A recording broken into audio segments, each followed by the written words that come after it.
Are You a Doctor? By Raymond Carver. Raymond Carver was born in Clatskanie, Oregon, and grew up in Yakima, Washington. His stories have appeared in Esquire, Harper's Bazaar, the Iowa Review, and other magazines. He has published 2 books of stories, Will You Please Be Quiet, Please?, which was a National Book Award nominee in fiction in 1977, and Furious Seasons.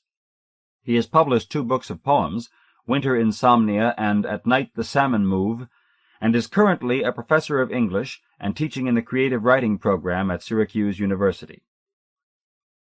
For Gordon Lish. In slippers, pajamas, and robe, he hurried out of the study when the telephone began to ring. Since it was past 10, he assumed it was his wife. She called, late like this, after a few drinks, each night she was out of town. She was a buyer, and all this week she had been away on business. "Hello, dear." "Hello," he said again. "Who is this?" a woman asked. "Well, who is this? What number do you want?" "Just a minute," the woman said. "It's 273-8063. "That's my number," he said. "How did you get it?" "I don't know. It was written down on a piece of paper when I got in from work," the woman said. "Who wrote it down?" "I don't know for sure. The babysitter, I guess. It must be her." "Didn't you ask her?" he said. "No. She doesn't have a phone either, or I'd call." "Well, I don't know how she got it," he said, "but it's my telephone number, and it's unlisted. I'd appreciate it if you'd just toss it away. Hello? Did you hear me?" "Yes, I heard," the woman said. "Is there anything else, then?" he said. "It's late, and I'm busy." He hadn't meant to be curt, but one couldn't take chances. He sat down on the chair by the telephone and said, "I didn't mean to be short. I only meant that it's late, and I'll admit I'm concerned how you happen to have my number." He pulled off his slipper and began massaging his foot, waiting. "I don't know either," she said. "I told you I just found the number written down, no note or anything. I'll ask Annette, that's the sitter, when I see her tomorrow. I didn't mean to disturb you. I only just now found the note. I've been in the kitchen ever since I came in from work." "It's all right," he said. "Forget it. Just throw it away or something and forget it. There's no problem, so don't worry." He moved the receiver from one ear to the other. "You sound like a nice man," the woman said. "Do I? Well, that's nice of you to say." He knew he should hang up now, but it was good to hear a voice, even his own, in the quiet room. "Oh, yes," she said, "I can tell." He let go his foot. "What's your name, if you don't mind my asking?" she said. "My name is Arnold," he said. "And what's your first name?" she said. He hesitated. "Arnold is my first name." "Oh, forgive me," she said. "Arnold is your first name? And your second name, Arnold? What's your second name?" "I really must hang up," he said. "Arnold, for goodness sake, I'm Clara Holt. Now your name is Mr. Arnold what?" "Arnold Bright," he said, and then quickly added, "Clara Holt, that's nice. But I really think I should hang up now, Miss Holt. I'm expecting a call." "I'm sorry, Arnold. I didn't mean to take up your time," she said. "That's all right," he said. "It's been nice talking to you." "You're kind to say that, Arnold." "Will you hold the phone a minute?" he said. "I have to check on something." He went into the study for a cigar, took a minute lighting it with the desk lighter, then removed his glasses and looked at himself in the mirror over the fireplace.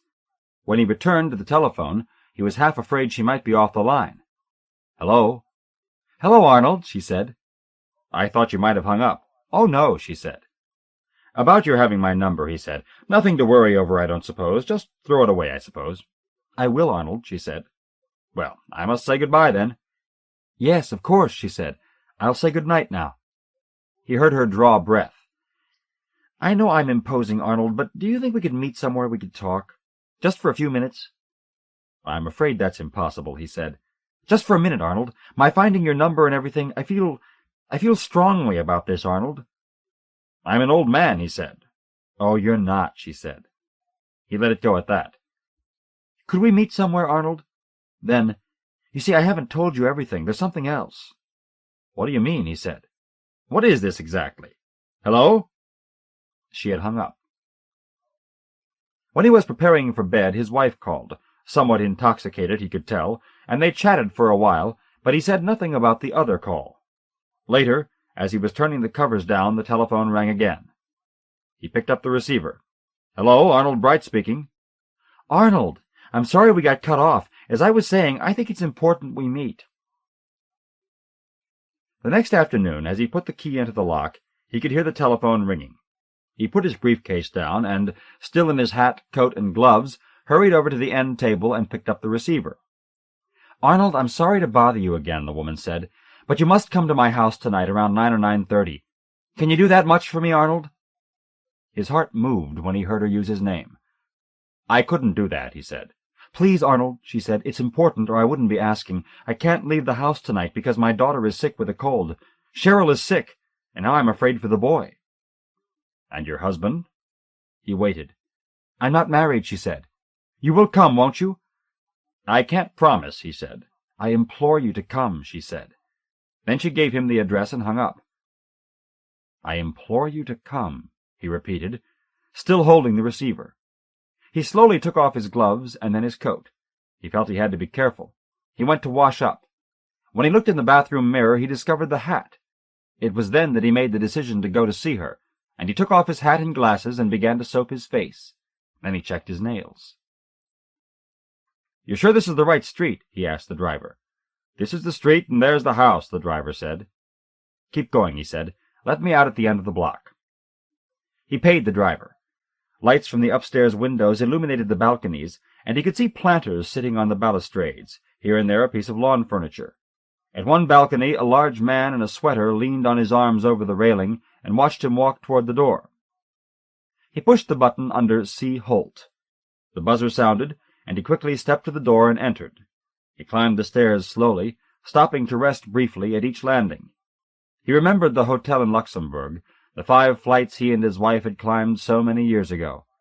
He felt a sudden pain in his side, imagined heart trouble, and imagined his legs folding under him and a loud fall to the bottom of the stairs.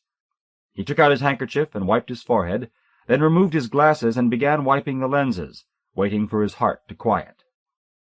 He looked down the hall. For an apartment house of this size, it seemed unusually quiet. He stopped at her door, removed his hat, and knocked lightly. The door opened a crack to reveal a plump little girl in pajamas. "Are you Arnold Bright?" she said. "Yes, I am," he said. "Is your mother home?" "She said for you to come in. She said she went to the drug store for some cough syrup and aspirin." He shut the door behind him. "What is your name?" "Your mother told me, but I forgot." When the girl said nothing, he tried again. "Cheryl," she said. Cheryl. "Yes, I remember now." "Well, I was close, you must admit." She sat on a hassock across the room and looked at him. "So, you're sick, are you?" he said. She shook her head. "Not sick?" "No," she said. He looked around. The room was lighted by a brass floor lamp that had a large ashtray and a magazine rack affixed to the pole. A television set stood against the far wall. It was on with the volume down. A narrow hall next to the kitchen led to the back of the apartment. The furnace was up, the air close with a medicinal smell. A number of hairpins and rollers lay on the coffee table. A pink bathrobe hung over the back of a couch. He looked at the child again, then raised his eyes toward the kitchen and the glass doors that gave off the kitchen onto the balcony. The doors stood slightly ajar, and a little chill went through him as he recalled the large man in the sweater. "Mama went out for a minute," the child said, as if suddenly waking up. He leaned forward on his toes, hat in hand, and stared at her. "I think I'd better go," he said. A key turned in the lock, the door swung open, and a small, pale, freckled woman of about 30 entered carrying a paper sack. "Arnold, I'm glad to see you." She glanced at him quickly, uneasily, and shook her head gently from side to side as she walked out to the kitchen with the sack. He heard a cupboard door shut. The child sat on the hassock and watched him.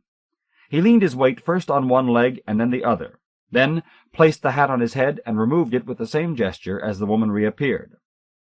"Are you a doctor?" she asked suddenly. "No," he said, startled. "No, I am not." "Cheryl is sick, you see. I thought I'd ask." "Why didn't you take the man's coat?" she said, turning to the child. "Please forgive her. We're not used to company." He was embarrassed. "I can't stay," he said. "I really shouldn't have come." "Please sit down," she said. "We can't talk like this. Let me give her some medicine first, then we can talk." "I really must go," he said. "From the tone of your voice, I thought there was something urgent, but I really must go." He looked down at his hands and was aware he had been gesturing feebly. "I'll put on tea water," he heard her say, as if she hadn't been listening. Then I'll give Cheryl her medicine, and then we can talk." She took the child by the shoulders and steered her into the kitchen. He saw the woman pick up a spoon, open a bottle of something after scanning the label, and pour out 2 doses. "Now you say good night to Mr. Bright, honey, and go to your room." He nodded to the child, and then followed the woman to the kitchen. He did not take the chair she indicated, but instead one that let him face the balcony, the bedroom hall, and the small living room. "Do you mind if I smoke a cigar?" he asked. "I don't mind," she said. "I don't think it will bother me, Arnold. Please do." He decided against it. He put his hands on his knees, leaned forward, and gave his face a serious expression. "This is still very much of a mystery to me," he said. "It's quite out of the ordinary, I assure you." "I understand, Arnold," she said. "You'd probably like to hear the story of how I got your number." "I would indeed," he said. They sat across from each other, waiting for the water to boil. He could hear the television. He looked around the kitchen and then out toward the balcony again. The water began to bubble. "You were going to tell me about the number," he said. "What, Arnold? I'm sorry," she said. He cleared his throat. "Tell me how you acquired my number," he said. "I checked with Annette, the babysitter, but of course you know that. Anyway, she told me the phone rang while she was here, and it was somebody wanting me. They left a number to call, and it was your number she took down. That's all I know." She moved a cup around in front of her. "I'm sorry I can't tell you any more." "Your water is boiling," he said. She put out spoons, milk, and sugar, and poured the steaming water over tea bags. He added sugar and stirred his tea. "You said it was urgent that I come." "Oh, that, Arnold," she said, turning away. "I don't know what made me say that. I can't imagine what I was thinking." "Then there's nothing?" he said. "No. I mean, yes." She shook her head. "What you said, I mean. Nothing." "I see," he said. He went on stirring his tea. He could hear the television from down the hall. "It's unusual," he said after a minute, almost to himself. "Quite unusual." He smiled weakly, then moved the cup to one side and touched his lips with a napkin. "You aren't leaving," she said. "I must," he said. "I'm expecting a call at home." "Not yet, Arnold." She scraped her chair back and stood up. Her eyes were a pale green, set deep in her pale face and surrounded by what he had at first thought was dark makeup. Appalled at himself, knowing he would despise himself for it, he stood and put his arms clumsily around her waist. She let herself be kissed, fluttering and closing her eyelids briefly. "It's late," he said, letting go, turning away unsteadily. "You've been very gracious, but I must be leaving, Mrs. Holt. Thank you. Thanks for the tea." "You will come again, won't you, Arnold?" she said. He shook his head. She followed him to the door, where he held out his hand. He could still hear the television from the hall. It seemed louder, as if the volume had been turned up. He remembered the other child then, the boy. Where was he? She took his hand, raised it quickly to her lips. "You mustn't forget me, Arnold." "I won't," he said. "Clara Holt." "I'm glad you came tonight," she said. "We had a good talk." She picked at something, a hair, a thread on his suit collar. "I'm very glad you came, and I feel certain you'll come again." He looked at her carefully, but she was staring past him now as if she were trying to remember something. "Now, good night, Arnold," she said, and with that she shut the door, almost catching his overcoat. "Strange," he said, as he started down the stairs. He took a long breath as he reached the sidewalk, paused a minute to look back at the building. But he was unable to determine which balcony was hers. The large man moved slightly against the railing and continued looking down at him. He began walking, hands deep in his coat pockets. When he reached home, the telephone was ringing. He stood very quietly in the middle of the room, holding the key between his fingers until the ringing stopped. Then, carefully, tenderly, he put a hand against his chest and felt, through the layers of clothes, his beating heart. After a time he made his way into the bedroom. Almost immediately the telephone began to ring, and this time he answered it. Arnold Bright speaking," he said. "Arnold! My, aren't we formal tonight?" his wife said, her voice strong, teasing. "I've been calling since 9. Out living it up, Arnold?" He remained silent and considered her voice. "Are you there, Arnold?" she said. "You don't sound like yourself." His Son, in His Arms, in Light, Aloft, by Harold Brodkey. Harold Brodkey was born in Staunton, Illinois, and now lives in New York City. His stories have appeared in The New Yorker and Esquire. He is the author of First Love and other stories. My father is chasing me. My God, I feel it up and down my spine, the thumping on the turf, the approach of his hands, his giant hands, the huge ramming increment of his breath as he draws near, a widening effort. I feel it up and down my spine and in my mouth and belly. Daddy is so swift. Who ever heard of such swiftness? Just as in stories. I can't escape him, can't fend him off, his arms, his rapidity, his will, his interest in me. I am being lifted into the air, and even as I pant and stare blurredly, limply, mindlessly, a map appears of the dark ground where I ran. As I hang limply and rise anyway on the fattened bar of my father's arm, I see that there's the grass, there's the path, there's a bed of flowers. I straighten up. There are the lighted windows of our house, some distance away. My father's face, full of noises, is near. It looms, his hidden face. Is that you, old money-maker? My butt is folded on the trapeze of his arm. My father is as big as an automobile. In the oddly shrewd-hearted torpor of being carried home in the dark, a tourist in my father's arms, I feel myself attached by my heat-by-running dampness to him. We are attached. There are binding oval stains of warmth. In most social talk, most politeness, most literature, most religion, it is as if violence didn't exist, except as sin, something far away. This is flattering to women. It is also conducive to grace, because the heaviness of fear, the shadowy henchman selves that fear attaches to us, that fear sees in others, is banished. Where am I in the web of jealousy that trembles at every human movement? What detectives we have to be. What if I am wrong? What if I remember incorrectly? It does not matter. This is fiction, a game of pleasures, of truth and error, as at the sensual beginning of a sensual life. My father, Charlie, as I knew him, is invisible in any photograph I have of him. The man I hugged or ran toward or ran from is not in any photograph. A photograph shows someone of whom I think, oh, was he like that? But in certain memories he appears, a figure, a presence, and I think I know him. It is embarrassing to me that I am part of what is unsayable in any account of his life. When Mamma's or my sister's excesses of mood or of shopping angered or sickened Daddy, you can smell him then from 2 feet away. He has a dry, achy little stink of a rapidly fading interest in his life with us.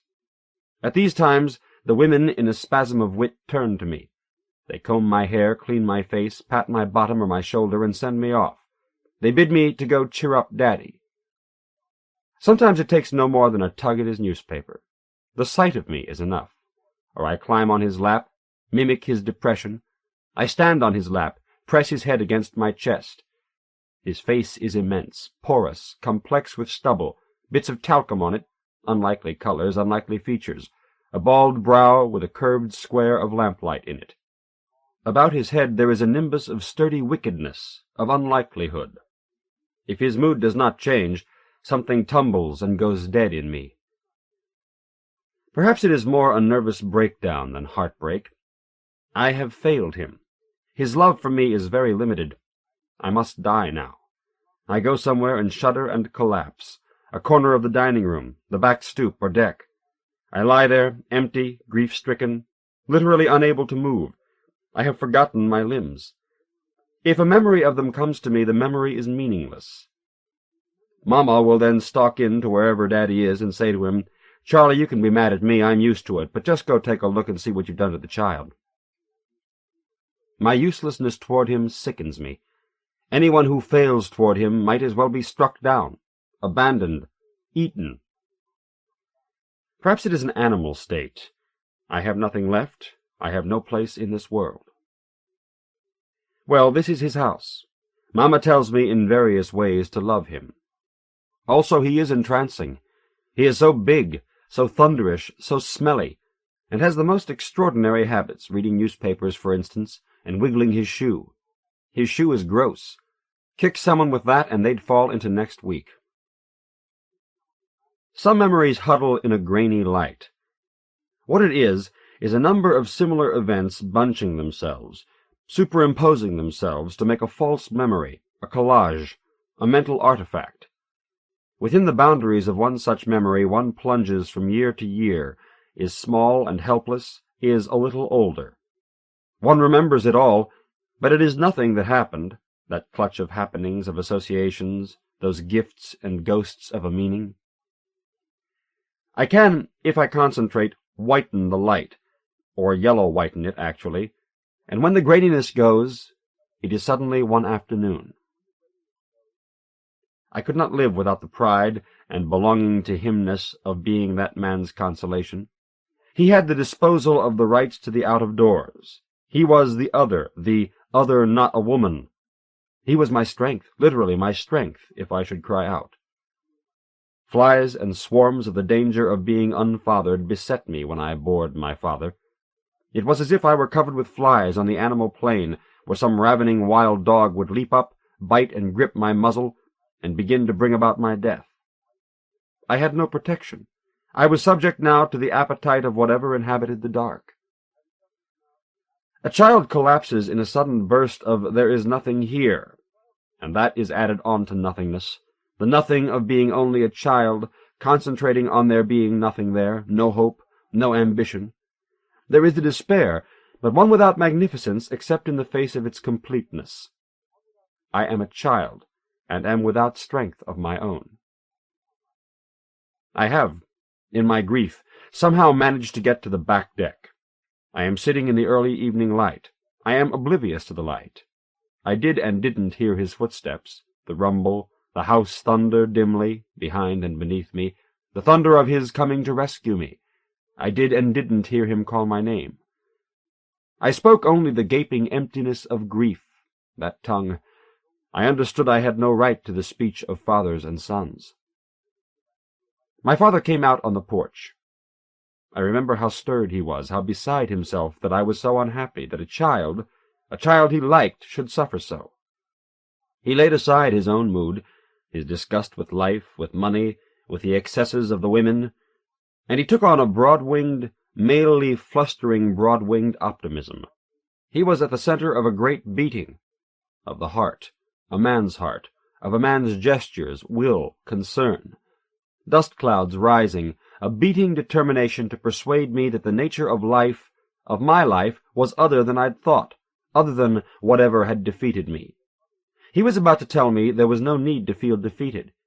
He was about to tell me that I was a good, or even a wonderful child. He kneeled, a mountain of shirt-front and trousers, a mountain that poured, clambered down, folded itself, reformed itself. A disorderly massiveness, near to me, fabric hung and draped. Sinai. He said, "Here, here, what is this? What is a child like you doing being so sad?" And, "Look at me. It's all right. Everything is all right." The misstatements of consolation are lies about the absolute that require faith, and no memory. The truth of consolation can be investigated if one is a proper child, that is to say, affectionate, only in a non-skeptical way. It's not all right. It is. It is. It was and wasn't a lie. It had to do with power and limitations, my limitations and his power. He could make it all right for me, everything, provided my everything was small enough and within his comprehension. Sometimes he would say, "Son," he would say it heavily, "don't be sad. I don't want you to be sad. I don't like it when you're sad." I can't look into his near and, to me, factually incredible face. Incredible because so large, as at the beginning of a love affair. I mean as a face. It is the focus of so many emotions and wonderments. He could have been a fool, or was. It was possibly the face of a fool, someone self-centered, smug, an operator, semi-criminal, an intelligent psychoanalyst. It was certainly a mortal face. But what did the idea or word mean to me then? Mortal. There was a face. It was as large as my chest. There were eyes, inhumanly big, humid. What could they mean? How could I read them?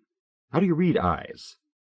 I did not know about comparisons, how much more affectionate he was than other men, or less, how much better than common experience, or how much worse in this area of being fathered my experience was with him. I cannot say even now. It is a statistical matter, after all, a matter of averages. But who at the present date can phrase the proper questions for the poll? And who will understand the hesitations, the blank looks, the odd expressions on the faces of the answerers? The odds are he was a median father. He himself had usually a conviction he did pretty well.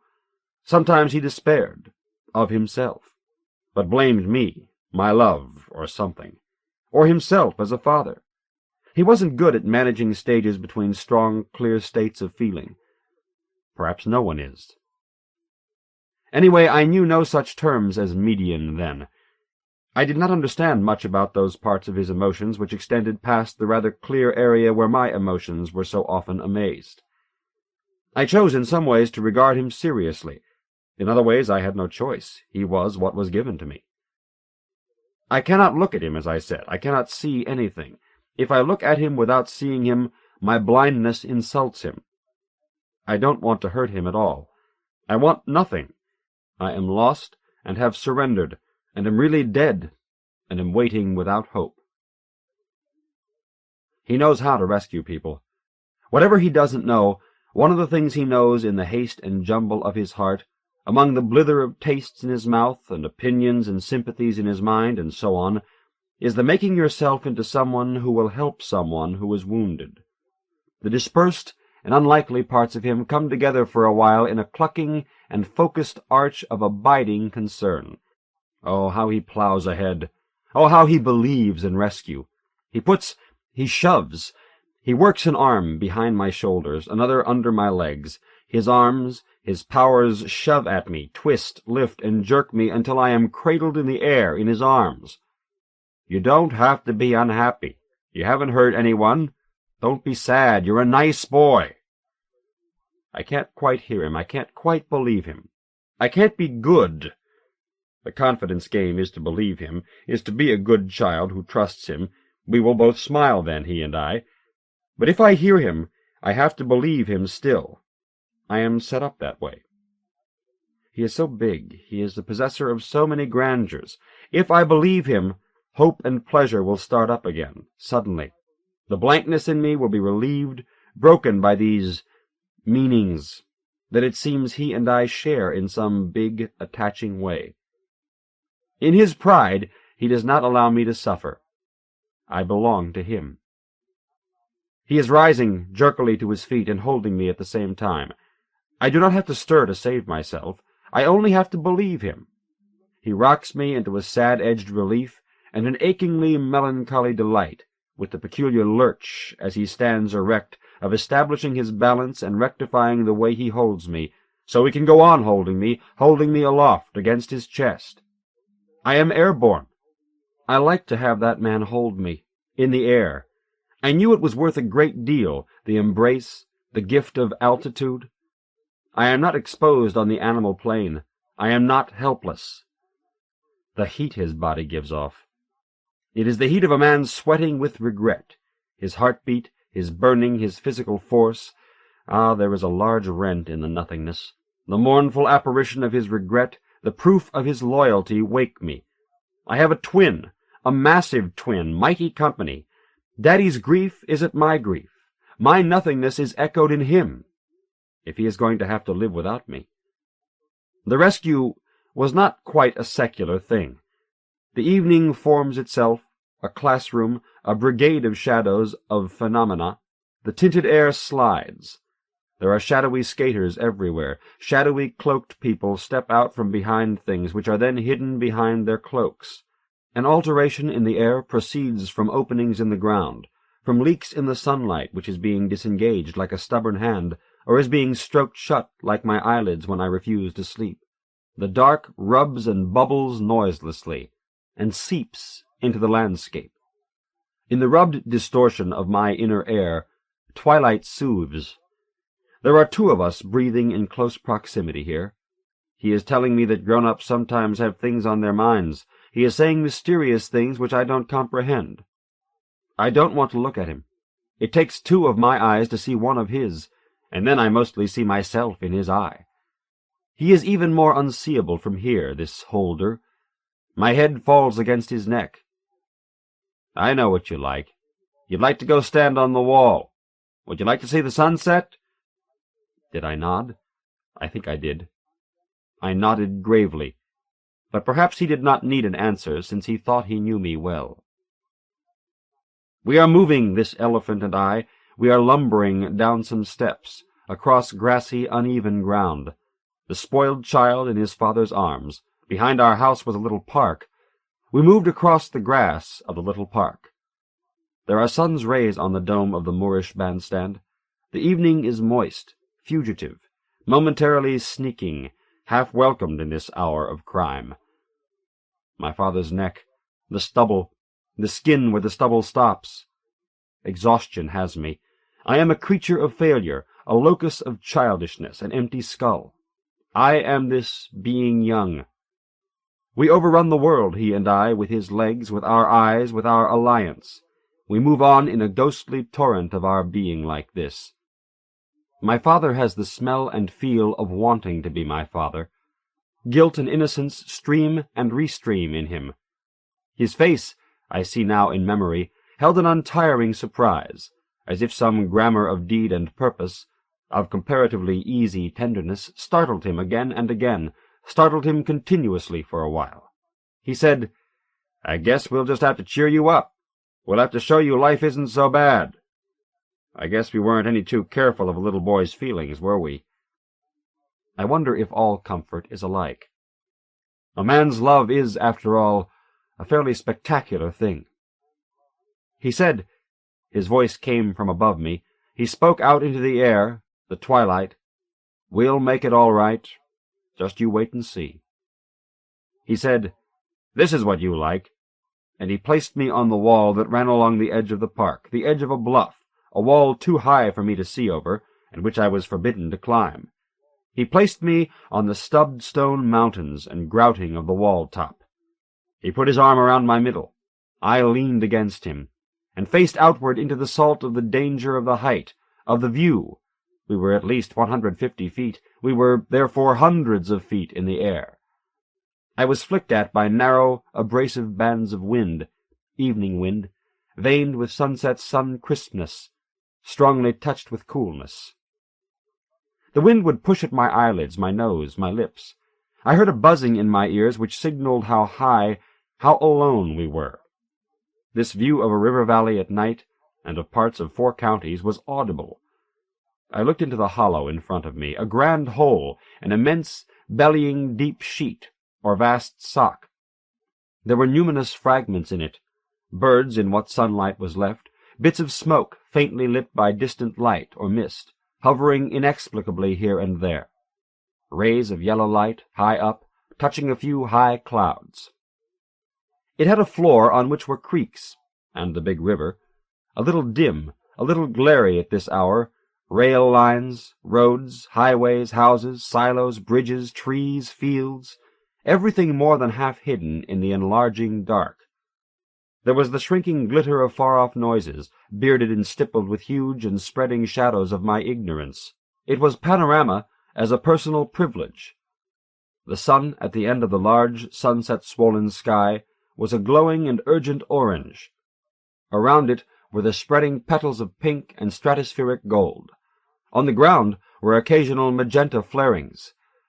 Oh, it makes you stare and gasp. A fine astral, not a crayon red, rode in a broad, magnificent band across the middle western sky. Below us, for miles, shadowiness tightened as we watched, it seemed. Above us, tinted clouds spread across the vast shadowing sky. There were funereal lights and sinkings everywhere. I stand on the wall and lean against Daddy, only somewhat awed and abstracted.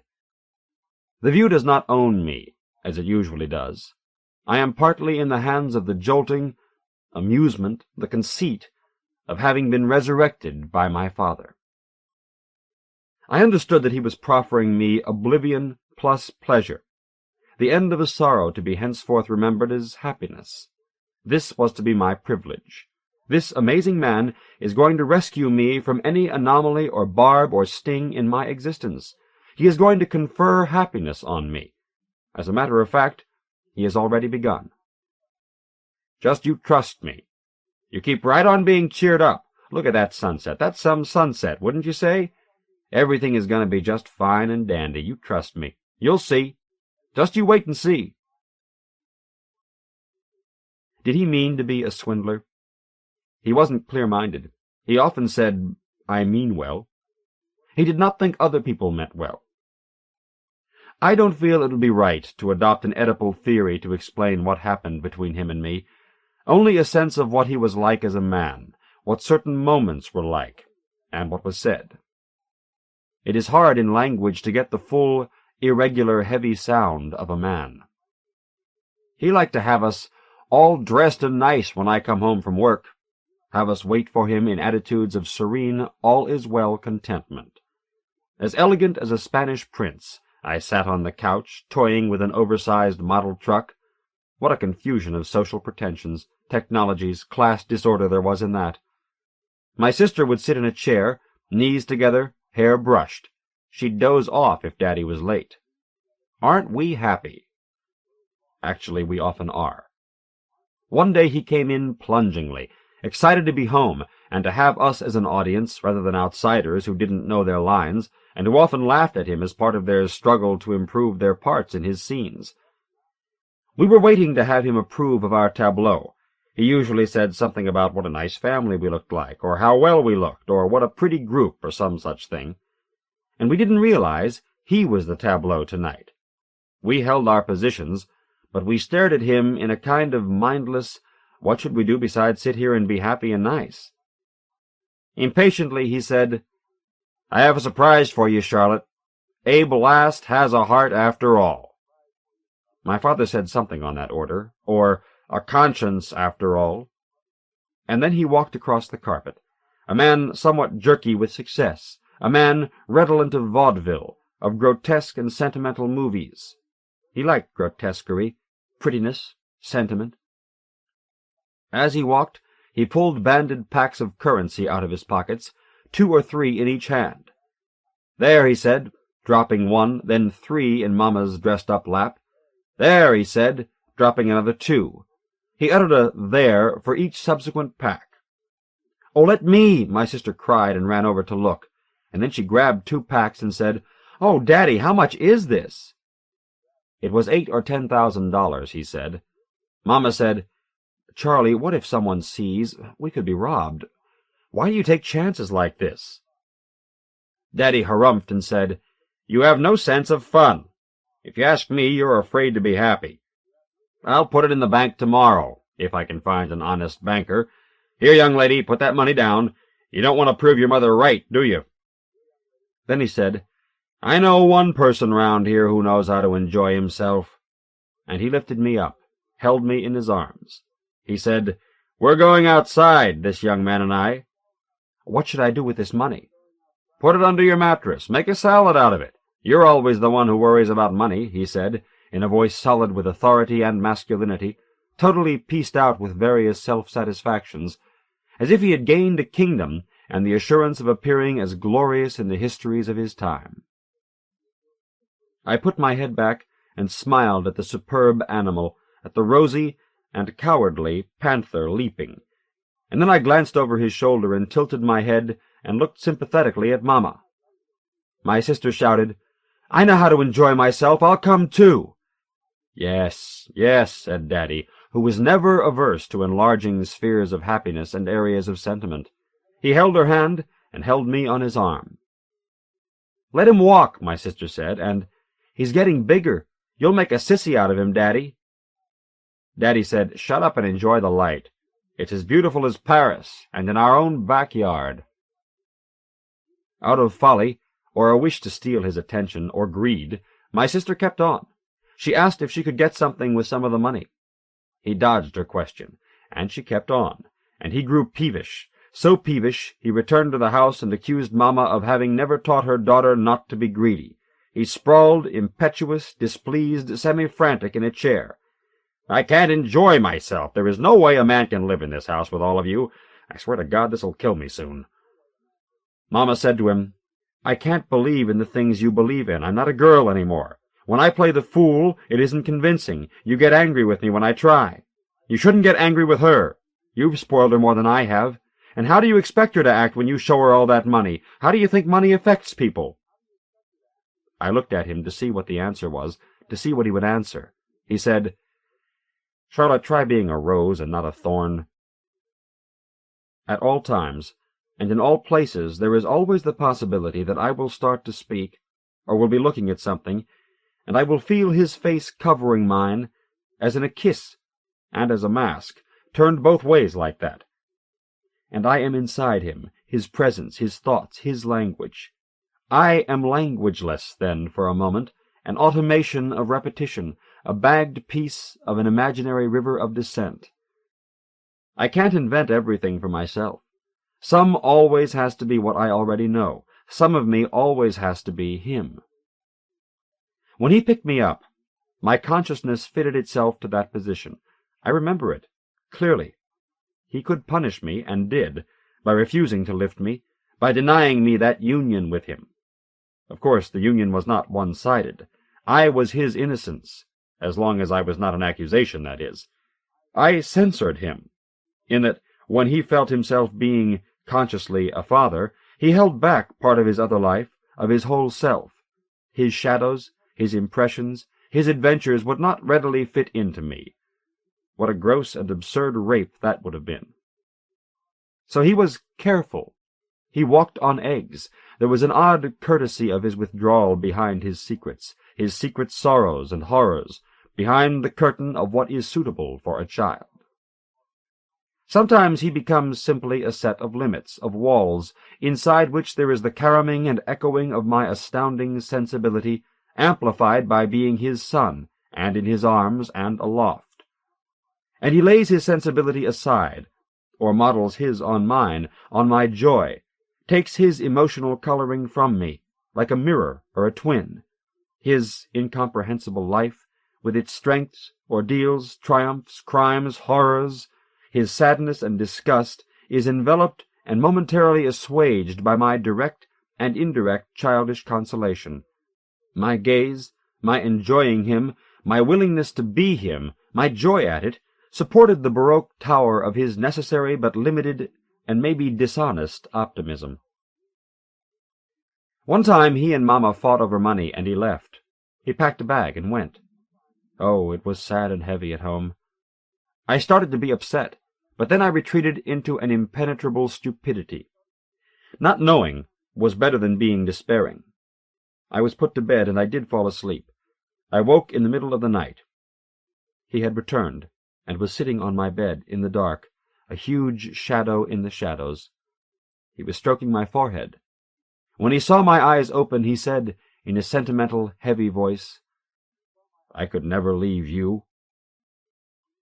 He didn't really mean it. I was an excuse. But he did mean it. The meaning and not meaning were like the rise and fall of a wave in me, in the dark outside of me, between the two of us, between him and me. At other moments he would think of other truths, other than the one of he couldn't leave me sometimes. He bent over sentimentally, painedly, not nicely, and he began to hug me. He put his head down on my chest.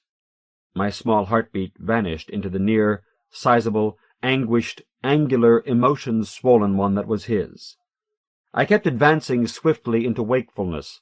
My consciousness came rushing and widening blurredly, embracing the dark, his presence, his embrace. "It's Daddy! It's Daddy!" It's dark still. Wakefulness rushed into the dark grave or grove of his hugely extended presence, his affection. My arms stumbled. There was no adequate embrace in me. I couldn't lift him. I had no adequacy yet, except that of my charm, or what have you, except things the grown-ups gave me, not things, traits, qualities. I mean, my hugging his head was nothing until he said, "Ah, you love me. You're all right." Mama said, "They are as close as two peas in a pod. They are just alike, that child and Charlie. That child is God to Charlie." He didn't always love me. In the middle of the night that time, he picked me up after a while. He wrapped me in a blanket, held me close, took me downstairs in the dark. We went outside, into the night. It was dark and chilly, but there was a moon. I thought he would take me to the wall, but he just stood on our back deck. He grew tired of loving me. He grew abstracted and forgot me. The love that had just a moment before been so intently and tightly clasping and nestling went away, and I found myself released into the cool night air, the floating damp, the silence, with the darkened houses around us. I saw the silver moon, heard my father's breath, felt the itchiness of the woolen blanket on my hands, noticed its wool smell. I did this alone, and I waited. Then, when he didn't come back, I grew sleepy and put my head down against his neck. He was nowhere near me. Alone in his arms, I slept. Over and over a moment seems to recur. Something seems to return in its entirety. A name seems to be accurate, and we say it always happens like this. But we are wrong, of course. I was a weird choice as someone for him to love. So different from him in the way I was surprised by things. I am a child with this mind. I am a child he has often rescued. Our attachment to each other manifests itself in sudden swoops and grabs and rubs of attention, of being entertained by each other at the present moment. I ask you, how is it possible it's going to last? Sometimes when we are entertained by each other, we are bold about it, but just as frequently it seems embarrassing, and we turn our faces aside. His recollections of horror are more certain than mine. His suspicions are more terrible. There are darknesses in me I'm afraid of, but the ones in him don't frighten me, but are like the dark in the yard, a dark a child like me might sneak into, and has, a dark full of unseen, shadowy, almost glowing presences. The fear, the danger, are desirable, difficult, with the call to be brave, the childish bravura of I must endure this, knowing I can run away if I choose. The child touches with his pursed, jutting, ignorant lips the large, handsome, odd, humid face of his father, who can run away too, more dangerously.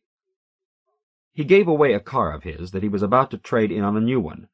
He gave it to a man in financial trouble. He did it after seeing a movie about crazy people being loving and gentle with each other and everyone else. Mama said to Daddy, "You can't do anything you want. You can't listen to your feelings. You have a family." After seeing a movie in which a child cheered up an old man, he took me to visit an old man who probably was a distant relative, and who hated me at sight, my high coloring, the noise I might make, my father's affection for me. "Will he sit still? I can't stand noise. Charlie, listen, I'm in bad shape. I think I have cancer, and they won't tell me." "Nothing can kill a tough old bird like you, Ike."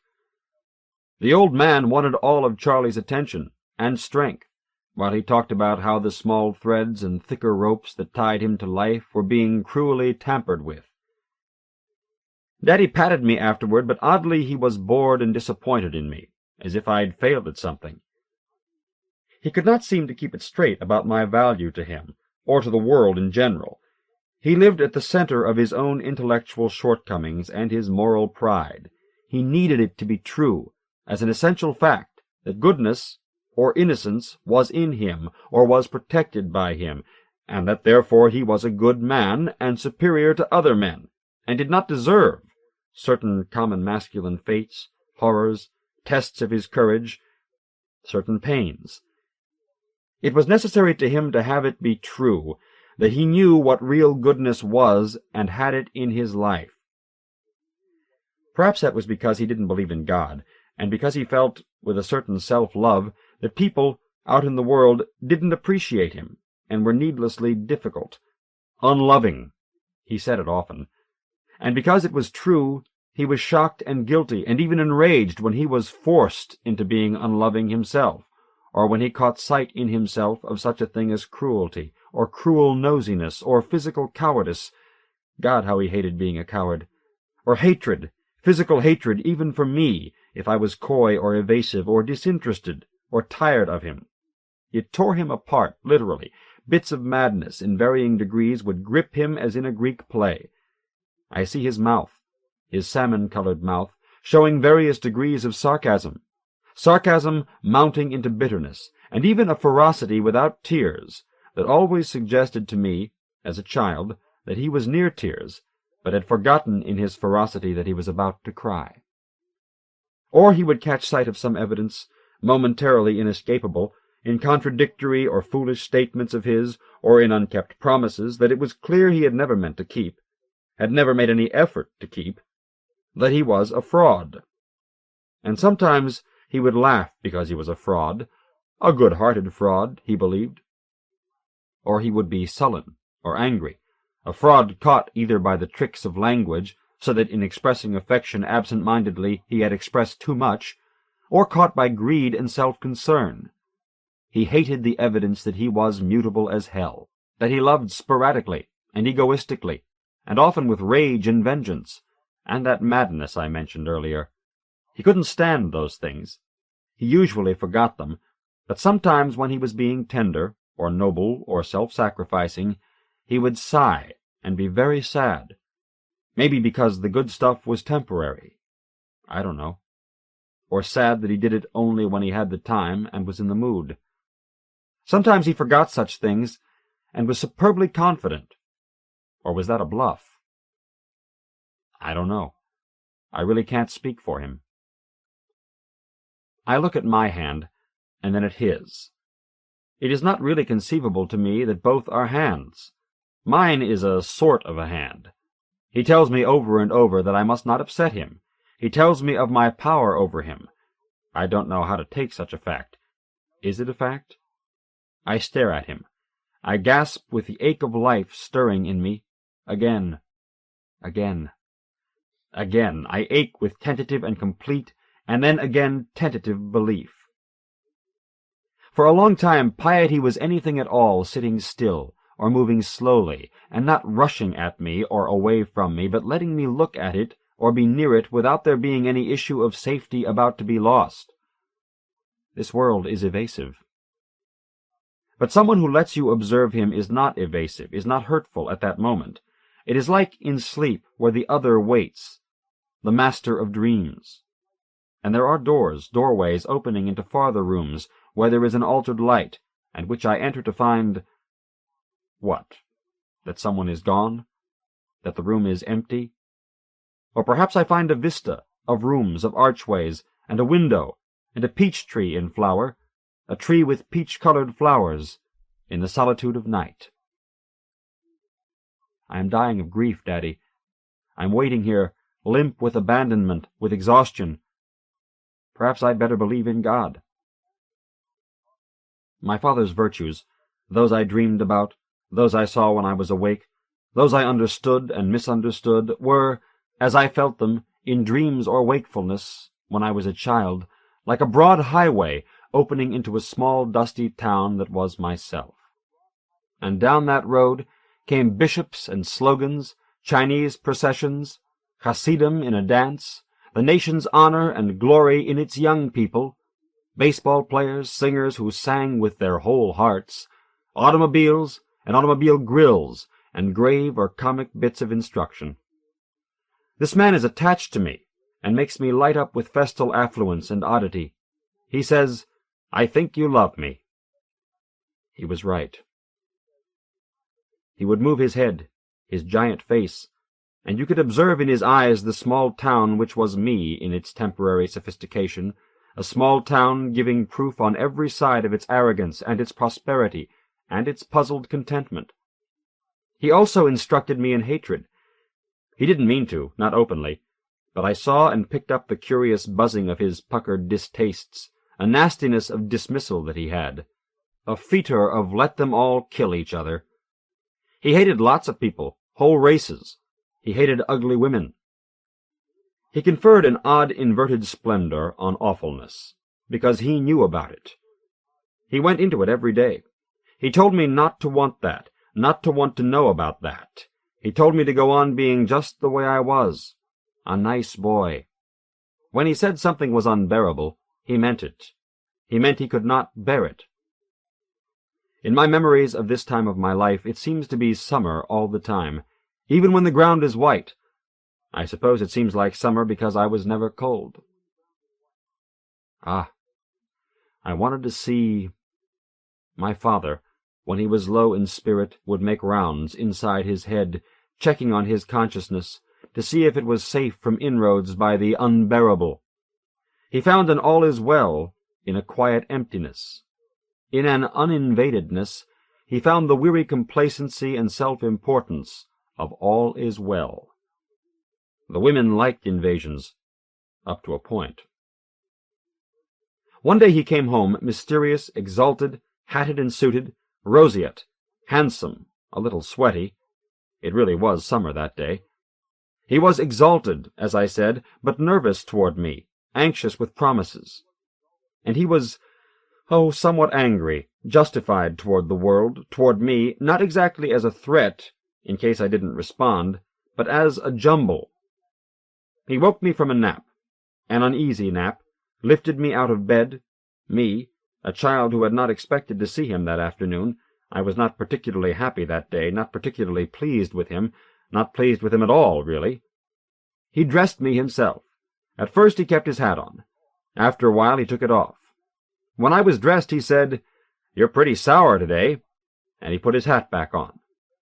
He hustled me down the stairs. He held my wrist in his enormous palm, immediate and gigantic to me, and blankly suggestive of a meaning I could do nothing about, except stare at blankly from time to time in my childish life.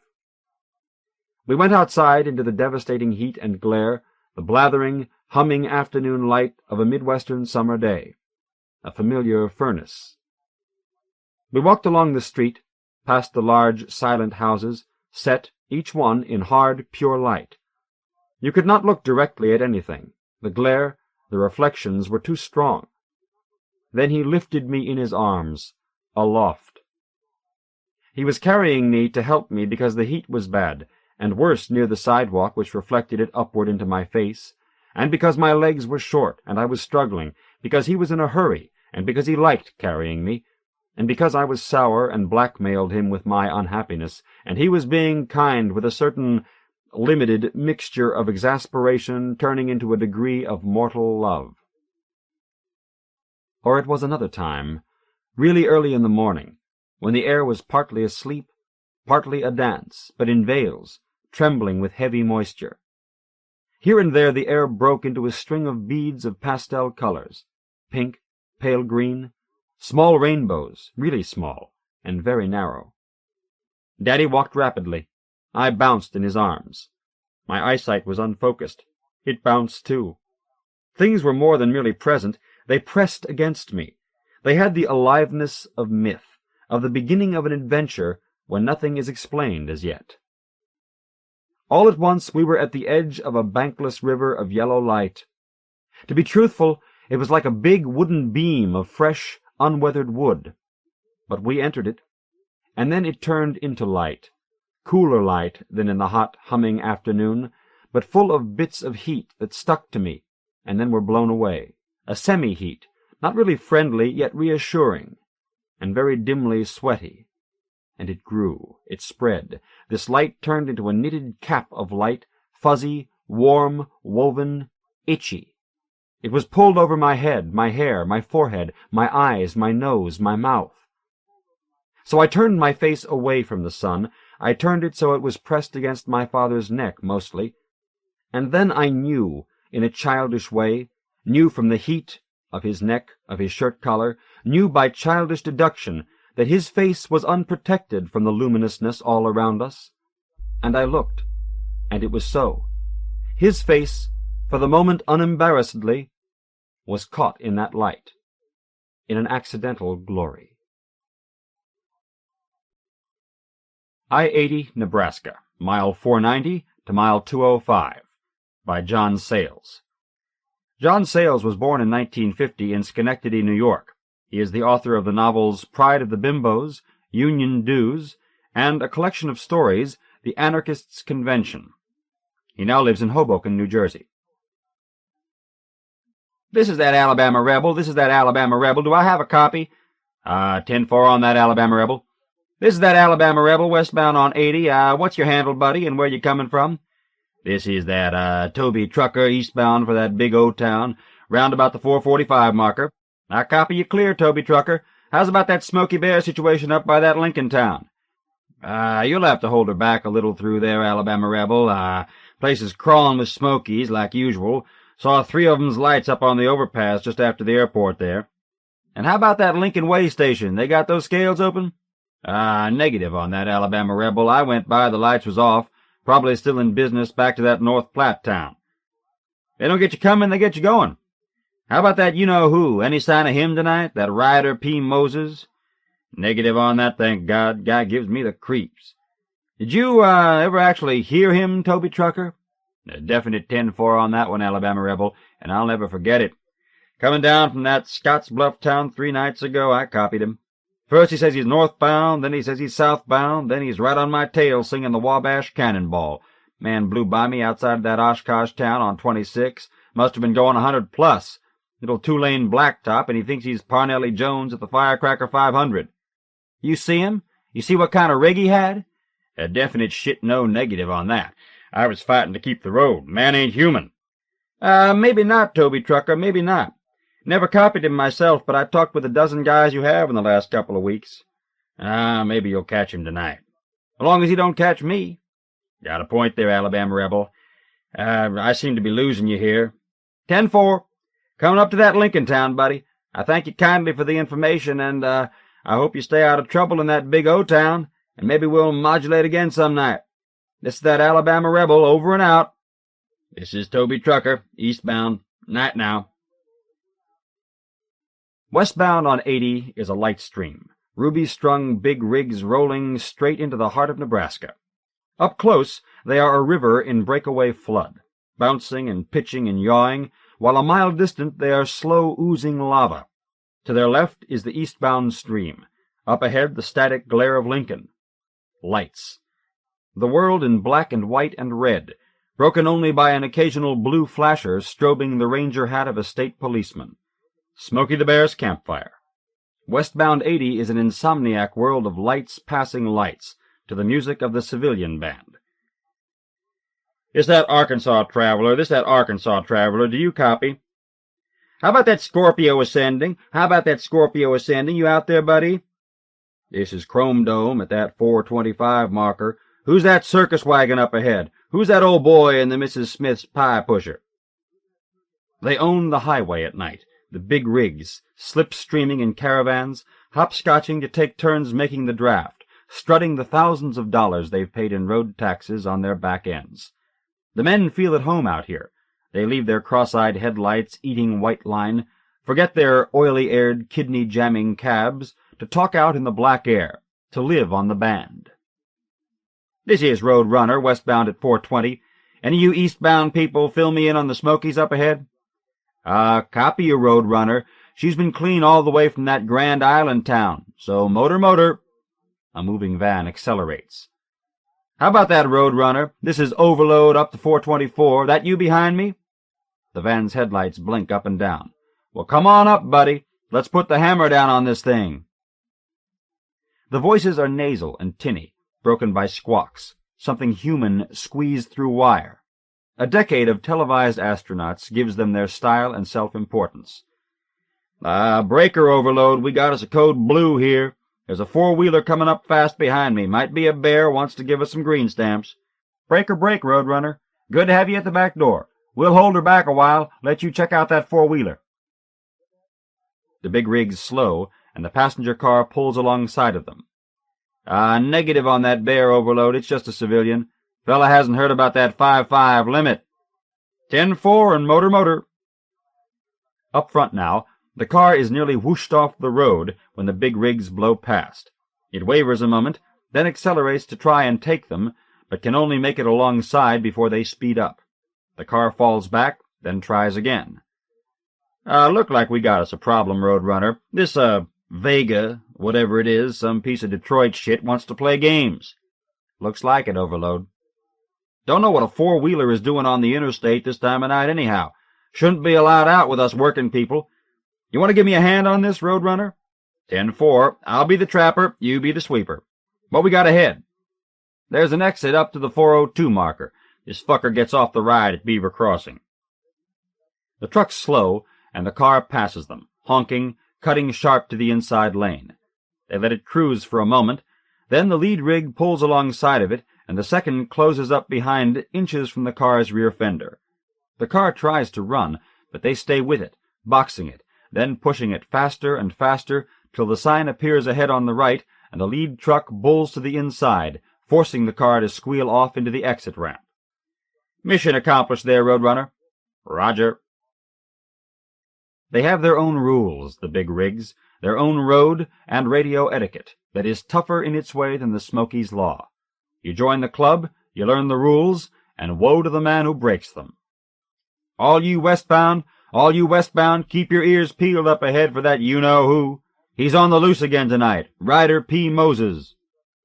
There was a crowding of channels, a buzzing on the airwaves. Ryder P. Moses. Who? Ryder P. Moses. Where you been, trucker? Who is he? Ryder, crazy, weird. P, dangerous, probably a cop. Moses.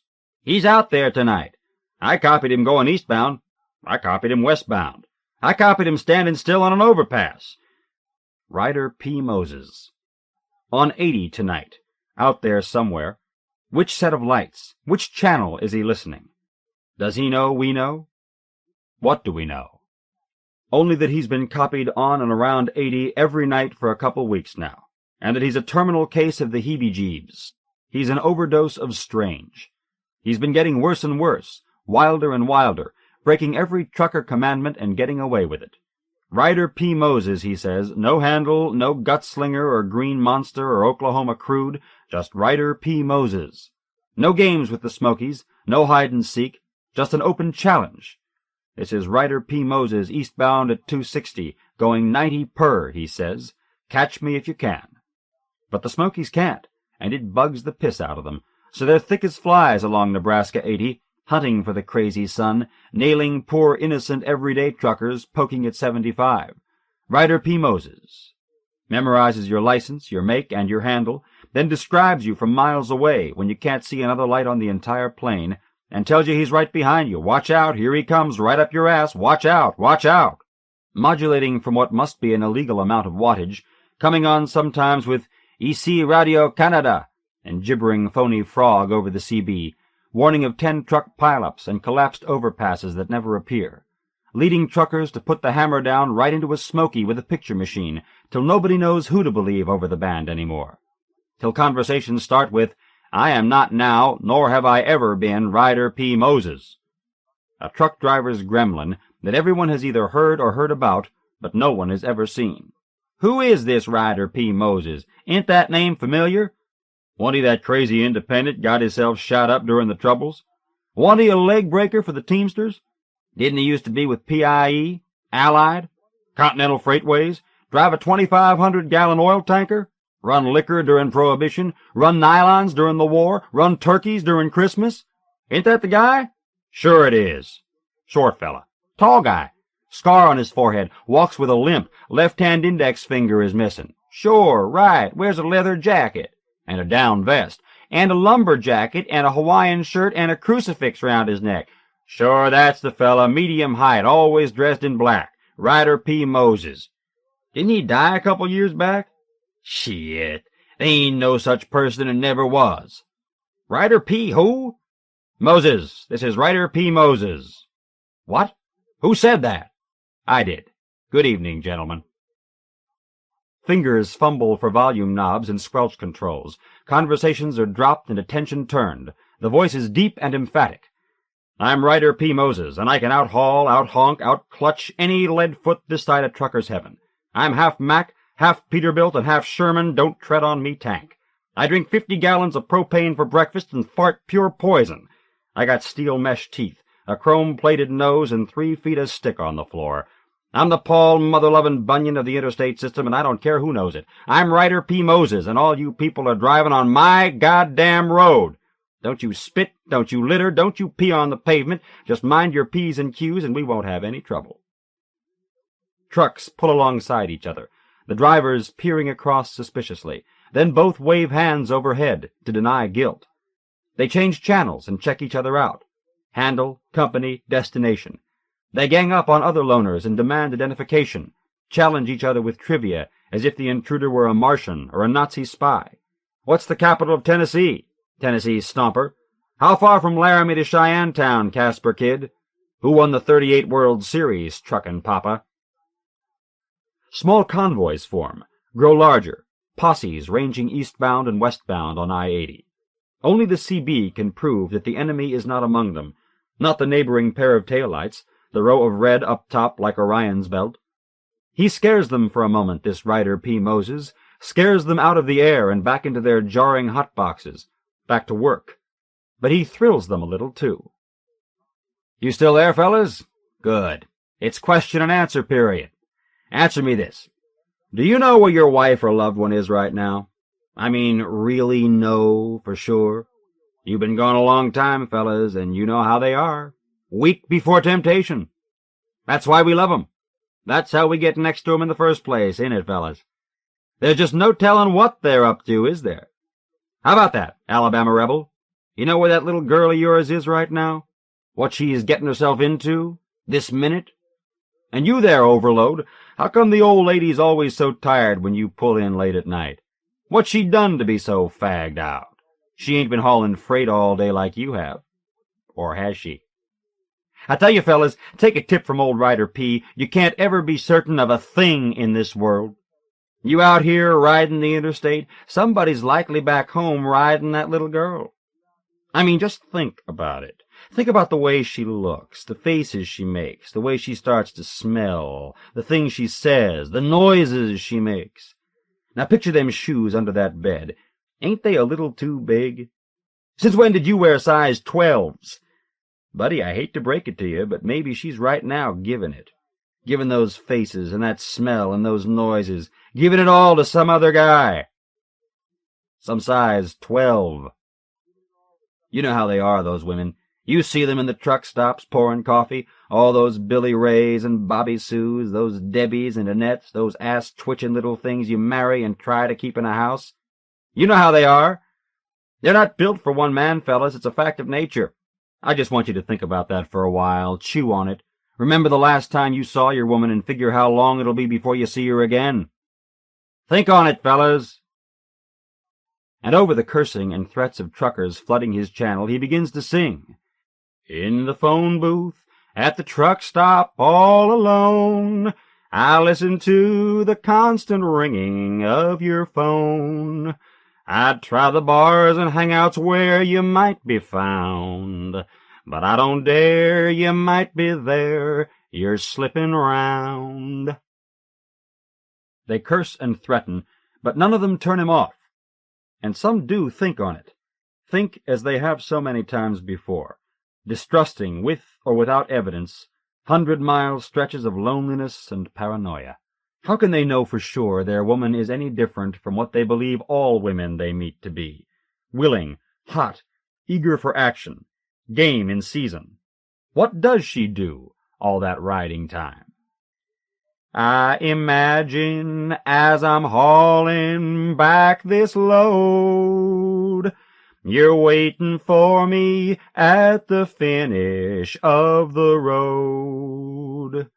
But as I wait for your hello, there's not a sound.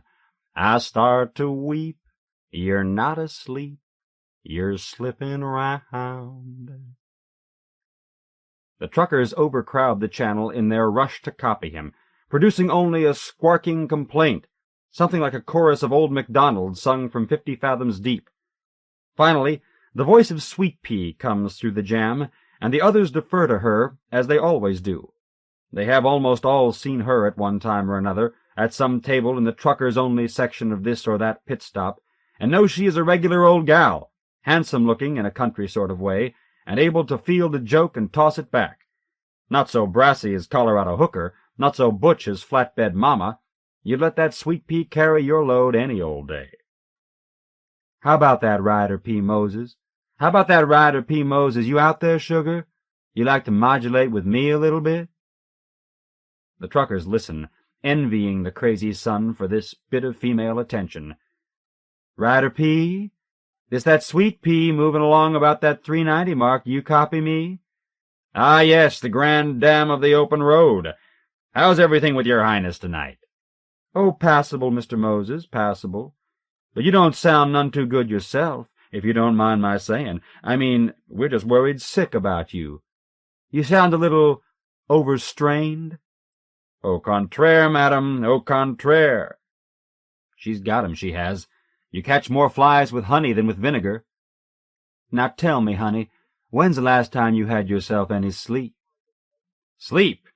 Sleep, she says. Who sleeps? Why, just everybody, Mr. Moses. It's a natural fact. That, madam, is where you are mistaken. Sleep is obsolete, a thing of the bygone ages. It's been synthesized, chemically duplicated, and sold at your corner apothecary. You can load up on it before a long trip. Now, I just don't know what you're talking about.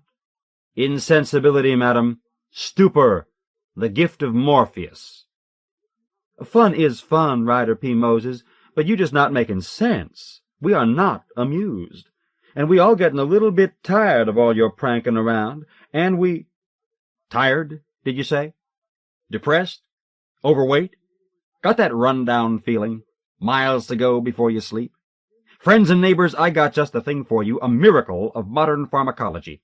Vim and vigor, zip and zest, bright eyes and bushy tails.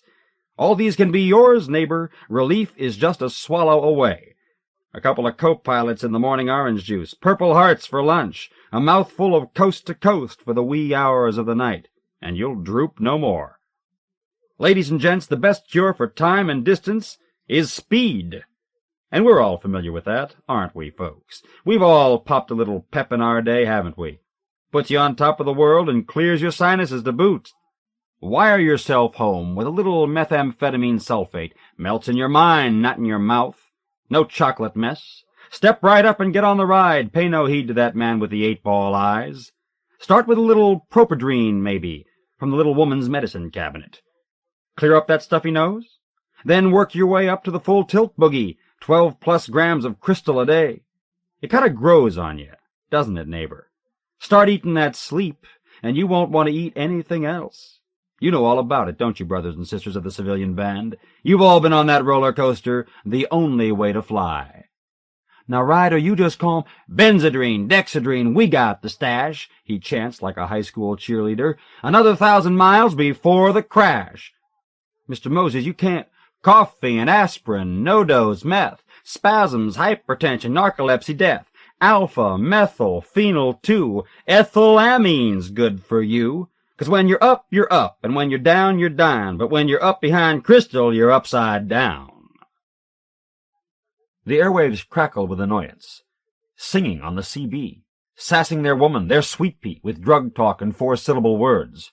Man's crazy. It's gotta go. FCC ever hears, fix his wagon. I like to catch. Hophead, pill-popping, weird-talking. Turn him off! Now, boys, modulates Sweet Pea, cooing soft and smooth, I'm sure we can talk this whole thing out. Ryder P., honey, whoever you are, you must be running out of fuel. I mean, you've been going at it for days now, flitting round this interstate, never coming to light. Must be just all out by now, aren't you? I'm going strong, little lady. I got a bottle full of energy left in the thermos of Maxwell House to wash them down with. I don't mean that, Mr. Moses. I mean fuel all. Ain't your tanks a little low? Must be running pert near empty, aren't you? Madam, you have a point. Well, if you don't fuel up pretty soon, you just gonna be out of luck, mister. There isn't but one more place westbound between here and that Grand Island town. Now I'm gonna pull in that Bosselman's up ahead, fill this old hog of mine up. Why don't you just join me? I'll buy you a cup of coffee, and we'll have us a little chit-chat. That truck you got, whatever it is, can't run on no pills. Madam, it's a date. I got 5 or 6 miles to do, and then it's Bosselman's for me and old Paint here. Yes, indeedy. The other channels come alive. Bosselman's on the westbound. He's coming down. That sweet pea could talk tears from a statue, an oyster from its shell. Ryder P. Moses in person. Hot damn! They barrel onto the off-ramp, eastbound and westbound, full tanks and empty, a steady caravan of light bleeding off the main artery, leaving only scattered four-wheelers to carry on. They line up behind the diner in rows, twin stacks belching, all ears. "This is that Ryder P. Moses, this is that Ryder P. Moses, in the parking lot at Bosselman's. Meet you in the coffee shop, Sweet Pea." Cab doors swing open, and they vault down onto the gravel, some kind of reverse Grand Prix start, with men trotting away from their machines to the diner. They stampede at the door and mill suspiciously. Is that him? Is that him? Faces begin to connect with handles, remembered from some previous nighttime break. "Hey, there's old Roadrunner. Roadrunner, this is Arkansas Traveler. I known him from before." "He ain't it. Who's that over there?" "Overload, you say? You was up on I-29 the other night, north of Council Bluffs, wa'n't you?" "What you mean, no? I had you on for pretty near half hour." "You were where? Who says?" "Roadrunner, how could you talk to him on Nebraska 83 when I'm talking to him on I-29? "Overload, somebody been taking your name in vain." "What's that? You modulated with me yesterday from Rawlins?" "Buddy, I'm out of that Davenport town last evening. I'm westbound." "Clutch Cargo, the one and only. Always was and always will be." "You're kidding. The name-dropping snake. Fellas, we got to get to the bottom of this, but quick." It begins to be clear, as they form into groups of 3 or 4 who can vouch for each other, that this Ryder P. Moses works in mysterious ways, that his voice, strained through capacitors and diodes, can pass for any of theirs, that he knows them, handle and style. It's outrageous, it is. It's like stealing mail or wiretapping, like forgery. How long has he gotten away with it? What has he said, using their identities? What secrets spilled or discovered? If Ryder P. Moses has been each of them from time to time, what is to stop him from being one of them now? Which old boy among them is running a double life? Which has got a glazed look around the eyes, a guilty twitch at the mouth? They file in to find Sweet Pea sitting at a booth alone. "Boys," she says, "I believe I've just been stood up." They grumble back to their rigs, leaving waitresses with order pads gaping.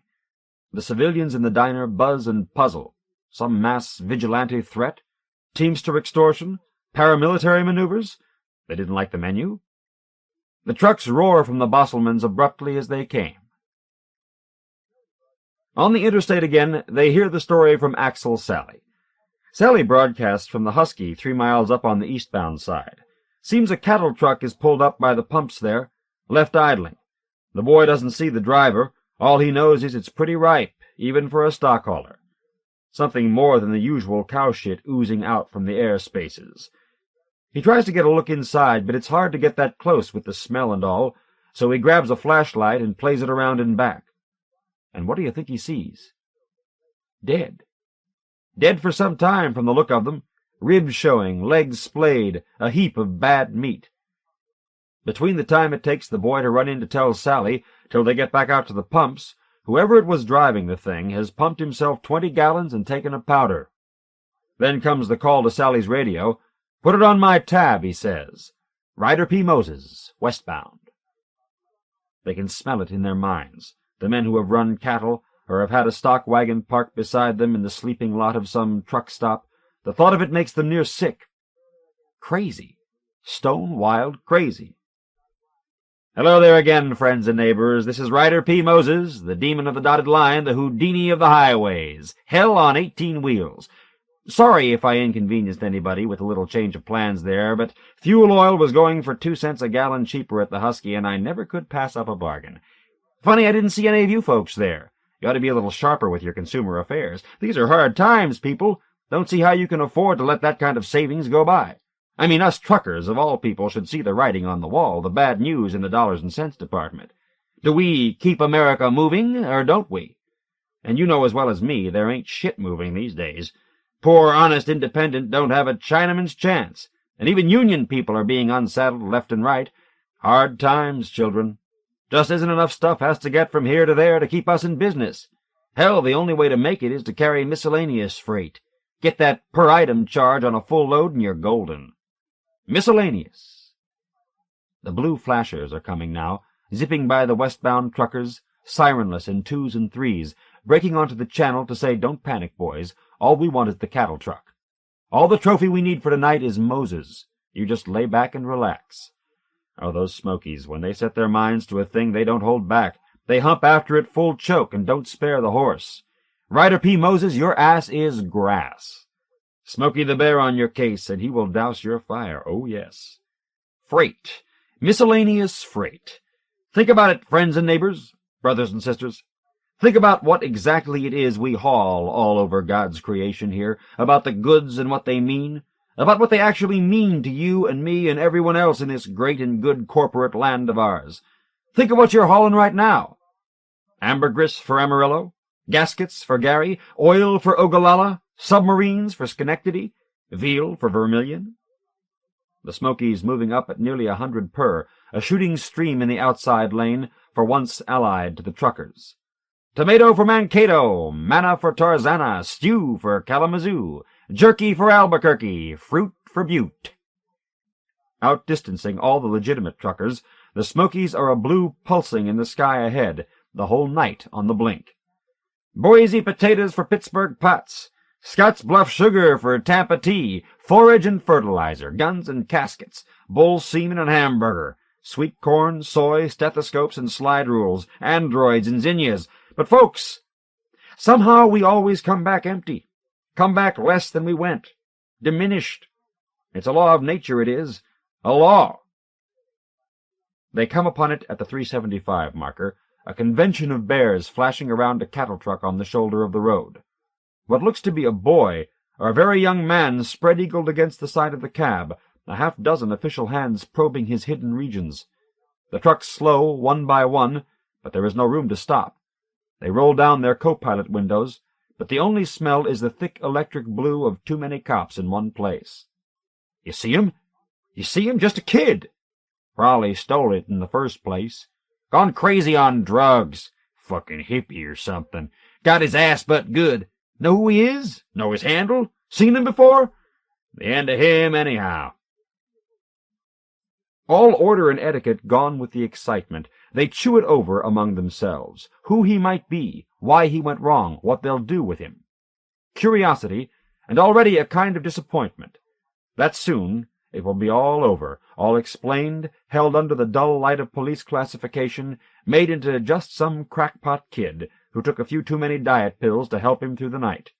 It is hard to believe that the pale, skinny boy frisked in their headlights was who kept them turned around for weeks, who pried his way into their nightmares, who haunted the CB and outran the Smokies, that he could be the one who made the hours between Lincoln and Cheyenne melt into suspense and tension, that he could be Ryder P. Moses, westbound on 80. Where are all you people? Who? What? Where? Ryder P. Moses. Who else? Out here under that big black sky all by his lonesome. I sure would appreciate some company. Seems like you all dropped out of the running a ways back. Thought I seen some bear tracks in my rear view. Maybe that's it. Now it's just me and a couple of tons of beef.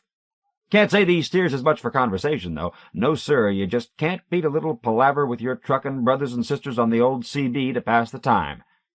Do I have a copy out there? Anybody? They switch to the channel they agreed on at the Bosselmans, and the word goes on down the line. He's still loose. He's still out there. The strategy is agreed on quickly. Silent running. Let him sweat it out alone, talk to himself for a while, and haul ass to catch him. It will be a race. Coyote, in an empty flatbed, takes the lead. You're probably all wondering why I called you together tonight. Education! I mean to tell you some things you ought to know. Things about life, death, eternity. You know, tricks of the trade, the popular mechanics of the soul. A little exchange of ideas, communication. I talk, you listen, right? Up ahead, far ahead, Coyote sees taillights. Taillights moving at least as fast as he, almost 85 in a strong crosswind. He muscles the clutch and puts the hammer down. Friends, it's all a matter of wheels. Cycles.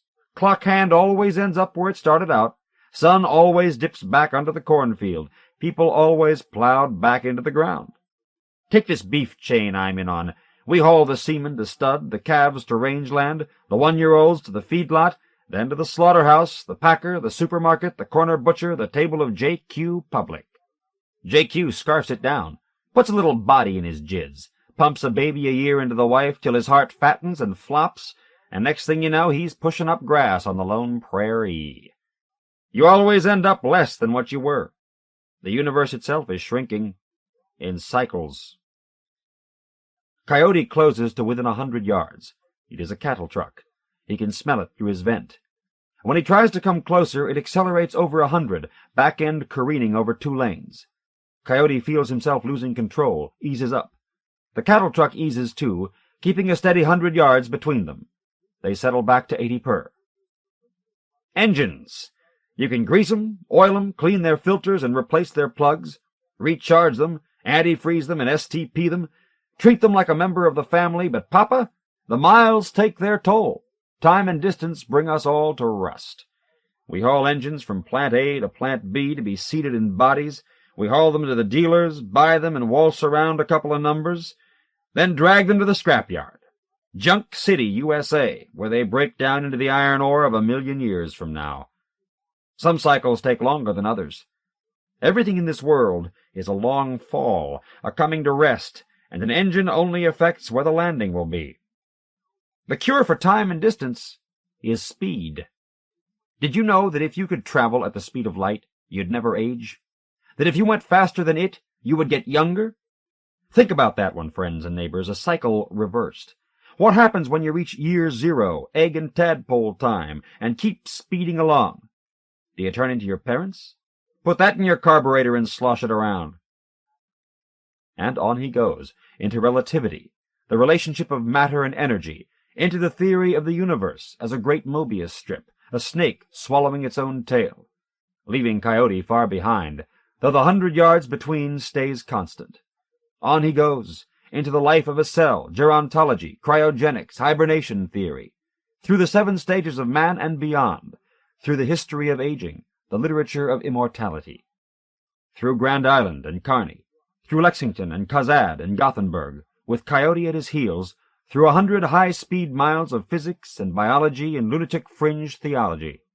You can beat them, though, all these cycles. Oh, yes, I've found the way. Never stop. If you never stop, you can outrun them. It's when you lose your momentum that they get you. Take sleep, the old whore, the seducer of the vital spark. Ever look at yourself in the mirror after sleep has had hold of you? Ever check your face out? Eyes pouched, neck lined, mouth puckered. It's all been worked on. Cycled. Aged. Wrinkle City. The cycle catches you napping and carries you off a little closer to the ground. Sleep, ladies, when it has you under. Those crows come tiptoeing on your face, sinking their tracks into you. Sleep, gents. You wake from her half stiff with urine, stumble out to do an old man's aimless 2-yellow pee. It bloats your prostate, pulls your paunch, plugs your ears, and gauzes your eyes. It sucks you, sleep, sucks you dry and empty, strains the dream from your mind and the life from your body. Reflector posts ripping by, engine complaining, the 2 of them barreling into Nebraska on the far edge of control. And you people let it have you. You surrender with open arms. Not me. Not Ryder P. Moses. I swallow my sleep in capsules and keep 1 step ahead. Rest not, rust not. Once you break from the cycle, escape that dull gravity, then, people, you travel in a straight line, and there is nothing so pure in this world. The interstate goes on forever, and you never have to get off. And it's beautiful. Beautiful. The things a sleeper never sees open up to you. The most beautiful dream is the waking one, the one that never ends. From a straight line you see all the cycles going on without you, night fading in and out, the sun's arch, stars forming and shifting in their signs. The night, especially, the blacker the better, your headlights making a ghost of color on the roadside, focusing to climb the white line. You feel like you can ride deeper and deeper into it, that night is a state you never cross, but only get closer and closer to its center. And in the daytime there's the static of cornfields, cornfields, cornfields, flat monotony like a hum in your eye, like you're going so fast it seems you're standing still, that the country is a still life on your windshield. It begins to weave gently in front of Coyote now, easing to the far right, nicking the shoulder gravel, straightening for a few miles, then drifting left, nodding. Coyote hangs back a little further, held at bay by a whiff of danger. Do you know what metaphor is, truckin' mamas and papas? Have you ever met with it in your waking hours? Benzedrine, there's a metaphor for you, and a good one, for sleep. It serves the same purpose, but makes you understand better, makes everything clear, opens the way to more metaphor. Friends and neighbors, have you ever seen dinosaurs lumbering past you? The road sizzle like a fuse, night drip down like old blood? I have, people. I've seen things only gods and the grandfather stars have seen. I've seen dead men sit in my cab beside me and living ones melt like wax. When you break through the cycle, you're beyond the laws of man, beyond CB manners or Smokey's sirens or statutes of limitations. You're beyond the laws of nature, time, gravity, friction. Forget them. The only way to win is never to stop. Never to stop. Never to stop. The sentences are strung out now, a full minute or two between them. The only escape from friction is a vacuum. Miles flying under, North Platte glowing vaguely ahead on the horizon. Coyote, dogged, hangs on. There is an inexplicable crackling on the wire, as if he were growing distant. There is nothing for Miles to interfere between them. The shortest distance between 2 points. A straight line. Two alone on the plain, tunneling Nebraska darkness. Even the earth is falling. Even the sun is burning out. The side-to-side drifting, more pronounced now, returns to the middle, more brief. Coyote strains to pick the voice from electric jam. North Platte's display brightens. Miles pass. Straight. There is a very loud crackling now. His speaker opened, but his words hung, a crackling past the Brady exit, past Maxwell. Coyote creeping up a bit, then lagging as the stock hauler picks up speed and begins to slalom for real. Coyote tailing it, like a hunter, after a gut-ripped animal spilling its last, and louder crackling as it lurches, fishtails, and lurches ahead, wheels screaming, smoke spewing, saved only by the straightness of the road, and crackling back when Coyote breaks into the band, yelling, "Wake up! Wake up! Wake up!" Pulling horn and flicking lights till the truck ahead steadies, straddling half on half off the right shoulder in direct line with the up-speeding concrete support of an overpass, and he speaks, calm and clear and direct. "This is Ryder P. Moses," he says, "going west. Good night, and happy motoring." Coyote swerves through the flameout, fights for the road as the sky begins a rain of beef. The Richard Nixon Freischütz Rag, by Guy Davenport. Guy Davenport was born in Anderson, South Carolina, and teaches at the University of Kentucky. He is the author of 2 books of stories, Tatlin and Da Vinci's Bicycle, and has also published a long poem, Flowers and Leaves, 3 books of translations of early Greek poetry, and 1 of Greek philosophy, as well as literary studies and essays. On the great 10,000-li wall, begun in the wars of the spring and autumn to keep the Mongols who had been camping nearer and nearer the Yan border from riding in hordes on their Przhevalskis into the cobbled streets and ginger gardens of the Middle Flower Kingdom, Richard Nixon said, "I think you would have to conclude that this is a great wall." Invited by Marshal Yat Chen Ying to inspect a guard tower on the ramparts, he said, "We will not climb to the top today." In the limousine returning to the Forbidden City, he said, "It is worth coming 16,000 miles to see the wall." Of the tombs of the Ming emperors, he said, "It is worth coming to see these, too." "Chairman Mao says," Marshal Yev ventured, "that the past is past." The translator had trouble with the sentiment, which lost its pungency in English. "All over?" Richard Nixon asked. "We have poem," Marshal Yes said, "which I recite. West wind keen, up steep sky, wild geese cry for dawn moon. For cold dawn, white with frost, when horse neigh, bugle call. Boast not now, this hard pass was like iron under foot. At the top we see hills, and beyond the red sun." Richard Nixon leaned with attention, grinning, to hear the translation from the interpreter, Comrade Deng Wansheng, whose English had been learned in Brooklyn, where she spent her childhood. "That's got to be a good poem," Richard Nixon said. "Poem by Chairman Mao," Comrade Deng offered. "He wrote that?" Richard Nixon asked. "Made it up?" "At hard pass over Mountain Loo," Marshal Yes said. "Long march, February 1935. "My, but that's interesting," Richard Nixon said. "Really, really interesting." The limousine slid past high slanting walls of the Forbidden City, on which posters as large as tennis courts bore writing Richard Nixon could not read. They proclaimed, poster after poster by which the long limousine moved, "Make trouble, fail, again make trouble, again fail. Imperialist reactionary make trouble and fail until own destruction. Thought of Chairman Mao." The limousine stopped at the Dragon Palace. Richard Nixon got out. Guards of the heroic People's Volunteer Army stood at attention. On a wall inside the courtyard, 4 tall posters caught the eye of Richard Nixon. "That's Marx," he said, pointing. "Marx," repeated Marshal Yeh. "And that's Engels." "Engels." "And that's Lenin, and that's Stalin." "Precisely," Marshal Yeh replied.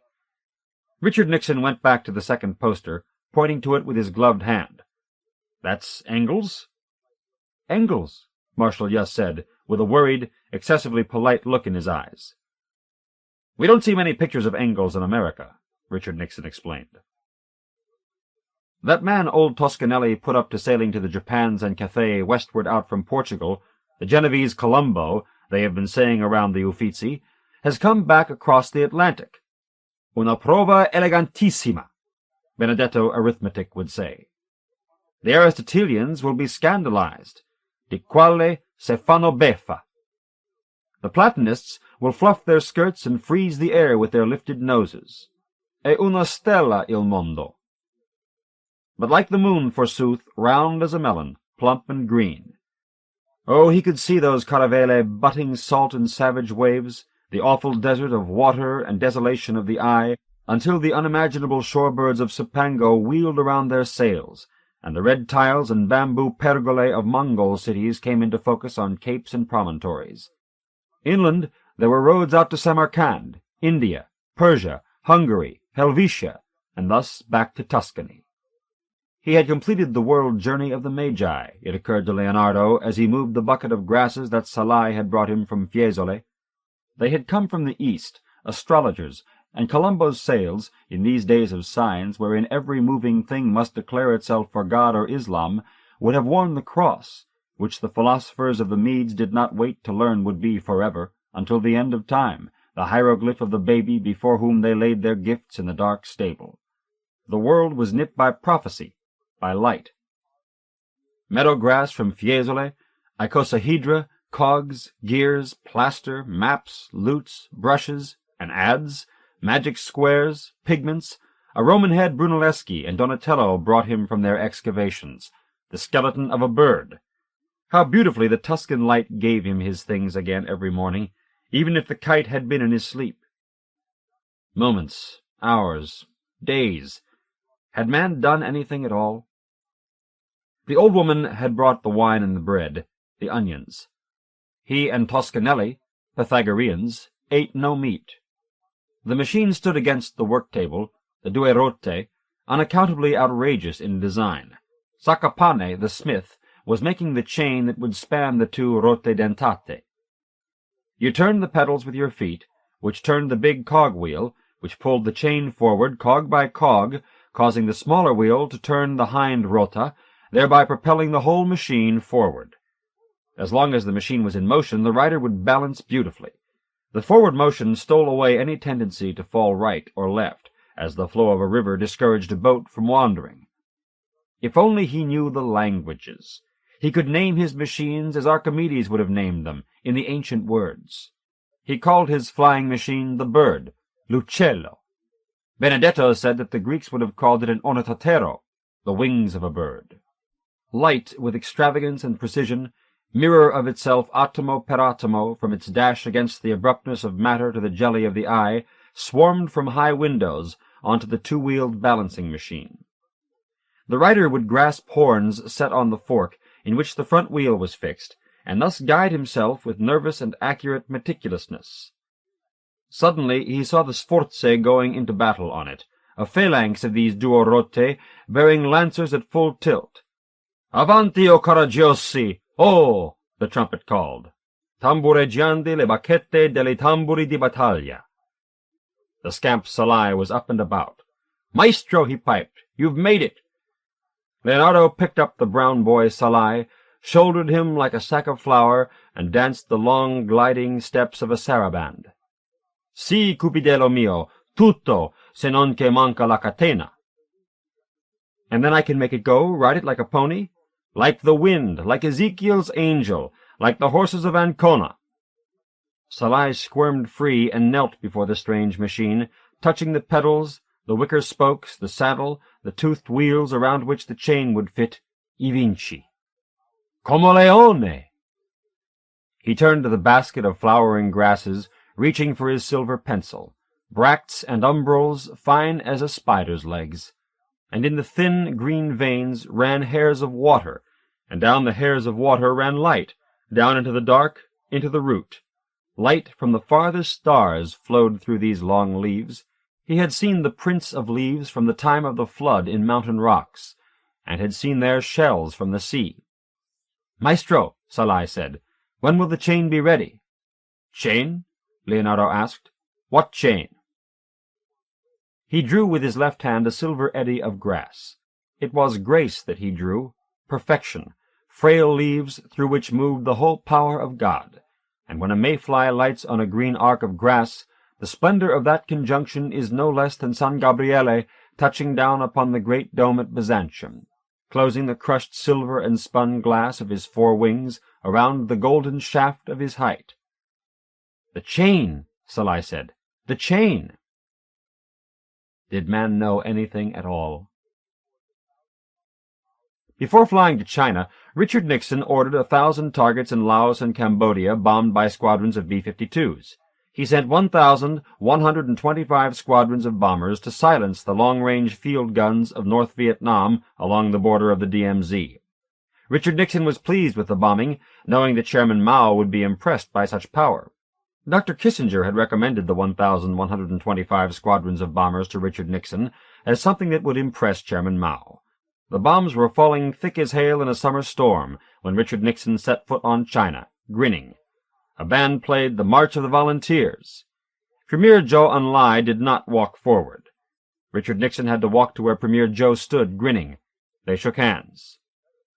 "We came by way of Guam," Richard Nixon said. "It is better that way." "You have good trip?" Premier Zhou asked. "You should know," Richard Nixon said. "You are such a traveler."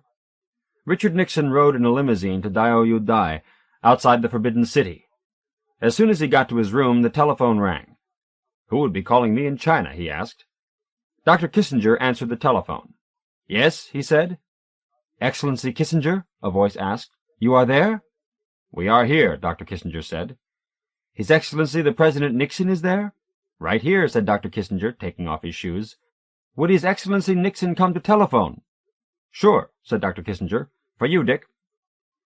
Richard Nixon took the telephone, put it to his ear, and looked at the ceiling, where scarlet dragons swam through clouds of pearl. "Nixon here," he said. "Excellency President Nixon there?" "Right here," Richard Nixon said. "To who have I the honor of addressing?" "Now you speak with Comrade Secretary Wang." A new voice came on the line. It said, "Chairman Mao invite you now, come to visit him." "Right now?" Richard Nixon asked. "We've just got off the plane. We came by way of Guam." "Now," said the telephone. "You come visit, yes?" "Okay," Richard Nixon said. "Will do. You coming to pick us up?" The line had gone dead. "Son of a bitch," Richard Nixon said. Dr. Kissinger rocked on his heels and grinned from ear to ear. Roses, buttons, thimbles, lace. The grass grows up to the stones, the road. There are flowers in the grass, and flowers on her dress, and buttons down her dress, and lace on the collar and cuffs and hem, and buttons on her shoes. In the Luxembourg she wears a shawl from Segovia, and Pablo says she looks like a Spanish woman of the old school, when women were severe and well-bred and kind, and I say that she looks like an officer in the Union Army. We sing The Trail of the Lonesome Pine, which she plays on the piano, throwing in snatches of Marching Through Georgia and Alexander's Ragtime Band. She has Pompelli's nose, the hands of a Spanish saint. In France she wears a yellow hat, in Italy a Panama. Alice, I say, Assisi, the grass of Assisi, and the leaves Sassetta. We walk comfortably over the stones, hearing the bells ring for the nuns and the girls in their school. It is so quiet, she says, being herself quiet to say that it is quiet. Spain is a still life, I say, only Italy is landscape. The birds there, she says. St. Francis, I say. The birds suffer their suffering each in a lifetime, forgetting it as they endure. We remember suffering from years and years ago. Do not talk of old things, she says. There is no time any more, only now. Not, say I, if you can hear as I can the bugles and see the scarlet flags. And I could, I can, I always can. The officers sit in their saddles, and the guidons, with their Victorian numbers and faded reds, move to the head of the column. It is an old way with men. It happened at Austerlitz and Sevastopol. The generals are high on their horses, listening to the band, to the shouts of the sergeants. It is glory. When Leo moved out, we trotted around the room like horses, and Basket went around with us. I was the general, and Alice was the officer, and Basket was the horse, and altogether we were Napoleon. We were pickaninnies cakewalking before the elders on a Saturday in Alabama. We were Barnum and Bailey, and the great rat of Sumatra, going a progress to Chantilly to see the lace and the cream. It is quiet, she says, and I say, Alice, look at the flowers. Yes, she says. Yes, I say. Is it not grand to say yes back and forth when we mean something else?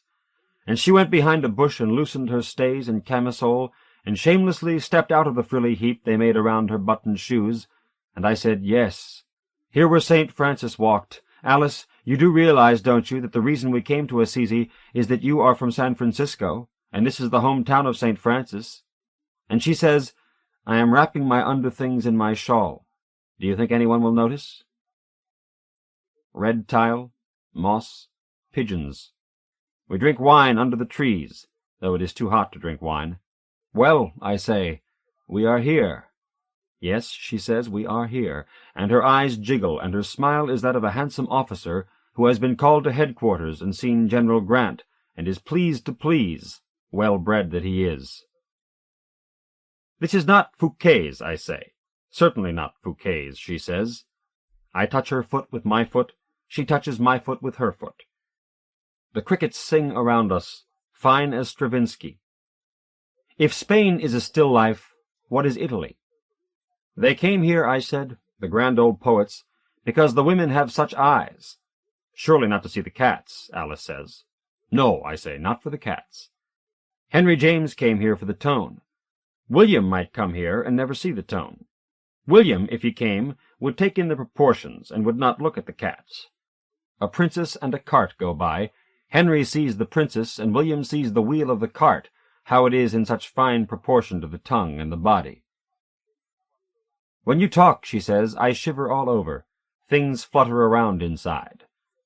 When you smile, I say, I bite into peaches, and Casals plays Corelli, and my soul is a finch in cherries. Let us talk and smile forever. This is forever, Alice says. It is so quiet. Look at the dust, I say. Would you walk in it barefoot? Another glass of wine, she says, and I will fly over the bell tower. Did you have a rosewood piano in San Francisco, I ask?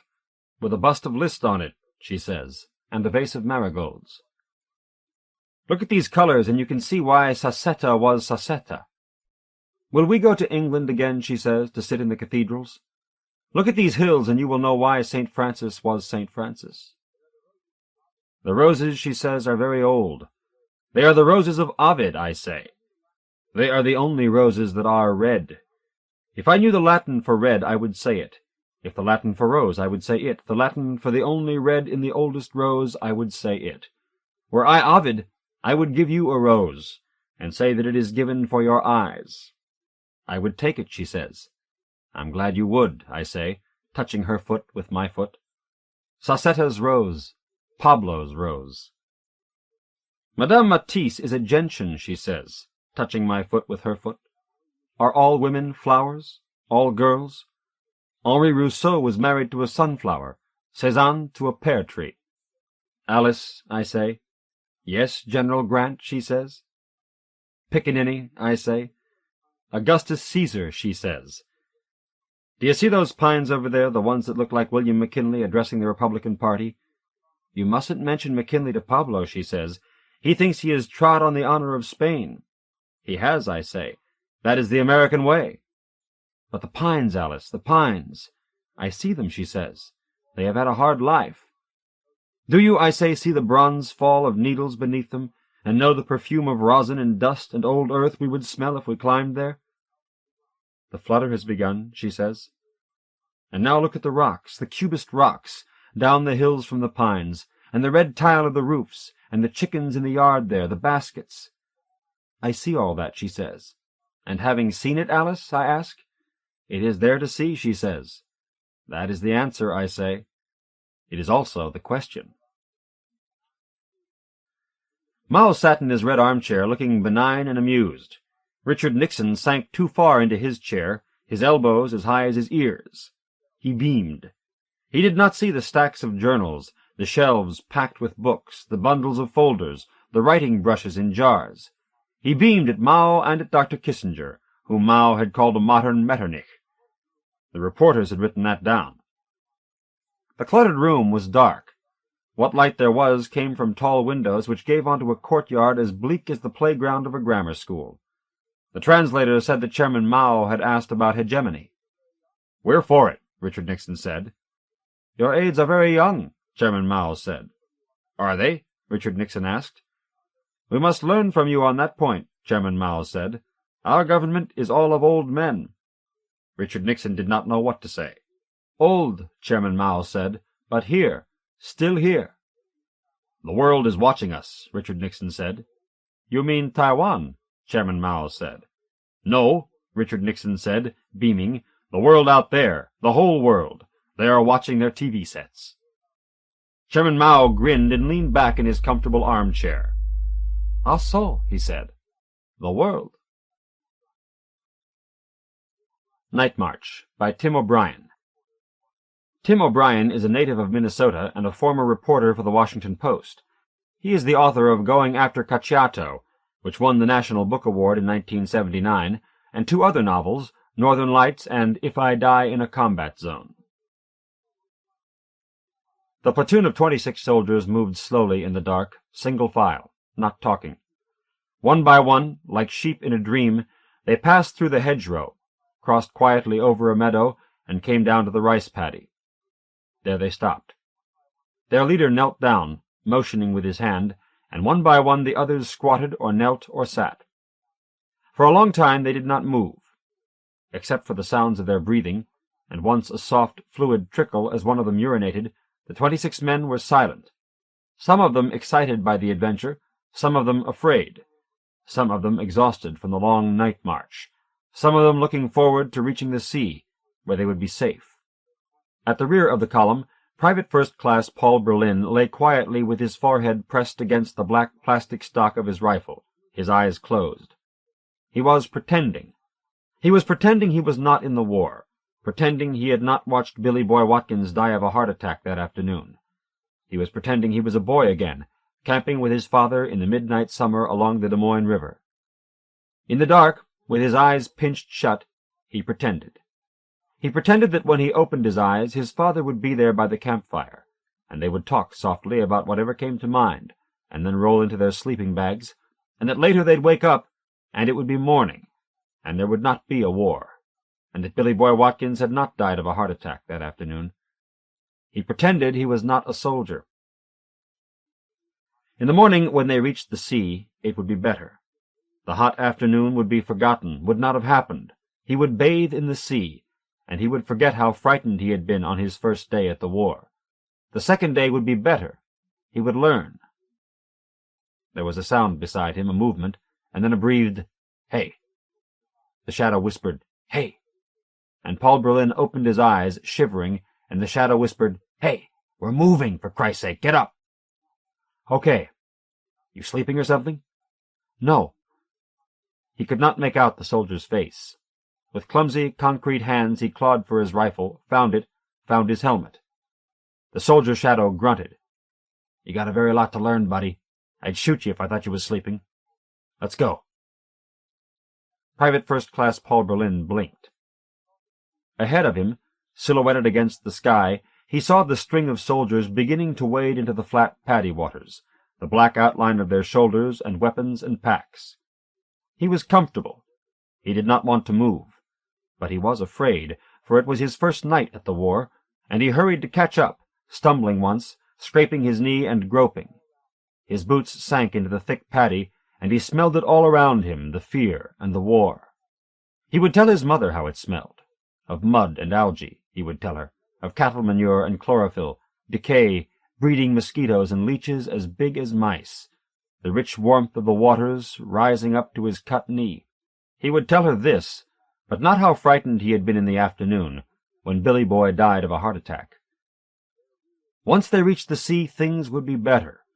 Their rear would be guarded by 5,000 miles of open ocean, and they would swim and dive into the breakers and hunt crayfish and smell the salt, and they would be safe. Private First Class Paul Berlin followed the shadow of the man in front of him. It was a clear night.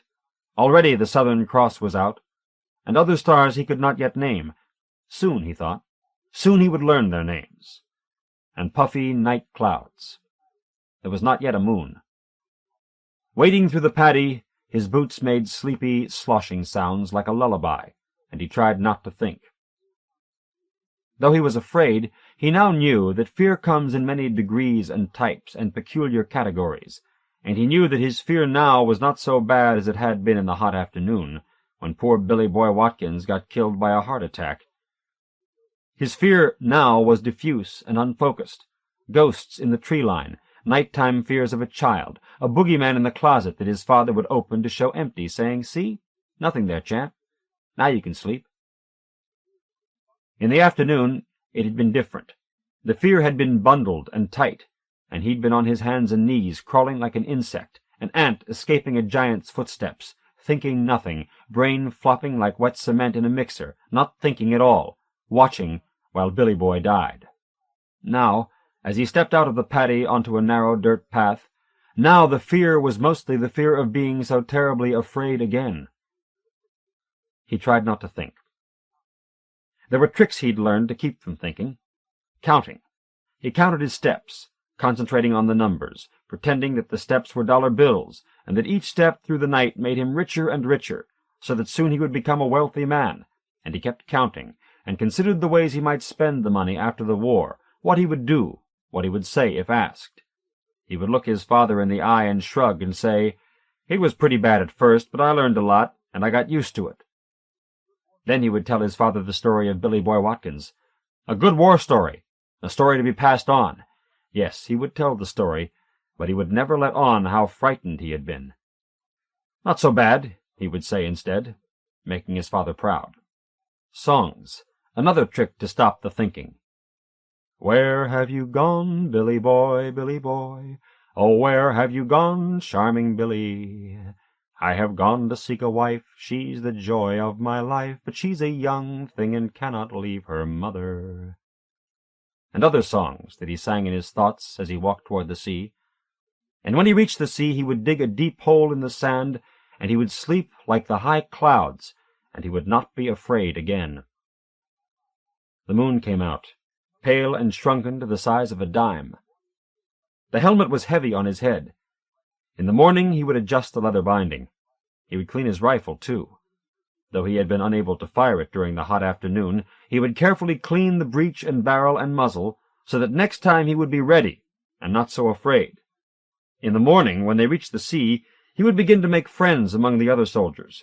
He would learn their names and laugh at their jokes. Then, when the war ended, he would have war buddies, and he would write to them now and then to exchange memories. Walking, sleeping in his walking, he felt better. He watched the moon come higher. Once they skirted a sleeping village. The smells again, straw, cattle, mildew. The men were quiet. On the far side of the village, deep in the dark smells, a dog barked. The column stopped until the barking died away. Then they marched fast away from the village, through a graveyard waxed with conical-shaped burial mounds and tiny altars of clay and stone. The graveyard had a perfumey smell. A nice place to spend the night.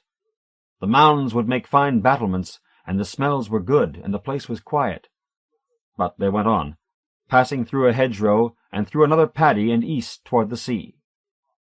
He walked carefully. He remembered what he'd been taught. Stay off the center of the path, for that's where the landmines will be planted, where stupid and lazy soldiers like to walk. Stay alert, he'd been taught. Better alert than inert. Agile, mobile, hostile. Walking, step on step, he wished he'd paid better attention to the training. He could not remember what they'd said about the awful fear, how to stop it, what to say to it. They'd forgotten the lessons in courage. And they hadn't mentioned how Billy Boy Watkins would die of a heart attack, his face turning pale and the veins popping out. Private First Class Paul Berlin walked carefully. Stretching ahead like dark beads on a chain, the string of soldiers, whose names he did not yet know, moved with the silence and slow grace of smoke. Now and again, moonlight reflected off a machine gun or a wristwatch. But mostly the soldiers were quiet and hidden and far away seeming in a peaceful night, strangers on a long street, and he felt quite separate from them, as if trailing behind like the caboose on a night train, pulled along by inertia, sleepwalking, and afterthought to the war. So he walked carefully, counting his steps. When he had counted to 3,450, the column stopped. One by one the soldiers squatted or knelt down. The grass along the path was wet. Private First Class Paul Berlin lay back and turned his head so he could lick at the dew with his eyes closed, another trick to forget the war. He might have slept. I wasn't afraid, he was saying, or dreaming, facing his father's stern eyes. I wasn't afraid, he was saying, coming up on his elbows. The soldier beside him, quietly chewing mint-smelling gum. "Sleeping again?" the soldier whispered. "No," said Private First Class Paul Berlin. "Hell no." The soldier grunted, twisted the cap off his canteen, swallowed, and handed it through the dark. "Take some." "Thanks." "You're the new guy." "Yes." He did not want to admit it, but he said it again. "Yes." The soldier handed him a stick of gum. "Chew it quiet, okay? Don't blow no bubbles or nothing." "Thanks, I won't." He could not make out the boy's face in the shadows. They sat still, and Private First Class Paul Berlin chewed the gum until all the sugars were gone. Then the soldier said, "Bad day today, buddy." Paul Berlin nodded wisely, but he did not speak. "Don't think it's always so bad," the soldier whispered. "I don't want to scare you. You'll get used to it soon enough, I guess. They've been fighting wars a long time, and you get used to it." "Sure, you will." They were quiet a while. And the night was quiet, no crickets or birds, and it was hard to imagine it was truly a war. He searched for the soldier's face, but could not find it. It did not matter much. Even if he saw the boy's face, he would not know the name, and even if he knew the name, it would not matter. "Haven't got the time," the soldier whispered. "No." "Rats." "Don't matter, really. Goes faster if you don't know the time, anyhow." "I suppose." "What's your name, buddy?" "Paul." "Nice to meet and greet you," he said, and in the dark beside the path they shook hands. "Mine's Tony. Everybody calls me Buffalo, though." The soldier's hand was strangely warm and soft, but it was a very big hand. "Sometimes they just call me Buff," he said. And again they were quiet. They lay in the grass and waited. The moon was very high now and very bright, and they were waiting for cloud cover. The soldier suddenly snorted. "What is it?" "Nothing," he said, but then he snorted again. A lousy heart attack. A heart attack! Can't get over it. Old Billy Boy croaking from a lousy heart attack. Pow! Down he goes. A heart attack! Can you believe it?" It made Private First Class Paul Berlin smile. He couldn't help it. "Ever hear of such a thing?" "Not till now," said Paul Berlin, still smiling. "Me neither," said the soldier in the dark. "God! Dying of a heart attack. Didn't know him, did you?" "No." "Tough as nails." "Yeah. And what happens?" "A heart attack. Can you imagine it?" "Yes," said Private First Class Paul Berlin, "I can imagine it." And he imagined it clearly. He giggled. He couldn't help it. He imagined Billy's father opening the telegram. "Sorry to inform you that your son Billy Boy was yesterday scared to death in action in the Republic of Vietnam, valiantly succumbing to a heart attack suffered while under enormous stress, and it is with greatest sympathy that—" He giggled again. He rolled onto his belly, pressed his face into his arms. He was shaking with the giggles. The big soldier hissed at him to shut up, but he could not stop giggling and remembering the hot afternoon and poor Billy Boy, and how they'd been drinking Coke from bright red aluminum cans, and how they'd started on the day's march, and how, a little while later, poor Billy Boy stepped on the mine, and how it made a tiny little sound, poof, and how Billy Boy just stood there with his mouth wide open, looking down, then shaking his head, surprised looking, and how finally Billy Boy sat down very casually, not saying a word, his foot lying behind him with most of it still in the boot. Paul Berlin giggled louder. He could not stop. He bit his arm, trying to stifle it, but remembering, "War's over, Billy," the man had said in consolation. But Billy Boy got scared, and started crying and said it was over. "It's all over," he kept saying, scaring himself. "Nonsense," the medic said, Doc Parrott. But Billy Boy kept bawling, tightening up, his face going pale and transparent and his veins popping out. Scared stiff. Even when Doc stuck him with morphine, Billy Boy kept crying. "Shut up!" the big soldier hissed. But Private First Class Paul Berlin could not stop. Giggling and remembering, he covered his mouth. His eyes stung, remembering how it was when Billy Boy died of fright. "Quiet!" But he could not stop giggling, the same way Billy Boy could not stop bawling that afternoon. Afterward, Doc Parrott had explained, "You see, Billy Boy really died of a heart attack. He was scared he was ready to die.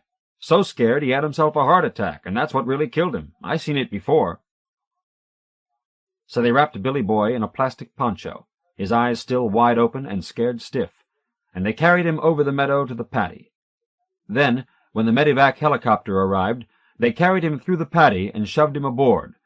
Then things were exploding everywhere, people yelling, the heat, and the chopper pulled up and jerked, and Billy Boy came tumbling out, falling slowly and then faster, and the paddy waters sprayed up as if Billy Boy had just executed a long and dangerous dive, or as if Billy Boy had been killed by a heart attack.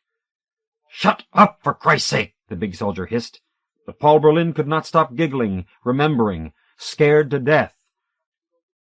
Later, they had waded in after him, probing for Billy with their rifle butts, elegantly and delicately probing for him through the thick waters, singing, some of them, "Where have you gone, Billy Boy, oh, where have you gone, charming Billy?" They found him. Green and clothed in algae, his eyes open and still scared, dead of a heart attack. "Quiet!" the soldier screamed, shaking him. But Private First Class Paul Berlin could not stop. The giggles came from that place deep in his groin, the place that secreted the purple chemicals of fear, and he could not stop.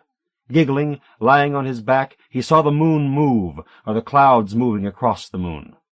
Wounded in action, dead of fright, a fine war story. He would tell it to his father, how Billy Boy Watkins had been scared to death, never letting on. He could not stop. He was afraid, and he could not stop. The soldiers smothered him. He tried to fight back, but he was weak from the giggles, wet in the eyes. Then the moon was under clouds. The column was moving. He was tired. The soldier helped him up. "Okay now, buddy?" "Sure." "You can get killed laughing that way." I know that." "You got to stay calm, buddy. It's the whole trick, staying calm." The soldier handed him his rifle. "Half the battle, at least. Just staying calm. You'll get better at it. Come on now." He turned away, and Private First Class Paul Berlin hurried after him. He was still shivering. He fell into the pace of the march, began counting again, each step one and the next. Light-headed, blank-eyed in the great dark, he lost track of the numbers, which came without sequence, randomly, a jumbled and tumbling and chaotic rush of numbers that ran like fluid through his head. Ahead of him, quiet, the column of soldiers plodded through the ongoing night-time. He felt better. He would never be so afraid again. It would become a part of history. It would become a funny and sad tale to tell his father and his friends, who would either believe or not believe, and there would be other stories later. He walked fast. In the morning he would do better. A war story, a good joke. He closed his eyes and walked, and he smelled many things. He smelled the grass and the trees and the clouds of low fog, and soon he could even smell the sea. But he could not stop being afraid. Separating by John Updike. John Updike was born in Shillington, Pennsylvania in 1932, and presently lives in Massachusetts. He has published 9 novels and 4 volumes of poetry, as well as 6 collections of short stories. His last collection, Problems and Other Stories, contains Separating. The day was fair. Brilliant. All that June the weather had mocked the maples' internal misery with solid sunlight, golden shafts and cascades of green, in which their conversations had wormed unseeing, their sad, murmuring selves the only stain in nature. Usually by this time of the year they had acquired tans, but when they met their elder daughter's plane on her return from a year in England, they were almost as pale as she, though Judith was too dazzled by the sunny, opulent jumble of her native land to notice. They did not spoil her homecoming by telling her immediately. Wait a few days. Let her recover from jet lag had been one of their formulations in that string of grey dialogues over coffee, over cocktails, over Cointreau, that had shaped the strategy of their dissolution, while the earth performed its annual stunt of renewal unnoticed beyond their closed windows. Richard had thought to leave at Easter. Joan had insisted they wait until the 4 children were at last assembled, with all exams passed and ceremonies attended, and the bauble of summer to console them. So he had drudged away in love, in dread, repairing screens, getting the mowers sharpened, rolling and patching their new tennis court. The court, clay, had come through its first winter pitted and windswept bare of redcoat. Years ago the Maples had observed how often, among their friends, divorce followed a dramatic home improvement, as if the marriage were making one last twitchy effort to live. Their own worst crisis had come amid the plaster dust and exposed plumbing of a kitchen renovation. Yet, a summer ago, as canary-yellow bulldozers gaily churned a grassy, daisy-dotted knoll into a muddy plateau, and a crew of pig-tailed young men raked and tamped clay into a plain, this transformation did not strike them as ominous, but festive in its impudence. Their marriage could rend the earth for fun. The next spring, waking each day at dawn to a sliding sensation, as if the bed were being tipped, Richard found the barren tennis court, its net and tapes still rolled in the barn, an environment congruous with his mood of purposeful desolation, and the crumbling of handfuls of clay into cracks and holes. Dogs had frolicked on the court in a thaw, rivulets had evolved trenches, an activity suitably elemental and interminable. In his sealed heart he hoped the day would never come. Now it was here. A Friday. Judith was reacclimated. All 4 children were assembled, before jobs and camps and visits again scattered them. Joan thought they should be told one by one. Richard was for making an announcement at the table. She said, "I think just making an announcement is a cop-out. They'll start quarreling and playing to each other instead of focusing. They're each individuals, you know, not just some corporate obstacle to your freedom." Okay, I agree. Joan's plan was exact. That evening they were giving Judith a belated welcome-home dinner of lobster and champagne. Then, the party over, they, the 2 of them, who 19 years before would push her in a baby carriage along 10th Street to Washington Square, were to walk her out of the house, to the bridge across the Salt Creek, and tell her, swearing her to secrecy. Then Richard Jr., who was going directly from work to a rock concert in Boston, would be told, either late when he returned on the train, or early Saturday morning before he went off to his job. He was 17, and employed as one of a golf course maintenance crew. Then the two younger children, John and Margaret, could, as the morning wore on, be informed.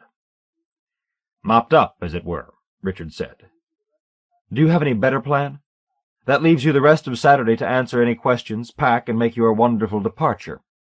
"No," he said, meaning he had no better plan, and agreed to hers, though it had an edge of false order, a plea for control in the semblance of its achievement, like Joan's long chore lists and financial accountings, and, in the days when he first knew her, her too copious lecture notes.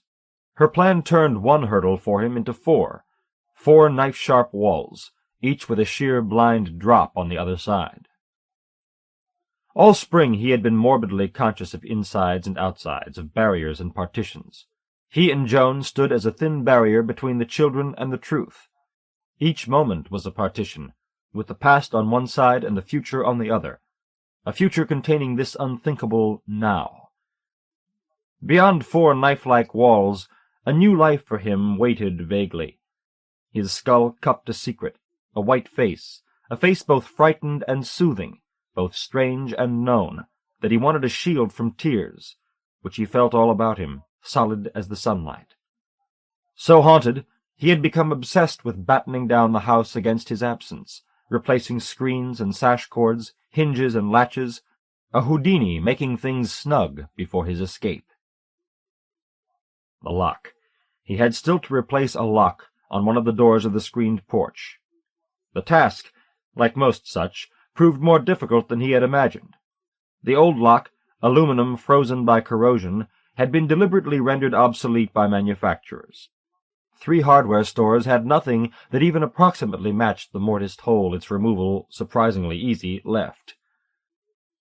Another hole had to be gouged, with bits too small and saws too big, and the old hole fitted with a block of wood, the chisels dull, the saw rusty, his fingers thick with lack of sleep. The sun poured down, beyond the porch, on a world of neglect. The bushes already needed pruning, the windward side of the house was shedding flakes of paint, rain would get in when he was gone, insects, rot, death. His family, all those he would lose, filtered through the edges of his awareness as he struggled with screw-holes, splinters, opaque instructions, minutiae of metal. Judith sat on the porch, a princess returned from exile. She regaled them with stories of fuel shortages, of bomb scares in the underground, of Pakistani workmen loudly lusting after her as she walked past on her way to dance school. Joan came and went, in and out of the house, calmer than she should have been, praising his struggles with the lock as if this were one more, and not the last of their chain of shared chores. The younger of his sons, John, now at 15, suddenly, unwittingly handsome, for a few minutes held the rickety screen door while his father clumsily hammered and chiseled, each blow a kind of sob in Richard's ears. His younger daughter, having been at a slumber party, slept on the porch hammock through all the noise, heavy and pink, trusting and forsaken. Time, like the sunlight, continued relentlessly. The sunlight slowly slanted. Today was one of the longest days. The lock clicked, worked. He was through. He had a drink. He drank it on the porch, listening to his daughter. It was so sweet, she was saying, during the worst of it, how all the butchers and bakery shops kept open by candlelight. They're all so plucky and cute. From the papers, things sounded so much worse here, people shooting people in gas lines and everybody freezing. Richard asked her, "Do you still want to live in England forever?" Forever. The concept, now a reality upon him, pressed and scratched at the back of his throat. "No," Judith confessed, turning her oval face to him, its eyes still childishly far apart, but the lips set as over something succulent and satisfactory. "I was anxious to come home. I'm an American." She was a woman. They had raised her. He and Joan had endured together to raise her, alone of the 4. The others had still some raising left in them. Yet it was the thought of telling Judith, the image of her, their first baby, walking between them arm in arm to the bridge, that broke him. The partition between himself and the tears broke. Richard sat down to the celebratory meal with the back of his throat aching. The champagne, the lobster seemed phases of sunshine. He saw them and tasted them through tears. He blinked swallowed, croakily joked about hay fever. The tears would not stop leaking through. They came not through a hole that could be plugged, but through a permeable spot in a membrane, steadily, purely, endlessly, fruitfully. They became, his tears, a shield for himself against these others, their faces, the fact of their assembly, a last time as innocence, at a table where he sat the last time as head.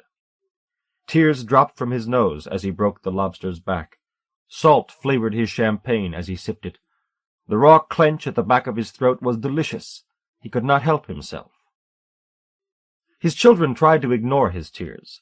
Judith, on his right, lit a cigarette, gazed upward in the direction of her too energetic, too sophisticated exhalation. On her other side, John earnestly bent his face to the extraction of the last morsels, legs, tail segments, from the scarlet corpse. Joan, at the opposite end of the table, glanced at him surprised, her reproach displaced by a quick grimace of forgiveness or of salute to his superior gift of strategy. Between them, Margaret, no longer called Bean, 13 and large for her age, gazed from the other side of his pane of tears, as if into a shop window at something she coveted, at her father, a crystalline heap of splinters and memories. It was not she, however, but John, who, in the kitchen, as they cleared the plates and carapaces away, asked Joan the question, "Why is Daddy crying?" Richard heard the question, but not the murmured answer. Then he heard Bean cry, "Oh, no!" the faintly dramatized exclamation of one who had long expected it. John returned to the table carrying a bowl of salad. He nodded tersely at his father, and his lips shaped the conspiratorial words, "She told." "Told what?" Richard asked aloud, insanely. The boy sat down, as if to rebuke his father's distraction with the example of his own good manners, and said quietly, "The separation."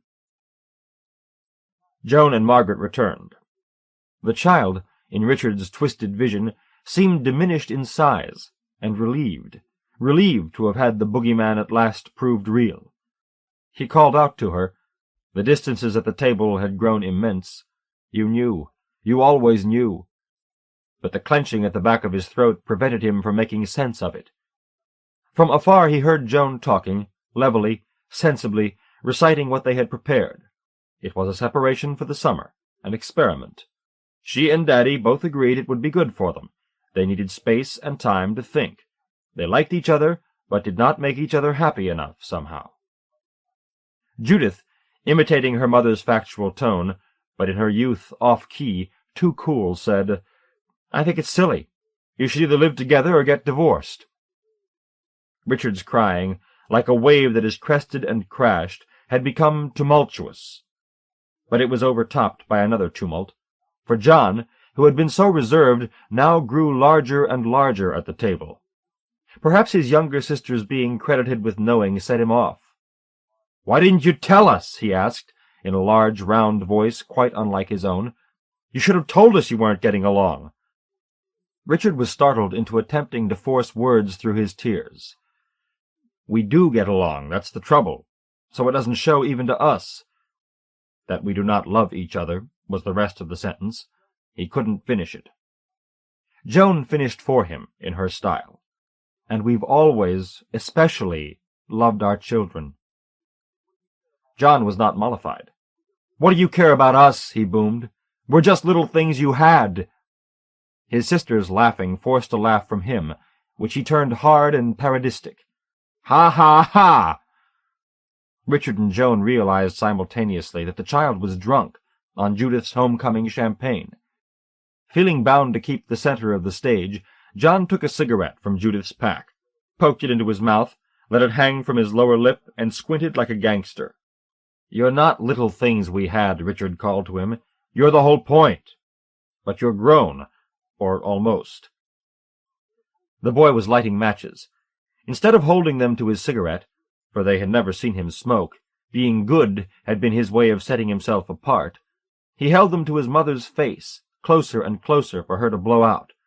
Then he lit the whole folder, a hiss, and then a torch held against his mother's face. Prismed by his tears, the flame filled Richard's vision.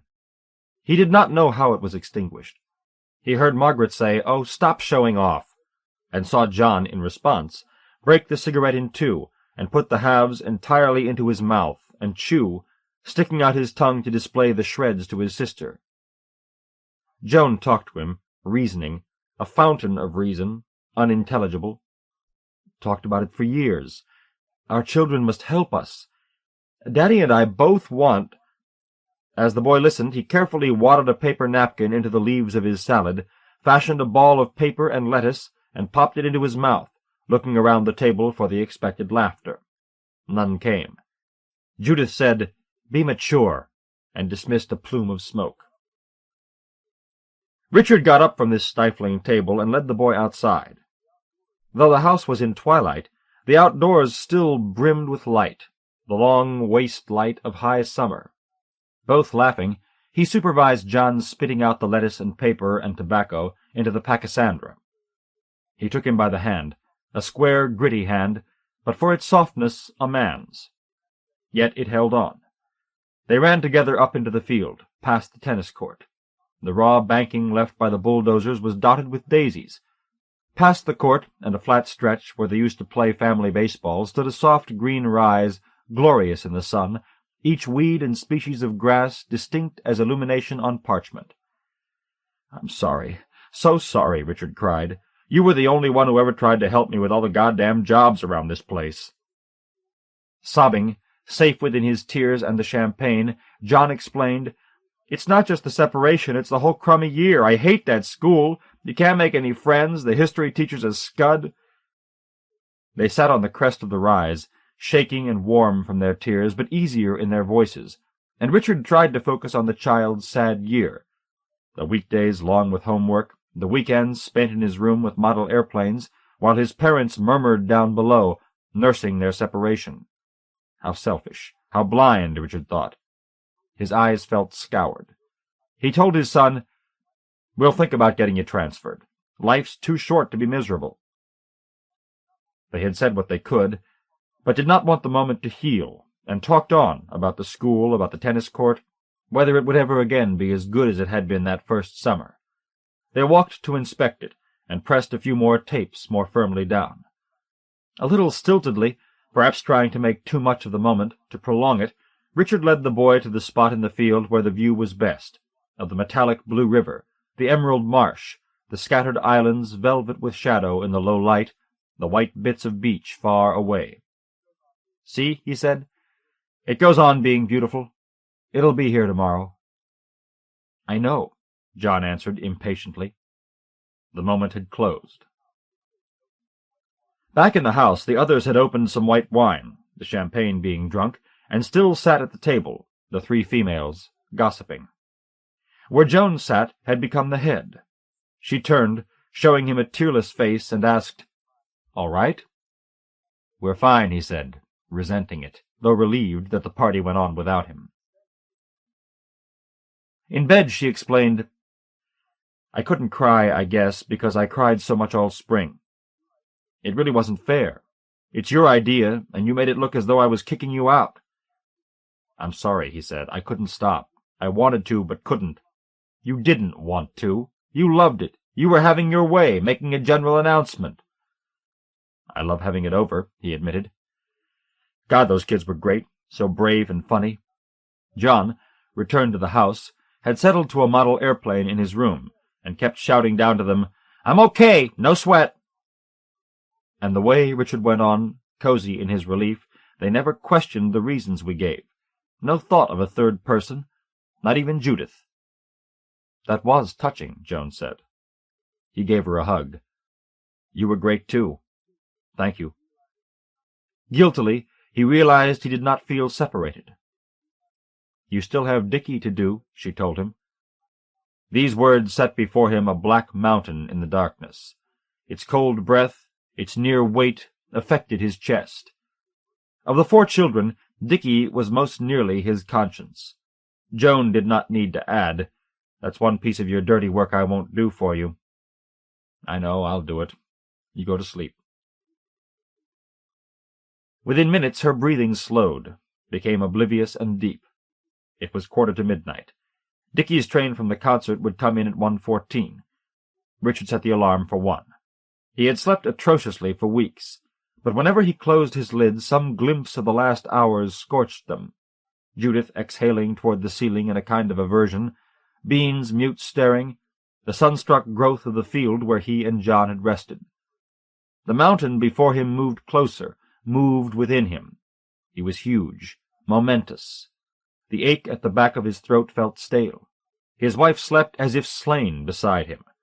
When, exasperated by his hot lids, his crowded heart, he rose from the bed and dressed, she awoke enough to turn over. He told her then, "If I could undo it all, I would." "Where would you begin?" she asked. There was no place. Giving him courage. She was always giving him courage. He put on shoes without socks in the dark. The children were breathing in their rooms. The downstairs was hollow. In their confusion they had left lights burning. He turned off all but one, the kitchen overhead. The car started. He had hoped it wouldn't. He met only moonlight on the road. It seemed a diaphanous companion, flickering in the leaves along the roadside, haunting his rear-view mirror like a pursuer, melting under his headlights. The center of town, not quite deserted, was eerie at this hour.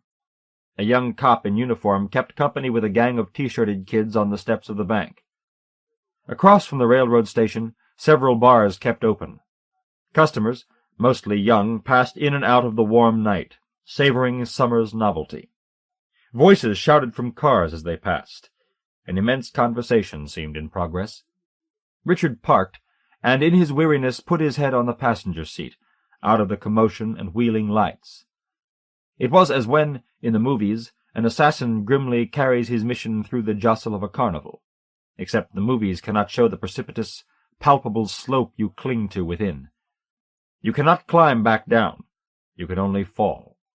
The synthetic fabric of the car seat, warmed by his cheek, confided to him an ancient, distant scent of vanilla. A train whistle caused him to lift his head. It was on time. He had hoped it would be late. The slender drawgates descended. The bell of approach tingled happily. The great metal body, horizontally fluted, rocked to a stop, and sleepy teenagers disembarked, his son among them. Dickie did not show surprise that his father was meeting him at this terrible hour. He sauntered to the car with two friends, both taller than he. He said "hi" to his father, and took the passenger's seat with an exhausted promptness that expressed gratitude. The friends got into the back, and Richard was grateful. A few more minutes' postponement would be won by driving them home. He asked, "How was the concert?" "Groovy," one boy said from the back seat. "It bit," the other said.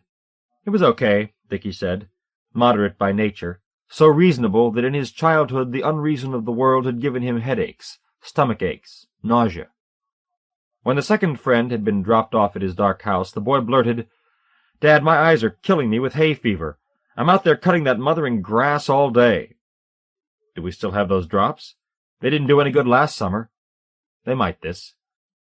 Richard swung a U-turn on the empty street.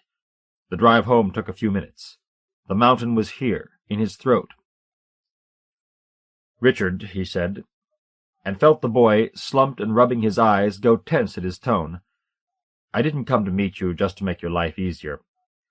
I came because your mother and I have some news for you, and you're a hard man to get a hold of these days. It's sad news." "That's okay." The reassurance came out soft but quick, as if released from the tip of a spring. Richard had feared that his tears would return and choke him, but the boy's manliness set an example, and his voice issued forth steady and dry. "It's sad news, but it needn't be tragic news, at least for you. It should have no practical effect on your life, though it's bound to have an emotional effect. You'll work at your job and go back to school in September. Your mother and I are really proud of what you're making of your life. We don't want that to change at all." "Yeah," the boy said lightly, on the intake of his breath, holding himself up. They turned the corner. The church they went to loomed like a gutted fort. The home of the woman Richard hoped to marry stood across the green. Her bedroom light burned. "Your mother and I," he said, "have decided to separate. For the summer. Nothing legal, no divorce yet. We want to see how it feels. For some years now, We haven't been doing enough for each other, making each other as happy as we should be. Have you sensed that?" "No," the boy said. It was an honest, unemotional answer, true or false in a quiz. Glad for a factual basis, Richard pursued, even garrulously, the details: his apartment across town, his utter accessibility, the split vacation arrangements, the advantages to the children, the added mobility and variety of the summer. Dickie listened, absorbing. Did the others know? Richard described how they had been told. How did they take it? The girls pretty calmly. John flipped out. He shouted and ate a cigarette and made a salad out of his napkin and told us how much he hated school. His brother chuckled. He did. Yeah, the school issue was more upsetting for him than Mom and me. He seemed to feel better for having exploded. He did? The repetition was the first sign that he was stunned. Yes. Dickie, I want to tell you something. This last hour, waiting for your train to get in, has been about the worst of my life. I hate this. Hate it. My father would have died before doing it to me. He felt immensely lighter saying this. He had dumped the mountain on the boy. They were home. Moving swiftly as a shadow, Dickie was out of the car, through the bright kitchen. Richard called after him, Want a glass of milk or anything? No, thanks. Want us to call the course tomorrow and say you're too sick to work? No, that's all right. The answer was faint, delivered at the door to his room. Richard listened for the slam of a tantrum. The door closed normally. The sound was sickening. Joan had sunk into that first deep trough of sleep and was slow to awake. Richard had to repeat, I told him. What did he say? Nothing much. Could you go say good night to him, please? She left their room without putting on a bathrobe. He sluggishly changed back into his pajamas and walked down the hall. Dickie was already in bed. Joan was sitting beside him, and the boy's bedside clock radio was murmuring music. When she stood, an inexplicable light, the moon, outlined her body through the nightie. Richard sat on the warm place she had indented on the child's narrow mattress. He asked him, Do you want the radio on like that? It always is. Doesn't it keep you awake? It would me. No. Are you sleepy? Yeah. Good. Sure you want to get up and go to work? You've had a big night. I want to.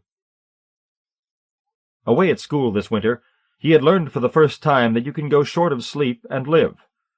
As an infant he had slept with an immobile, sweating intensity that had alarmed his babysitters. As the children aged, he became the first to go to bed, earlier for a time than his younger brother and sister. Even now he would go slack in the middle of a television show, his sprawled legs hairy and brown. Okay. Good boy. Dickie, listen, I love you so much. I never knew how much until now. No matter how this works out, I'll always be with you. Really.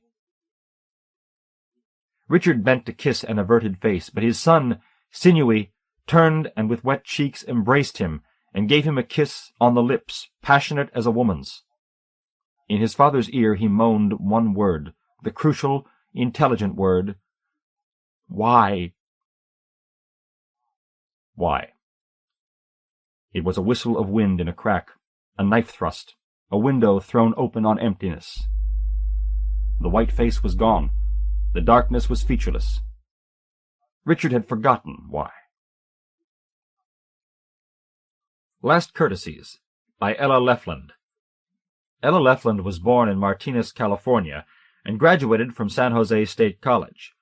She has published stories in Harper's, The Atlantic, Quarterly Review of Literature, Red Book, The New Yorker, and Epoch, as well as 3 novels, Mrs. Monk, Love Out of Season, and Rumors of Peace. Lillian, you're too polite, Vladimir kept telling her. She did not think so. Perhaps she was not one to return shoves in the bus line, but she did fire off censorious glares. And true, she never yelled at the paper boy who daily flung her chronicle to a rain-soaked fate, but she did beckon him to her door and remind him of his responsibilities. If she was always the last to board the bus, if she continued to dry out the paper on the stove, that was the price she must pay for observing the minimal courtesy the world owed itself if it was not to go under. Civilized she was. Excessively polite, no. In any case, even if she had wanted to, she could not change at this stage of life. Nor had Aunt Bedelia ever changed in any manner. Not that she really compared herself to her phenomenal aunt, who, when she had died 4 months ago at the age of 91, was still a captivating woman. No faded great beauty, the family ran to horse faces, but elegant, serenely vivid. Any other old lady who dressed herself in long gowns circa 1910 would have appeared a mere oddity, but under Bedelia's antiquated hairdo sat a brain. In her gnarled, almond-scented fingers lay direction. She spoke of Bach, of the Russian novelists, of her garden and the consolations of nature, never of her arthritis, the fallen ranks of her friends, or the metamorphosis of the neighborhood, which now featured motorcycles roaring alongside tin cans and blackened banana peels. At rare moments a sigh escaped her lips, but who knew if it was for her crippled fingers — she had been a consummate pianist — or a repercussion from the street? It was bad form, ungallant, to put too fine a point on life's discomfitures. Since Bedelia's death the flat was lonely. Lonely, yet no longer private, since a supremely kinetic young woman, herself a music lover, had moved in upstairs. With no one to talk to, with thuds and acid rock resounding from above, Lillian drifted, too often she knew, into the past, fingering its high points.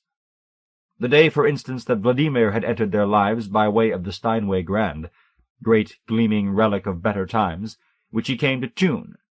He had burst in, dressed not in a customary suit, but in garage mechanic's overalls and rubber-thong sandals, a short, square man with the large, disheveled head of a furious gnome, who embellished his labors with glorious run-throughs of Bach and Scarlatti, but whose speech, through a dark bog of Slavic intonations, was distinctly, undeniably obscene.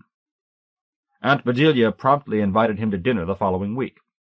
Lillian stood astonished, but reminded herself that her aunt was a sheltered soul, unfamiliar with scabrous language, whereas she, Lillian, lived more in the great world, riding the bus every day to the opera house, where she held the position of switchboard operator, Italian and German required. The following morning at work, in fact, she inquired about Vladimir. Several people there knew of him. A white Russian, he had fled to Prague with his parents in 1917, then fled again 20 years later, eventually settling in San Francisco, where he quickly earned the reputation of an excellent craftsman and a violent crackpot. He abused clients who had no knowledge of their piano's intestines, and had once been taken to court by an acquaintance whom he had knocked down during a conversation about Wagner. He wrote scorching letters of general advice to the newspapers. With arms like a windmill, he confronted mothers who allowed their children to drop potato chips on the sidewalk.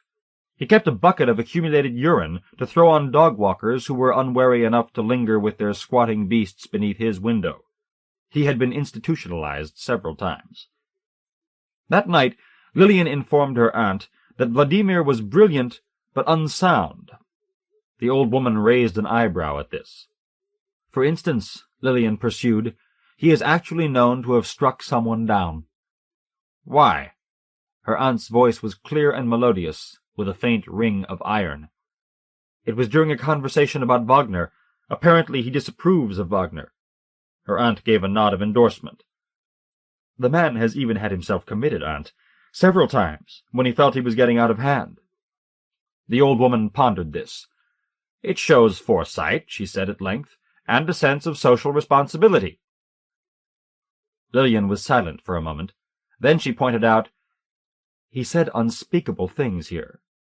They are mutually exclusive terms. Let us call them obscenities, then. You may not have caught them. The old woman rose from her chair and arranged the long skirt of her dove-grey ensemble. Lillian, one must know when to turn a deaf ear. I am apparently not in the know, Lillian said dryly. Perhaps it is an instinct. And suddenly she gave her unique smile, which was quite yellow, for she retained her own ancient teeth, but completely beguiling, and added, In any case, he is of my own generation, Lillian. That counts for a great deal. He can't be more than 60, aunt. It is close enough. Anyway, he is quite wrinkled. Also, he is a man of integrity. How can you possibly know that? It is my instinct. and gently touching her niece's cheek, she said good night and went to her room, which peacefully overlooked the back garden, away from the street noises. Undressing in her own smaller room, Lillian reflected, not for the first time, that though it was Bedelia who had remained unwed, Lillian herself having been married and widowed during the war, it was she, Lillian, who felt more the old maid, who seemed more dated in a stale, fusty way, with her tight 1950s hairdo, her plain wool suits and practical support stockings. But then she led a practical life. It was she who was trampled in the bus queue, and who sat down to a hectic switchboard, who swept the increasingly filthy sidewalk and dealt with the sullen butcher and careless paper boy, or tried to. It seemed she was a middle woman, a hybrid, too worldly to partake of Aunt's immense calm, too seclusive to sharpen herself on the changing ways. Aunt had sealed herself off in a lofty, gracious world. She lived for it. She would have died for it if it came to that. But what could she, Lillian, die for?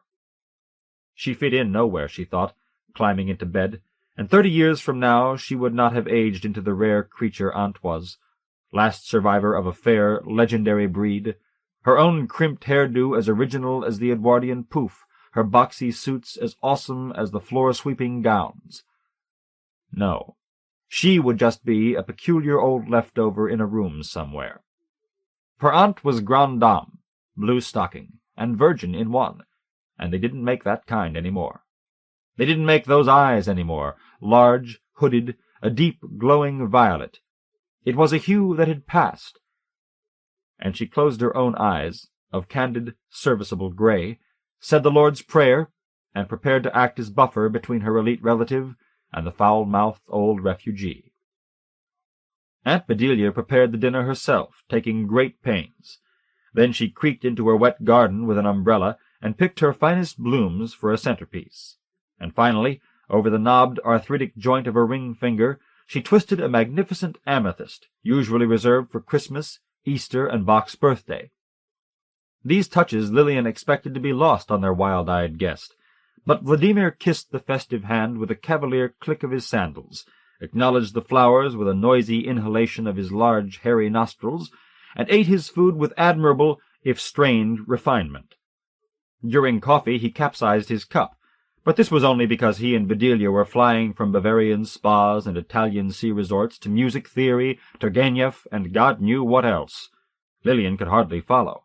And then, urged by Aunt, he jumped from the table, rolled up the sleeves of his overalls, and flung himself into Bach, while Aunt, her fingers stiffly moving up and down on her knee, threw back her head and entered some region of flawless joy.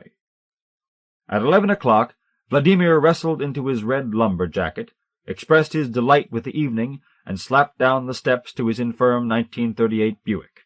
Not one vulgar word had escaped his lips. Nor in the 7 following years of his friendship with Bedelia was this precedent ever broken. Even the night when some drunk sent an empty pint of muscatel crashing through the window, Vladimir's respect for his hostess was so great that all scurrility was plucked from his wrath. However, when he and Lillian happened to be alone together, he slipped right back into the belching, offensive mannerisms for which he was known. She did not mention this to her aunt, who cherished the idea that he was very fond of Lillian. "You know how he detests opera," the old lady would assure her, "and yet he has never alluded to the fact that you work at the opera house and hold the form in esteem." "A magnanimous gesture," Lillian said, smiling. "For Vladimir, yes." And, after a moment's thought, Lillian had to agree. Her aunt apparently understood Vladimir perfectly, and he her. She wondered if this insight was due to their shared social origins, their bond of elevated interests, or their more baroque twinhood of eccentricity. Whatever it was, the couple thrived, sometimes sitting up till midnight with their sherry and sheet music, sometimes, when the Buick was well, motoring, Bedelia's term, into the countryside, and then winding homeward along the darkening sea, in a union of perfect silence, as the old lady put it. Bedelia died suddenly, with aplomb, under Toscanini's direction. Beethoven's Ninth was on the phonograph. The chorus had just scaled the great peak before its heart-bursting cascade into the finale. Aunt threw her head back to savor the moment, and was gone. The next morning Lillian called Vladimir. He shrieked, he wept, he banged the receiver on the table. And for 10 days, helpless and broken, he spent every evening at the home of his departed love, while Lillian, herself desolated, tried to soothe him. She felt certain he would never regain the strength to insult his clients again, much less strike anyone to the ground. But gradually he mended, and the coarseness, the irascibility flooded back, much worse than in the past. For Bedelia's sake, of that Lillian was sure, he forced himself to take an interest in her welfare, which he would express in eruptions of advice whenever he telephoned. "You want to lead a decent life, Lillian, you give them hell. They sell you a bad cut of meat, throw it in the butcher's face. You get short-changed, make a stink. You're too soft. Give them the finger, Lillian." "Yes, of course," she would murmur. "For your aunt I was a gentleman, but now she's gone, who appreciates? A gentleman is a fool. A gentleman's balls are cut off. I know how to take care of myself. I am in an armored tank, and you should be too. Or find a protector, get married."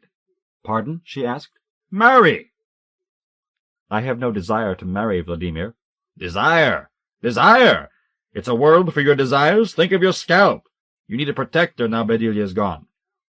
"Aunt was not my protector," she said patiently. "Of course she was, and mine too." Lillian shifted her weight from one foot to the other and hoped he would soon run down. "You want to get off the phone, don't you? Why don't you say, 'Vladimir, get the shit off the phone. I'm busy.' Don't be a doormat. Practice on me or you'll come to grief. What about that sow upstairs? Have you given her hell yet? No, of course not. Jesus bleeding Christ, I give up." And he slammed the receiver down. Lillian had in fact complained. Allowing her new neighbor time to settle in, she had at first endured, through apparently rugless floorboards, the girl's music, her door slams, her crashing footfall, which was a strange combination of scurry and thud, her deep hollow brays of laughter and shrieks of "You're kidding!" and "Fantastic!" All this usually accompanied by a masculine voice and tread, varying from night to night, Lillian could not help but notice, until finally, in the small hours, directly above Bedelia's room, where Lillian now slept, ears stuffed with cotton, the night was crowned by a wild creaking of bed springs and the racketing of the headboard against the wall. At last, chancing to meet her tormentor on the front steps, she was not the Amazon her noise indicated, but a small, thin creature, nervously chewing gum with staccato snaps, Lillian decided to speak. But before she could, the girl cried, "Hi, I'm Jody, from upstairs?" with a quick, radiant smile that heartened the older woman in a way that the hair and hemline did not. Clad in a tiny, childish dress that barely reached her hip sockets, she might have been a prematurely worn 20 or an adolescent 30. Dark circles hung beneath the eyes, and a deep line was etched between them, but the mouth was babyish, sweet, and the cheeks a glowing pink against the unfortunate mane of brassy hair, dark along its uneven part. Having responded with her own name, the formal first and last, Lillian paused a courteous moment, then began, "I'm glad to have this opportunity of meeting you. I have lived in this flat for 24 years, you see." But the eyes opposite, heavily outlined with blue pencil, were already wandering under this gratuitous information. Brevity was clearly the password. "The point is," restoring attention, "I would appreciate it if you turned down your music after 10 p.m. There is a ruling." "It bugs you?" the girl asked, beginning to dig turbulently through a fringed bag, her gum snaps accelerating with the search. "Well, it's an old building, and, of course, if you don't have carpets—" She waited to be corroborated in this assumption, but now the girl pulled out her house key with fingers whose nails, bitten to the quick, were painted jet black. Fascinated, Lillian tried not to stare. "Not to worry," the girl assured her with a brief, brilliant smile, plunging the key into the door and bounding inside. "I'll cool it." "There's something else, I'm afraid. When that door is slammed—" But the finely arched brows rose with preoccupation. The phone was ringing down from the top of the stairs. I dig. Look, hon, my phone's ringing." And closing the door softly, she thundered up the stairs. After that, the phonograph was lowered a little before midnight, but nothing else was changed. Lillian finally called the landlord, a paunchy, sweating man whom she rarely saw, and though she subsequently observed him disappearing into his unruly tenant's flat several evenings a week, the visits were apparently useless. and every time she met the girl, she was greeted with an insufferable, "Hi, have a nice day." Unfortunately, Lillian had shared some of her vexation with Vladimir, and whenever he dropped by, less to see her, she knew, than to replenish his memories of Bedelia, his wrath grew terrible under the commotion. On his last visit, his behavior had frightened her. "Shut up!" he had screamed, shaking his fist at the ceiling. "Shut up, bitch! Whore!" "Vladimir, please, this language, just because Bedelia's not here." "Ah, Bedelia, Bedelia," he groaned. "She wouldn't have tolerated it." "She wouldn't have tolerated that! Hear the laugh! Hee-haw, hee-haw! Braying ass! Bedelia would have pulverized her with a glance. None of this farting around you go in for." His large head had suffused with red. His hands were shaking at his sides. "Your aunt was a genius at judging people. They should have lined up the whole fucking rotten city for her to judge." "It seems to me that you have always appointed yourself as judge," Lillian said, forcing a smile. "Yeah, but Vladimir is demented, you don't forget? He has it down in black and white. You think I'm unique, Lillian, but I am one of the many. I am in the swim." He came over to her side and put his flushed head close, his small, intense eyes piercing hers. "You read yesterday about the girl they found in an alley not far from here, cut to small bits, /rip finito? And you ask why? Because the world, it is demented. A murder of such blood, not even in the headlines. And you ask why? Because it's commonplace. Who walks safe on his own street? It is why you need a husband." Lillian dropped her eyes, wondering for an embarrassed moment if Vladimir, of all people, could possibly be hinting at a marital alliance. Suddenly silent, he pulled a wadded handkerchief from his pocket with trembling fingers and wiped his brow. He flicked her a suspicious glance. "Don't look so coy. I'm not in the running. I loathe women. Sticky, full of rubbishy talk." And once more he threw his head back and began bellowing obscenities at the ceiling. "It's too much, Vladimir. Please, you're not yourself." "I am myself." "Well, then, I'm not. I'm tired. I have a splitting headache." "You want me to go? Be rude. Good. I have better things to do anyway." And his face still aflame, he struggled into his lumber jacket and flung out the door. That night, her sleep was not only disturbed by the noise, but by her worry over the violence of Vladimir's emotions. At work the next day she reluctantly inquired about her friend, whose antics were usually circulated around the staff, but seldom reached her cubicle.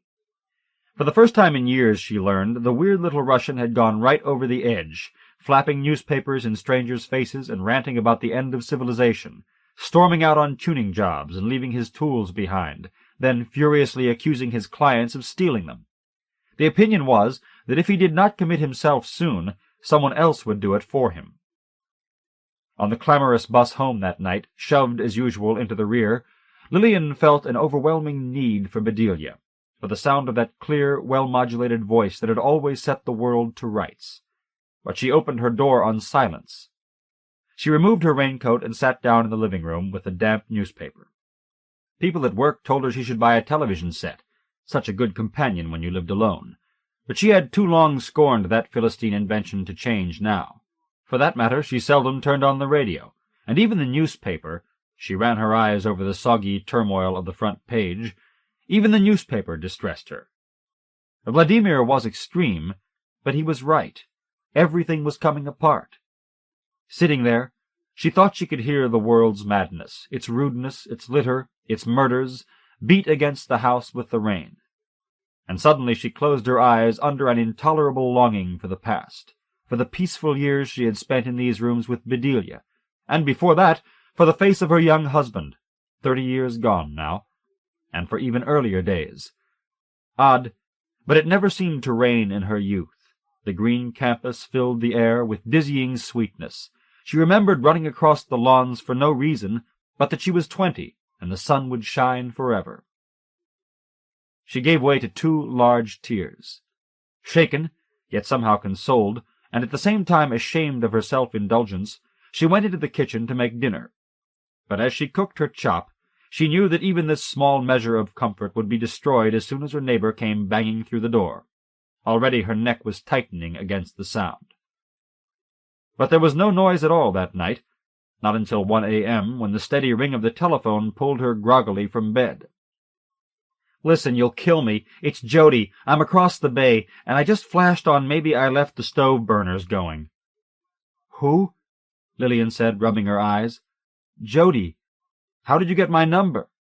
"The phone book. Why? Listen, the whole dump could catch fire. Be a doll and check it out. The back door's unlocked." Lillian felt a strange little rush of gratitude that her name, given to such seemingly indifferent ears on the steps that day, had been remembered. Then the feeling was replaced by anger. But before she could speak, the girl said, "Listen, hon, thanks a million," and hung up. Clutching her raincoat around her shoulders, beaming a flashlight before her, Lillian nervously climbed the dark back stairs to her neighbor's door and let herself into the kitchen. Turning on the light, she stood aghast at what she saw. Not flames licking the wall, for the burners were off, but grimed linoleum, spilled garbage, a sink of stagnant water. On the puddled table, decorated with a jar of blackened, long-dead daisies, sat a greasy, portable television set and a pile of dirty laundry in a litter of cigarette butts, sodden pieces of paper, and the congealed remains of spare ribs. Hesitating, ashamed of her snoopiness, she peered down at the pieces of paper. Bills from department stores, including Saks and Magnons. Scattered food stamps. Handwritten notes on binder paper, one of which read, "Jamie, honey, there's a pizza in the freezer, I love you," many words misspelled, then several big hearts, "Jody." A long brown bug, a cockroach, was crawling across the note, and now she noticed another one climbing over a spare rib. As she stood, cringing, she heard rain blowing through an open window somewhere, lashing a shade into frenzies. Going to the bedroom door, which stood ajar, she beamed her flashlight in and switched on the light. Under the window a large puddle was forming on the floor, which was rugless, as she had suspected, though half-carpeted by strewn clothes. The room was furnished only with a bed, whose convulsed mummy-brown sheets put her in mind of a pest house, and a deluxe television set in a rosewood cabinet. But the built-in bookcase was well stocked, and, having shut the window, she ran her eyes over the spines, curious. Many were cheap paperback thrillers, but there was an abundance of great authors, Dostoevsky, Dickens, Balzac, Melville. It was odd, she puzzled, that the girl had this taste in literature, yet could not spell the simplest word, and had never heard of a comma. As she turned away, her eardrums were shattered by her own scream. A man stood in the doorway. A boy, actually, she realized through her fright, one of Jody's more outstanding visitors, always dressed in one of those Mexican shawl affairs and a battered derby hat, from under which butter-yellow locks flowed in profusion, everything at the moment dripping with rain. More embarrassed now than frightened, she had never screamed in her life, or stood before a stranger in her nightgown, and neither had Bedelia, she began pulsating with dignity. "I didn't hear anyone come up the stairs," she indicted him. "Little cat feet, man," he said with a cavernous yawn. "Where's Jody? Who are you?" She explained her presence, pulling the raincoat more firmly together across her bosom, but unable to do anything about the expanse of flowered flannel below. "Jody, she'd forget her ass if it wasn't screwed on," the boy said with a second yawn. His eyes were watery and red, his nose ran. "If you'll excuse me," she said, going past him. He followed her back into the kitchen, and suddenly, with a host-like warmth that greatly surprised her, he asked, "You want some coffee?" She declined, saying that she must be going. At this he heaved a deep, disappointed sigh, which again surprised her, and sank like an invalid into a chair. He was a slight youth, with neat little features crowded into the center of his face, giving him, despite his woebegone expression, a pert, fledgling look. In Lillian's day, he would have been called a pretty boy. He would not have been her type at all. She had always preferred the lean profile. "My name's Jamie," he announced suddenly, with a childlike spontaneity beneath the film of languor, and he proffered his hand. Gingerly, she shook the small, cold fingers. "Hey, really," he entreated, "stay and rap a while." "Rap?" "Talk, man, talk to me." And he looked, all at once, so lonely, so forlorn, that even though she was very tired, she felt she must stay a moment longer. Pulling out a chair, she took a temporary edge-of-the-seat position across the hideous table from him. He seemed to be gathering his thoughts together. "So, what's your bag?" he asked. She looked at him hopelessly. "My bag? You a housewife? You work?" "Oh, yes, I work," she said, offended by his bold curiosity, yet grateful against her will to have inspired it. "What's your name?" he asked. He was speaking to her as a contemporary, and again she was both pleased by this and offended by his lack of deference. "Lillian Cronin," she said uncertainly. "I'm Jamie," he laughed. "So you mentioned," and thought, Jamie, Jody, the kinds of names you would give pet rabbits. Where were the solid, straightforward names of yesteryear, the Georges and Harolds, the Dorothys and Margarets? What did she have to say to a Jamie in a Mexican shawl and threadbare derby who was now scratching himself all over with little fidgety movements? But she said, breaking the long silence, which he seemed not to notice, "And what is your bag, if I may ask?" He took several moments to answer. "I don't know, man. I'm a student of human nature." "Oh? And where do you study?" "Not me, man. That's Jody's scene. Into yoga, alpha waves, the whole bit. Even studies macrame and world lit at J.C. "Indeed? How interesting. I noticed her books." "She's a towering intellect." He yawned, his eyes glassy with fatigue. He was scratching himself more slowly now. "And does she work as well?" Lillian asked, once more ashamed of her nosiness. "Work?" He smiled. "Maybe you could call it that." But his attention was drifting away like smoke. Fumbling with a bread knife, he picked it up and languidly, distantly speared a cockroach with the point. Then, with the side of the knife, he slowly, methodically squashed the other one. Averting her eyes from the massacre, Lillian leaned forward. "I don't mean to sound familiar, but you seem a quiet person. Do you think you might ask Jody to be a little less noisy up here? I've spoken to the landlord, but—" She saw the boy smile again, an odd, rueful smile that made her feel, for some reason, much younger than he. "You see," she continued, but he was fading from her presence, slowly mashing his bugs to pulp, and now dropping the knife to reach over and click on the food-spattered television set. Slouched, his eyes bored by what the screen offered, he nevertheless began following an old movie. The conversation appeared to be over. Lillian rose. She was not accustomed, nor would Bedelia have been, to a chat ending without some mutual amenity. She felt awkward, dismissed. With a cool nod she left him and descended the splashing stairs to her own flat. Such a contrast the youth was, of warmth and rudeness. And Jody, an illiterate studying Dostoevsky at college, food stamps lying hugger-mugger with bills from Saks. It was impossible to bring it all into focus. She felt rudderless, malfunctioning. How peculiar life had become. Everything mixed up. A generation of fragments. Climbing heavily back into bed, she wondered what Bedelia would have thought of Jody and Jamie. And she remembered how unkempt and disconcerting Vladimir had been, yet how her aunt had quickly penetrated to the valuable core, while she, Lillian, fussed on about his bad language. No doubt Bedelia would have been scandalized by the filth upstairs, but she would not have been so narrow-souled as to find fault with spelling mistakes, first names, taste in clothing. Bedelia might not have pulverized Jody with a glance, as Vladimir suggested, but instead seen some delicate tragedy in the worn cherubic features, or been charmed by the girl's invincible buoyancy. It was hard to tell with Bedelia which facet she might consider the significant one. She often surprised you. It had to do with largeness of spirit. Whereas she, Lillian, had always to guard against stuffiness. Still, she tried to hold high the torch of goodwill. Too pompous a simile, of course, but she knew clearly and deeply what she meant. So let Vladimir rave on at her for refusing to shrink into a knot of hostility. What was Vladimir, after all? Insane. Her eyes opened in the dark as she faced what she had tried to avoid all day, that Vladimir had been wrenched off the tracks by Bedelia's death, and that this time he felt no need to commit himself. Without question, it was Lillian's duty to enlighten him.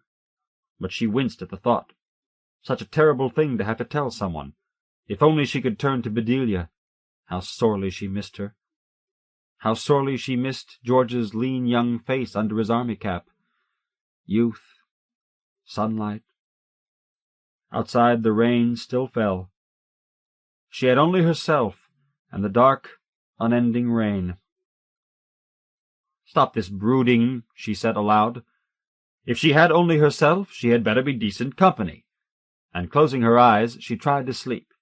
But not until a grey, watery dawn was breaking did she drop off. The Opera House telephoned at 3 minutes past 9. Leaden, taut-nerved, sourly questioning the rewards of her long, exquisite punctuality, she pulled on her clothes, and with burning eyes and empty stomach, hurried out of the house. At work, though the board was busy, the hours moved with monumental torpor. She felt increasingly unlike herself, hotly brimming over with impatience for all this switchboard blather. Calls from New York, Milan, Sutherland with her sore throat, Pavarotti with his tight schedule. Did they really think that if another Rigoletto were never given, anyone would notice? She felt an urge to slur this fact into the headphone, as befitted a truant traipsing in at 9:45, as befitted someone with minimally combed hair and crooked seams, and, even worse, with the same underwear on that she had worn the day before, as if a slatternly, cynical Lillian, whom she didn't recognize, had squeezed slyly into prominence, a Lillian who half considered walking out on the whole tiresome business and indulging in a lavish 2-hour lunch downtown. Let someone else serve. Let someone else be polite. Sandwiched into the bus aisle that night, she almost smacked an old gentleman who crunched her right instep under his groping heel. And as she creaked into the house with her wet newspaper and saw that a motorcyclist had been picked off on the freeway by a sniper, she had to fight down a lip curl of satisfaction. Then, reflectively, still in her raincoat, she walked to the end of the hall where an oval mirror hung, and studied her face. It was haggard, flinty, stripped of faith, scraped down to the cold, atavistic bones of retaliation. She had almost walked off her job, almost struck an old man, almost smiled at murder. A feeling of panic shot through her. What were values if they could collapse at the touch of a sleepless night? And she sank the terrible face into her hands. But a ray of rational thought lifted it again. Almost. Never mind the querulous inner tremble. At each decisive moment her principles had stood fast. Wasn't a person entitled to an occasional fit of petulance? There is such a thing as perspective, she told herself, and in the meantime a great lust for steam and soap had spread through her. She would scrub out the day in a hot bath, and in perfect silence, for apparently Jody had not yet returned from across the bay. God willing, the creature would remain away a week. Afterward, boiled pink, wrapped in her quilted robe, she felt restored to grace. A fine appetite raced through her, along with visions of a tuna casserole, which she hurried into the kitchen to prepare, hurrying out again at the summons of the telephone. It was Vladimir, very excited, wanting to drop by. Her first response was one of blushing discomfort. Entertain Vladimir in her quilted bathrobe? Her second she articulated. She was bone-tired. She was going to bed right after dinner. But even as she spoke, she heard the remorseless door slam of Jody's return, and a violent spasm twisted her features. "Please, next week," she told Vladimir, and hung up, clutching her head as tears of rage and exhaustion burst from her eyes. Weeping, she made a tuna sandwich, chewed it without heart, and sank onto her unmade bed. The next morning, still exhausted, she made an emergency appointment with her doctor, and came home that night with a bottle of sleeping pills. By the end of the week she was sick with artificial sleep. There was an ugly rubber taste in her mouth, her eye sockets felt caked with rust. And it was not only the noise and pills that plagued her. A second neighborhood woman had been slashed to death by the Rain Man. The newspapers, in their cozy fashion, had thus baptized the slayer. She had taken to beaming her flashlight under the bed before saying the Lord's Prayer. Her medicinal sleep crackled with surreal visions. At the sullen butcher's, her eyes were morbidly drawn to the meat cleaver. And at work, not only had she upset coffee all over her lap, but she disconnected Rudolph Bing himself in the middle of a sentence. And never any respite from above. She had called the landlord again, without audible results, and informed the Board of Health about the cockroaches. Their reply was they had no jurisdiction over cockroaches. She had stuck several notes under Jody's door, pleading with her to quiet down, and had stopped her twice on the steps, receiving the first time some capricious remark, and the second a sigh of, "Christ, Lily, I'm trying. What do you want?" Lily. The gall! But she was gratified to see that the gum-snapping face was almost as sallow as her own, the circles under the eyes darker than ever, new lines around the mouth. So youth could crumble, too. Good. Perhaps the girl's insanely late hours were boomeranging, and would soon mash her down in a heap of death-like stillness. Would that Lillian could implement this vision. Or perhaps it was her affair with Jamie that was running her ragged. Ah, the costly trauma of love, jealousy, misunderstanding, so damaging to the poor nervous system. Or so she had heard. She and George had been blessed with rapport. But try not to dwell on the past. Yes, possibly it was Jamie who was lining the girl's face. Lillian had seen him a few times since their first meeting, once on the steps. He smiled, was pleasant, remembered her, but had not remembered to zip his fly, and she had hurried on, embarrassed. And twice, in the back garden, where on the less drenching days she tended Bedelia's flowers, but without her aunt's emerald-green thumb, a rare sunny afternoon, she had been breaking off geraniums. Jody and Jamie lay on the grass in skimpy bathing suits, their thin bodies white, somehow poignant in their delicacy. She felt like a great stuffed mattress in her sleeveless dress, soiled hands masculine with age, a stevedore's drop of sweat hanging from her nose. Could they imagine her once young and tender on her own bed of love? Or now, with a man-friend? As if everything closed down at 57 like a bankrupt hotel. Tearing off the head of a geranium, brash presumption of youth. But she saw that they weren't even aware of her. No, they were kissing and rolling about in Bedelia's garden. "Here, what are you doing?" she cried. But in the space of a moment, a hostile little flurry had taken place, and now they broke away and lay separately in charged silence, still taking no notice of her as she stood there, heart-thumping, fist clenched. She might have been air. Suddenly, sick from the heat, she had plodded inside. The next time she saw Jamie in the garden was this afternoon, when, arriving home from work and changing into a fresh dress for Vladimir's visit, she happened to glance out her bedroom window. Rain sifted down, but the boy was standing still, a melancholy sight, wrapped in a theatrical black cloak, the derby and Mexican shawl apparently having outlived their effectiveness as eye-catchers, youth's eternal and imbecile need to shock. Jody, with her ebony fingernails and silly prepubescent hemlines, and this little would-be Dracula, with his golden sausage curls, tragically posed in the fragile mist, though she noticed his hands were untragically busy under the cloak, scratching as usual. Or... The thought was so monstrous that she clutched the curtain. He could not be standing in the garden abusing himself. She must be deranged, suffering prurient delusions. She, Lillian Cronin, a decent, clean-minded woman. Ah, God, what was happening? What was happening? It was her raw nerves, her drugged and hanging head, the perpetual din.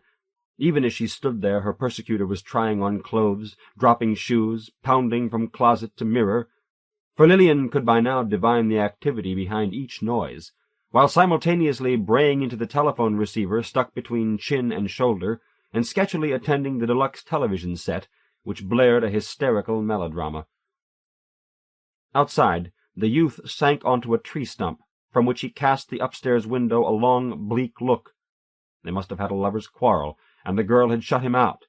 Now he brooded in the rain, an exile, or rather, a kicked puppy, shivering and staring up with ponderous woe.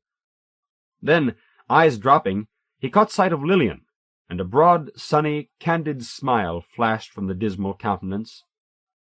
Odd. Jarring, she thought, giving a polite nod and dropping the curtain, especially after his rude imperviousness that hot day on the grass. A generation of fragments. She had said so before, though God knew she never objected to a smile, with the exception of Jody's grimace. And walking down the hall away from the noise, she was stopped woodenly by the sound of the girl's doorbell. It was one of the gentlemen callers, who tore up the stairs, booming felicitations which were returned with the inevitable shrieks, this commingled din moving into the front room and turning Lillian around in her tracks. With the door closed, the kitchen was comparatively bearable, and it was time to eat anyway. She bought television dinners now, lacking the vigor to cook. She had lost 7 pounds, but was not growing svelte, only drawn. Even to turn on the waiting oven was a chore. But slowly she got herself into motion, and at length, pouring out a glass of Burgundy to brace herself for Vladimir's visit, she sat down to the steaming, neatly sectioned pap. Afterward, dutifully washing her glass and fork in the sink, she glanced out the window into the rain, falling in sheets now. The garden was dark, and she could not be sure, but she thought she saw the youth still sitting on the stump. It was beyond her why anyone would sit still in a downpour. But everything was beyond her, insurmountable. And soon Vladimir would arrive. The thought was more than she could bear, but she could not defer his visit again. It would be too rude. He burst in like a cannonball, tearing off his wet lumber jacket, an acrid smell of sweat blooming from his armpits. His jaws were stubbled with white. Great bushes sprouted from his nostrils. "You look terrible!" he roared, even though she had at the last moment rubbed lipstick into her pallid cheeks. She gave a deflated nod and gestured toward the relatively quiet kitchen, but he wanted the Bedelia-redolent front room, where he rushed over to the Steinway and lovingly dashed off an arpeggio, only to stagger back with his finger knifed up at the ceiling. "Still the chaos?" he cried. "Please," she said raggedly, "no advice, I beg of you." "No advice? Into your grave they'll drive you, Lillian." And she watched his finger drop, compassionately it seemed, to point at her slumped bosom with its heart beating so wearily inside. It was a small hand, yet blunt, virile, its back covered with coarse dark hair. What if it reached farther, touched her? But spittle already flying, Vladimir was plunging into a maelstrom of words, obviously saved up for a week. "I wanted to come sooner. Why didn't you let me? Look at you, a wreck. Vladimir knew a second one would be cut. He smells blood on the wind. He wants to come and pound on your door to be with you, but no. He respects your wish for privacy, so he sits every night out front in his auto, watching." Here he broke off to wipe his lips, while Lillian, pressing hard the swollen, rusty lids of her eyes, accepted the immense duty of guiding him to confinement. "And every night," he roared on, "while Vladimir sits, Bedelia plays Komm, Jesu, komm. It floats into the street. It is beautiful, beautiful." "Ah, Vladimir," broke pityingly from her lips. Silence. With a clap of restored lucidity, his fist struck his forehead. It remained tightly glued there for some time. When it fell away, he seemed quite composed.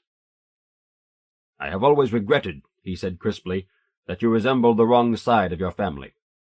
All you have of Bedelia is a most vague hint of her cheekbones," which he was scrutinizing with his small, glittering eyes. Again, nervously, she sensed that he would touch her, but instead a look of revulsion passed over his features as he stared first at one cheek, then the other. "You've got fucking gunk on, rouge!" With effort, she produced a neutral tone. "I'm not used to being stared at, Vladimir." "Ha! I should think not," he snapped abstractedly, eyes still riveted. Beast! Vile wretch! But at once she was shamed by her viciousness. From where inside her did it come? And she remembered that terrible day at work, when a malign and foreign Lillian had pressed into ascendancy, almost as frightening a character change as the one she was seeing before her now, for Vladimir's peering eyes seemed actually black with hatred. "Stinking whore, rouge!" he breathed. Then with real pain he cried, "Have you no thought for Bedelia? You have the blessing of her cheekbones. Respect them. Don't drag them through the gutter. My God, Lillian! My God!"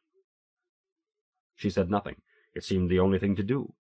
But now he burst forth again, cheerfully, rubbing his hands together. "Listen to Vladimir. You want a husband. Forget the war paint. Use what you have. Some intelligence. A good bearing. Straighten the shoulders. And cooking talent. Not like Bedelia's, but not bad. Now, Vladimir has been looking around for you." "Vladimir," she said through her teeth.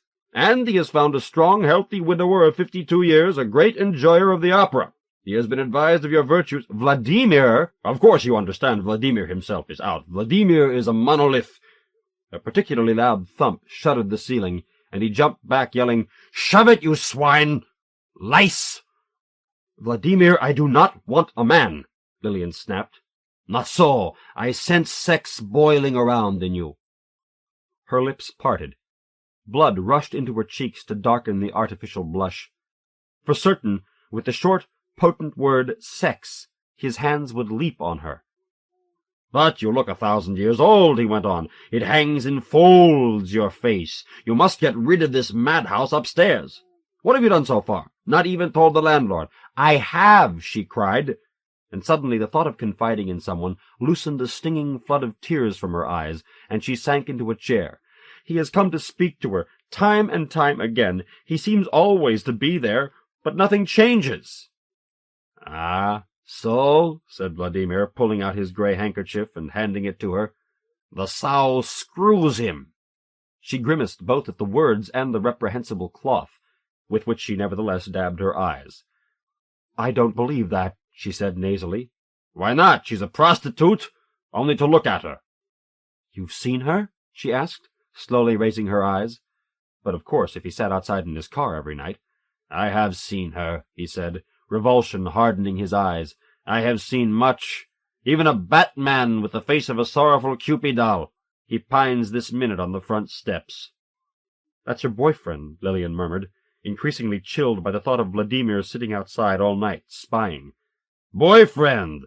100 boyfriends she has, each with a roll of bills in his pocket." Tensely, she smoothed the hair at her temples. "Forgive me, Vladimir," she said gently, "but you exaggerate. You exaggerate everything, I'm afraid. I must point this out to you because I think it does you no good. I really—" "Don't change the subject! We're talking about her, upstairs." She was silent for a moment. "The girl is too free, I suppose, in our eyes, but I'm certain that she isn't what you call her." "And how do you come to this idiot conclusion?" he asked scornfully. She lifted her hands in explanation, but they hung helplessly suspended. "Well," she said at last, "I know she reads Dostoevsky. She takes courses, and she cares for that boy in the cape, even if they do have their quarrels. And there's a quality of anguish in her face." "Anguish? I call it the knocked-out look of a female cretin who uses her ass every night to pay the rent. And that pea-brained boyfriend outside, in his second-hand ghoul costume to show how interesting he is. Probably he pops pills and lives off his washerwoman mother, if he hasn't slit her throat in a fit of irritation. It's the type, Lillian. Weak, no vision, no guts. The sewers are vomiting them up by thousands to mix with us. They surround us, slop, shit, chaos. Listen to that up there. Hee-haw! Call that anguish, even pleasure? No, I tell you what it is. Empty, hollow noise. Like a wheel spun into motion and never stopped again. It's madness, the madness of our times." But as he whipped himself on, Lillian felt herself growing diametrically clear and calm, as if the outburst were guiding her blurred character back into focus. When he stopped, she said firmly, "Yes, I understand what you mean about the wheels spinning. There is something pointless about them, something pitiful, but they're not from a sewer. They're people, Vladimir, human beings like ourselves." "Ah, blanket democracy. What else would you practice but that piss-fart abomination?" "I practice what Bedelia herself practiced," she replied tartly. "Ah," he sighed, "the difference between instinct and application, between a state of grace and a condition of effort. Dear friend Lillian, tolerance is dangerous without insight, and the last generation with insight has passed with the things it understood, like the last generation of cobblers and glass-stainers. It is fatal to try to carry on a dead art. The world has no use for it. The world will trample you down. Don't think of the past. Think of your scalp." "No," she stated, rising and swaying with the lightheadedness that so frequently visited her now. "To live each moment as if you were in danger. It's demeaning. I will not creep around snarling like some four-legged beast. I am a civilized human being. Your attitude shows a lack of proportion, Vladimir. I feel that you really—" A flash of sinewy hands. Her wrists were seized and crushed together with a stab of pain, through whose shock she felt a marginal heat of embarrassment, a tingling dismay of abrupt intimacy. Then the very center of her skull was pierced by his shriek. "You are in danger! Can't you see?" And he thrust his face at hers, disclosing the red veins of his eyes, bits of sleep matted in the lashes, and the immobile, overwhelmed look of someone who has seen the abyss and is seeing it again. Her heart gave the chop of an axe. With a wail she strained back. His fixed look broke. His eyes grew flaring, kinetic. 1 minute the blood is nice and cozy in its veins, the next, slice and slice and slice, red fountains go up, a festival, worthy of Handel. Oh, marvelous, marvelous! The Rain Man! Here he broke off to renew his grip as she struggled frantically to pull away. The Rain Man, he's in ecstasies, such founts and spouts, such excitement. Then at last it's all played out, nothing but puddles, and off he trots, his big success. And it's big city, many, many fountains to be had, all red as red as... Her laboring wrists were flung aside, his hands slammed against her face and pressed fiercely into the cheeks. "Vladimir!" she screamed. "It's Lillian! Lillian!" The flared eyes contracted. He stepped back and stood immobile. Then a self-admonishing hand rose shakily to his face, which had gone the color of pewter. After a long moment he turned and walked out of the house. She blundered to the door and locked it behind him, then ran heavily back into the front room, where she came to a blank stop, both hands pressed to her chest. Hearing the sound of an engine starting, she wheeled around to the window and pinched back the edge of the shade. Through the rain she saw the big square car jerk and shudder, while its motor rose to a crescendo of whines and abruptly stopped.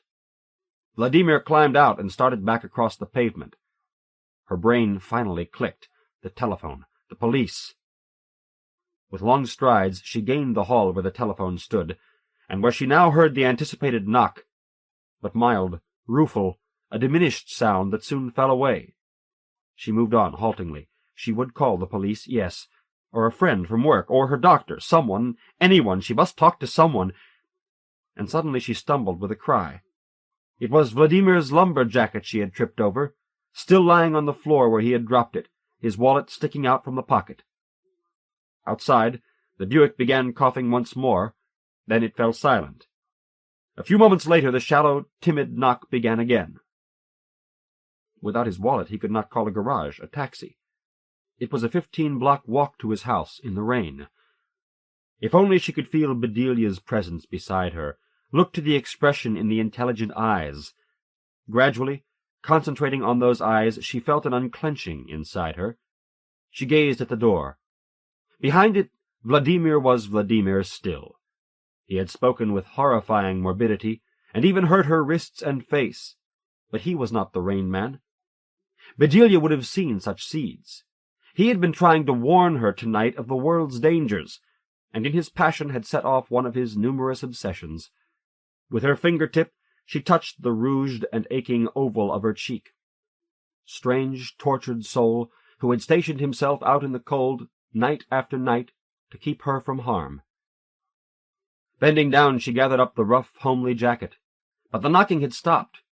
She went back into the front room and again tweaked aside the shade. He was going away, a small, decelerated figure, already drenched.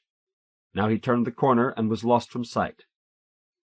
Depleted, she leaned against the wall. It might have been a long while that she stood there, that the noise from above masked the sound, but by degrees she became aware of knocking. He must have turned around in the deluge, and was now, with what small hope, tapping on the door again. She hesitated, once more summoning the fine violet eyes, the tall brow under its archaic coiffure, which dipped in an affirmative nod. The jacket under her arm, Lillian went into the hall, turned on the porch light, and unlocked the door. It was not Vladimir who stood there, but Jamie, as wet as if he had crawled from the ocean, his long curls limply clinging to the foolish cape, his neat little features stamped with despair, yet warmed, saved, by the light of greeting in his eyes. Weary, unequal to any visit, she shook her head. "Jody?" she thought she heard him say, or more likely it was something else. The rain muffled his voice, though she caught an eerie, unnatural tone she now sensed was reflected in the luminous stare. With a sudden feeling of panic, she started to slam the door in his face, but she braked herself, knowing that she was overwrought. It was unseemly to use such brusqueness on this lost creature because of her jangled nerves. So she paused for one haggard, courteous moment to say, "I'm sorry, Jamie, it's late. Some other time." And in that moment the shrouded figure crouched, and instantaneously, spasm-like, rushed up against her. She felt a huge but painless blow, followed by a dullness, a stillness deep inside her, and staggering back as he kicked the door shut behind them, she clung to the jamb of the front-room entrance and slowly sank to her knees. She dimly comprehended the wet cloak brushing her side, but it was the room that held her attention, that filled her whole being. It had grown immense, lofty, and was suffused with violet, overwhelmingly beautiful. But even as she watched, it underwent a rapid wasting, pale to the faint, dead-leaf hue of an old tintype, and now it vanished behind a sheet of black, as the knife was wrenched from her body.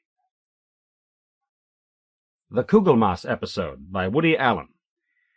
Woody Allen was born in Brooklyn, New York on December 1st, 1935. He is a comedian, writer, actor, and film director. His writing has appeared primarily in The New Yorker and The New Republic, as well as in 2 volumes published by Random House. Kugelmass, a professor of humanities at City College, was unhappily married for the 2nd time. Daphne Kugelmass was an oaf. He also had 2 dull sons by his first wife, Flo, and was up to his neck in alimony and child support. "Did I know it would turn out so badly?" Kugelmass whined to his analyst one day. "Daphne had promise. Who suspected she'd let herself go and swell up like a beach ball? Plus she had a few bucks, which is not in itself a healthy reason to marry a person, but it doesn't hurt with the kind of operating nut I have. You see my point?" Kugelmass was bald and as hairy as a bear, but he had soul. "I need to meet a new woman," he went on. "I need to have an affair. I may not look the part, but I'm a man who needs romance. I need softness. I need flirtation. I'm not getting younger, so before it's too late I want to make love in Venice, trade quips at 21, and exchange coy glances over red wine and candlelight. You see what I'm saying?"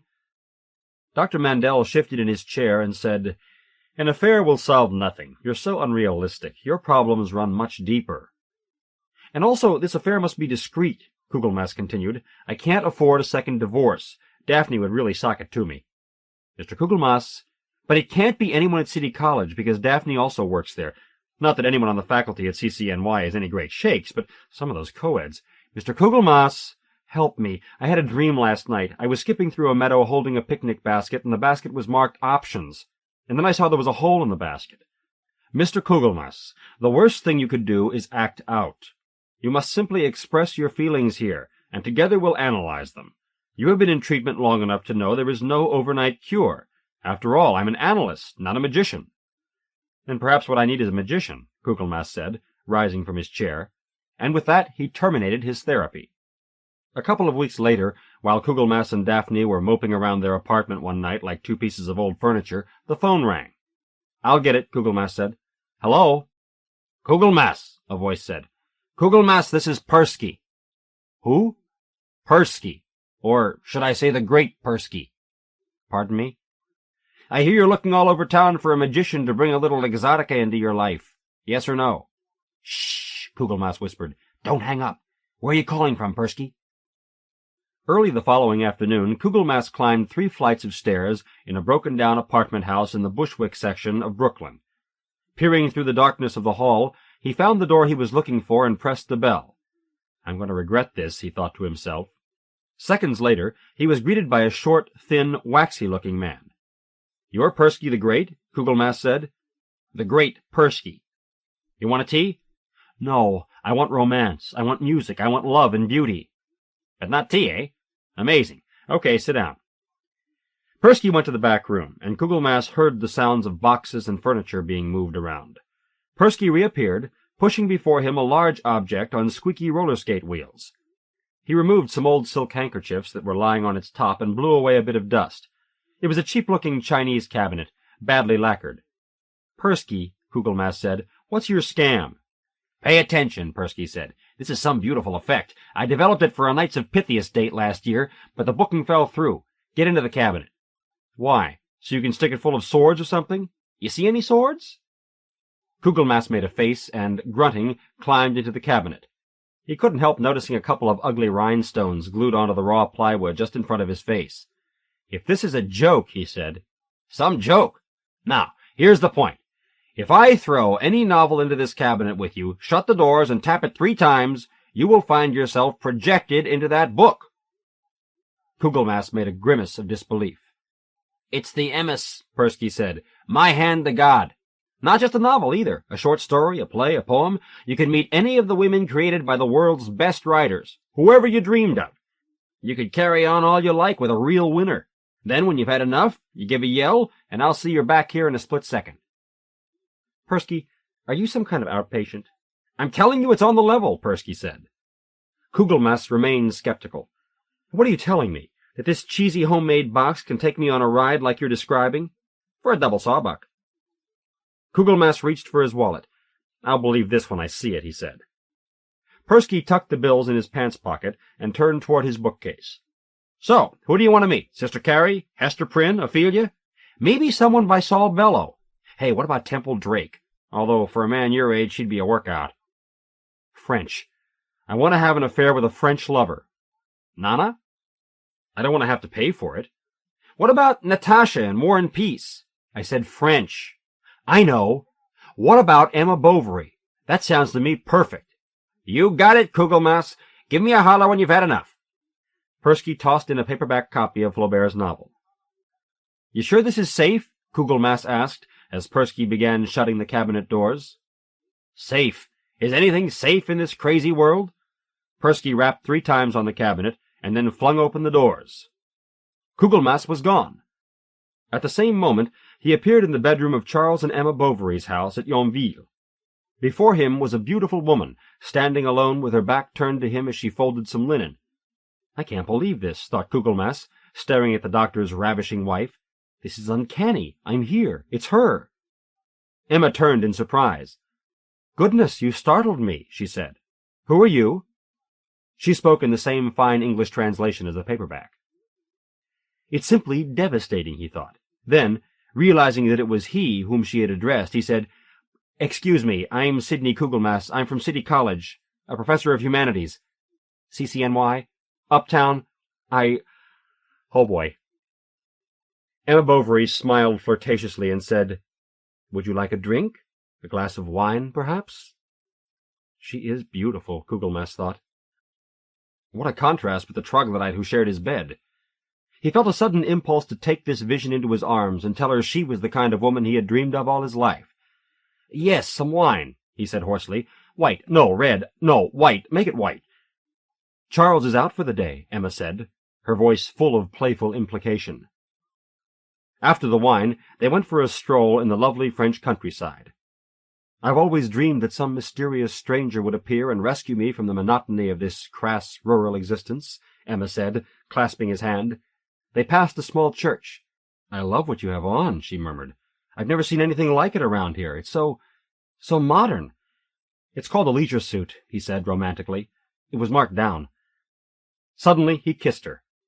For the next hour they reclined under a tree and whispered together, and told each other deeply meaningful things with their eyes. Then Kugelmass sat up. He had just remembered he had to meet Daphne at Bloomingdale's. "I must go," he told her, "but don't worry, I'll be back." "I hope so," Emma said. He embraced her passionately, and the two walked back to the house. He held Emma's face cupped in his palms, kissed her again, and yelled, "Okay, Persky, I gotta be at Bloomingdale's by 3:30. There was an audible pop, and Kugelmass was back in Brooklyn. "So, did I lie?" Persky asked triumphantly. "Look, Persky, I'm right now late to meet the ball and chain at Lexington Avenue, but when can I go again? Tomorrow?" "My pleasure. Just bring a 20. And don't mention this to anybody." "Yeah, I'm going to call Rupert Murdoch." Kugelmass hailed a cab and sped off to the city. His heart danced on point. I am in love, he thought. I am the possessor of a wonderful secret.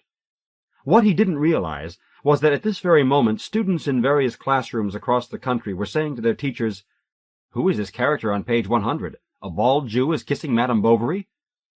A teacher in Sioux Falls, South Dakota sighed and thought, "Jesus, these kids with their pot and acid, what goes through their minds?"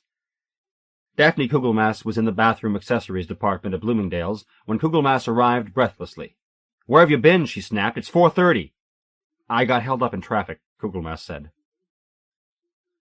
Kugelmass visited Persky the next day, and in a few minutes was again passed magically to Yonville. Emma couldn't hide her excitement at seeing him. The two spent hours together, laughing and talking about their different backgrounds. Before Kugelmass left, they made love.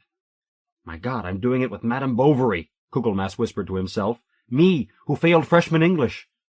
As the months passed, Kugelmass saw Persky many times, and developed a close and passionate relationship with Emma Bovary. "Make sure and always get me into the book before page 120, Kugelmass said to the magician one day. "I always have to meet her before she hooks up with this Rodolphe character." "Why?" Persky asked. "You can't beat his time?" "Beat his time? He's landed gentry. Those guys have nothing better to do than flirt and ride horses.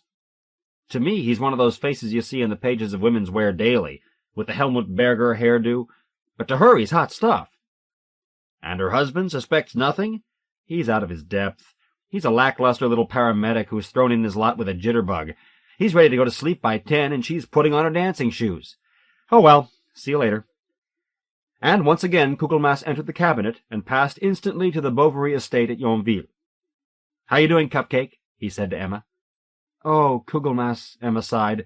"What I have to put up with. Last night at dinner Mr. Personality dropped off to sleep in the middle of the dessert course. I'm pouring my heart out about Maxime's and the ballet, and out of the blue I hear snoring." "It's okay, darling, I'm here now," Kugelmass said, embracing her. "I've earned this," he thought, smelling Emma's French perfume and burying his nose in her hair. "I've suffered enough. I've paid enough analysts. I've searched till I'm weary. She's young and nubile, and I'm here a few pages after Léon and just before Rodolphe. By showing up during the correct chapters, I've got the situation knocked." Emma, to be sure, was just as happy as Kugelmass. She had been starved for excitement, and his tales of Broadway nightlife, of fast cars and Hollywood and TV stars, enthralled the young French beauty. "Tell me again about O.J. Simpson," she implored that evening, as she and Kugelmass strode past Abbé Bournizien's church. "What can I say? The man is great. He sets all kinds of rushing records. Such moves. They can't touch him." "And the Academy Awards?" Emma said wistfully. "I'd give anything to win one." "First you've got to be nominated." "I know. You explained it. But I'm convinced I can act. Of course, I want to take a class or two, with Strasberg maybe. Then, if I had the right agent— We'll see. I'll speak to Persky." That night, safely returned to Persky's flat, Kugelmass brought up the idea of having Emma visit him in the big city. "Let me think about it," Persky said. "Maybe I could work it. Stranger things have happened." Of course, neither of them could think of one. "Where the hell do you go all the time?" Daphne Kugelmass barked at her husband as he returned home late that evening. "You got a chippy stashed somewhere?" "Yeah, sure, I'm just the type," Kugelmass said wearily. "I was with Leonard Popkin. We were discussing socialist agriculture in Poland. You know Popkin, he's a freak on the subject." "Well, you've been very odd lately," Daphne said. "Distant. Just don't forget about my father's birthday on Saturday." "Oh, sure, Kugelmass said, heading for the bathroom. "My whole family will be there. We can see the twins. And Cousin Hamish. You should be more polite to Cousin Hamish. He likes you." "Right, the twins," Kugelmass said, closing the bathroom door and shutting out the sound of his wife's voice. He leaned against it and took a deep breath. In a few hours, he told himself, he would be back in Yonville again, back with his beloved. And this time, if all went well, he would bring Emma back with him. At 3:15 the following afternoon, Persky worked his wizardry again. Kugelmass appeared before Emma, smiling and eager.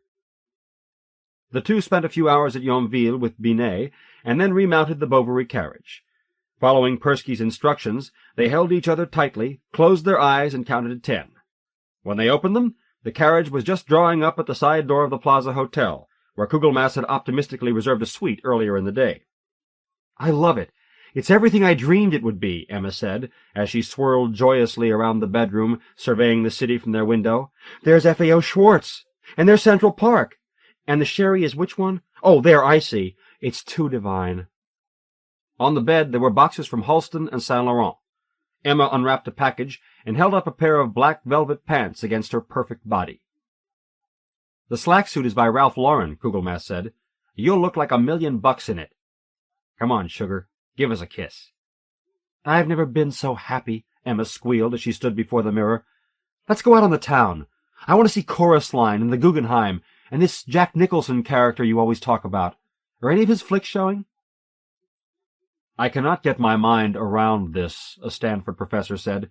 "First a strange character named Kugelmass, and now she's gone from the book. Well, I guess the mark of a classic is that you can reread it 1,000 times and always find something new."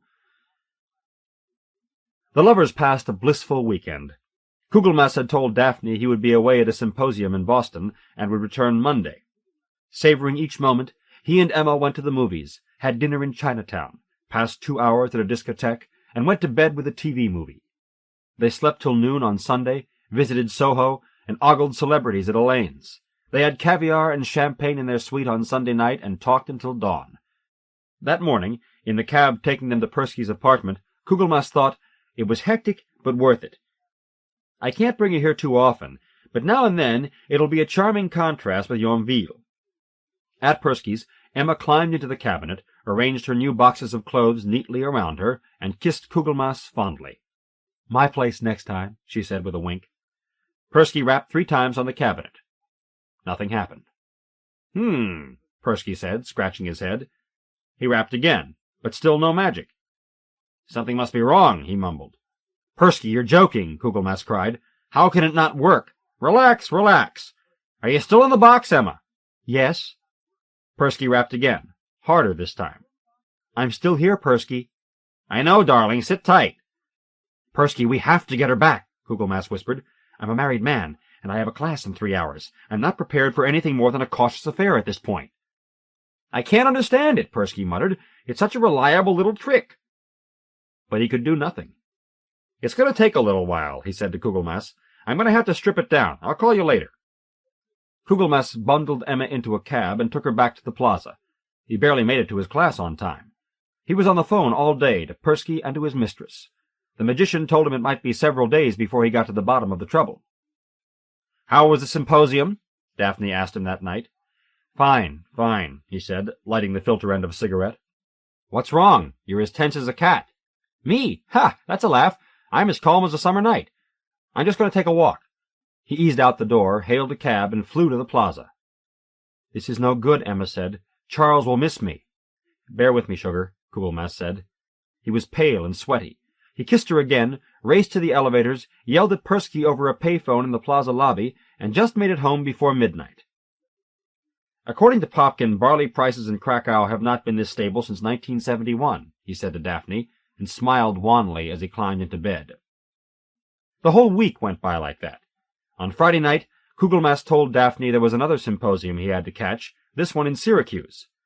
He hurried back to the plaza, but the second weekend there was nothing like the first. "Get me back into the novel or marry me," Emma told Kugelmass. "Meanwhile, I want to get a job or go to class, because watching TV all day is the pits." "Fine, we can use the money," Kugelmass said. "You consume twice your weight in room service." "I met an off-Broadway producer in Central Park yesterday, and he said I might be right for a project he's doing," Emma said. "Who is this clown?" Kugelmass asked. "He's not a clown. He's sensitive and kind and cute. His name's Jeff something or other, and he's up for a Tony." Later that afternoon, Kugelmass showed up at Persky's drunk. "Relax," Persky told him. "You'll get a coronary." "Relax. The man says relax. I've got a fictional character stashed in a hotel room, and I think my wife is having me tailed by a private Seamus." Okay, we know there's a problem." Persky crawled under the cabinet and started banging on something with a large wrench. "I'm like a wild animal," Kugelmass went on. "I'm sneaking around town, and Emma and I have had it up to here with each other, not to mention a hotel tab that reads like the defense budget." "So what should I do?" "This is the world of magic," Persky said. "It's all nuance." "Nuance my foot! I'm pouring Dom Perignon and black eggs into this little mouse, plus her wardrobe, plus she's enrolled at the neighborhood playhouse and suddenly needs professional photos." "Also, Persky, Professor Fivish Kopkind, who teaches Comp Lit and who has always been jealous of me, has identified me as the sporadically appearing character in the Flaubert book. He's threatened to go to Daphne. I see ruin and alimony. Jail. For adultery with Madame Bovary, my wife will reduce me to beggary." "What do you want me to say? I'm working on it night and day. As far as your personal anxiety goes, that I can't help you with. I'm a magician, not an analyst."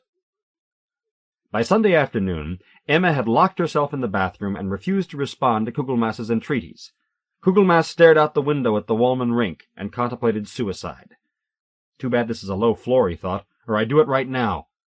Maybe if I ran away to Europe and started life over. Maybe I could sell the International Herald Tribune, like those young girls used to. The phone rang. Kugelmass lifted it to his ear mechanically. "Bring her over," Persky said. "I think I got the bugs out of it." Kugelmass's heart leaped. "You're serious?" he said. "You got it licked?"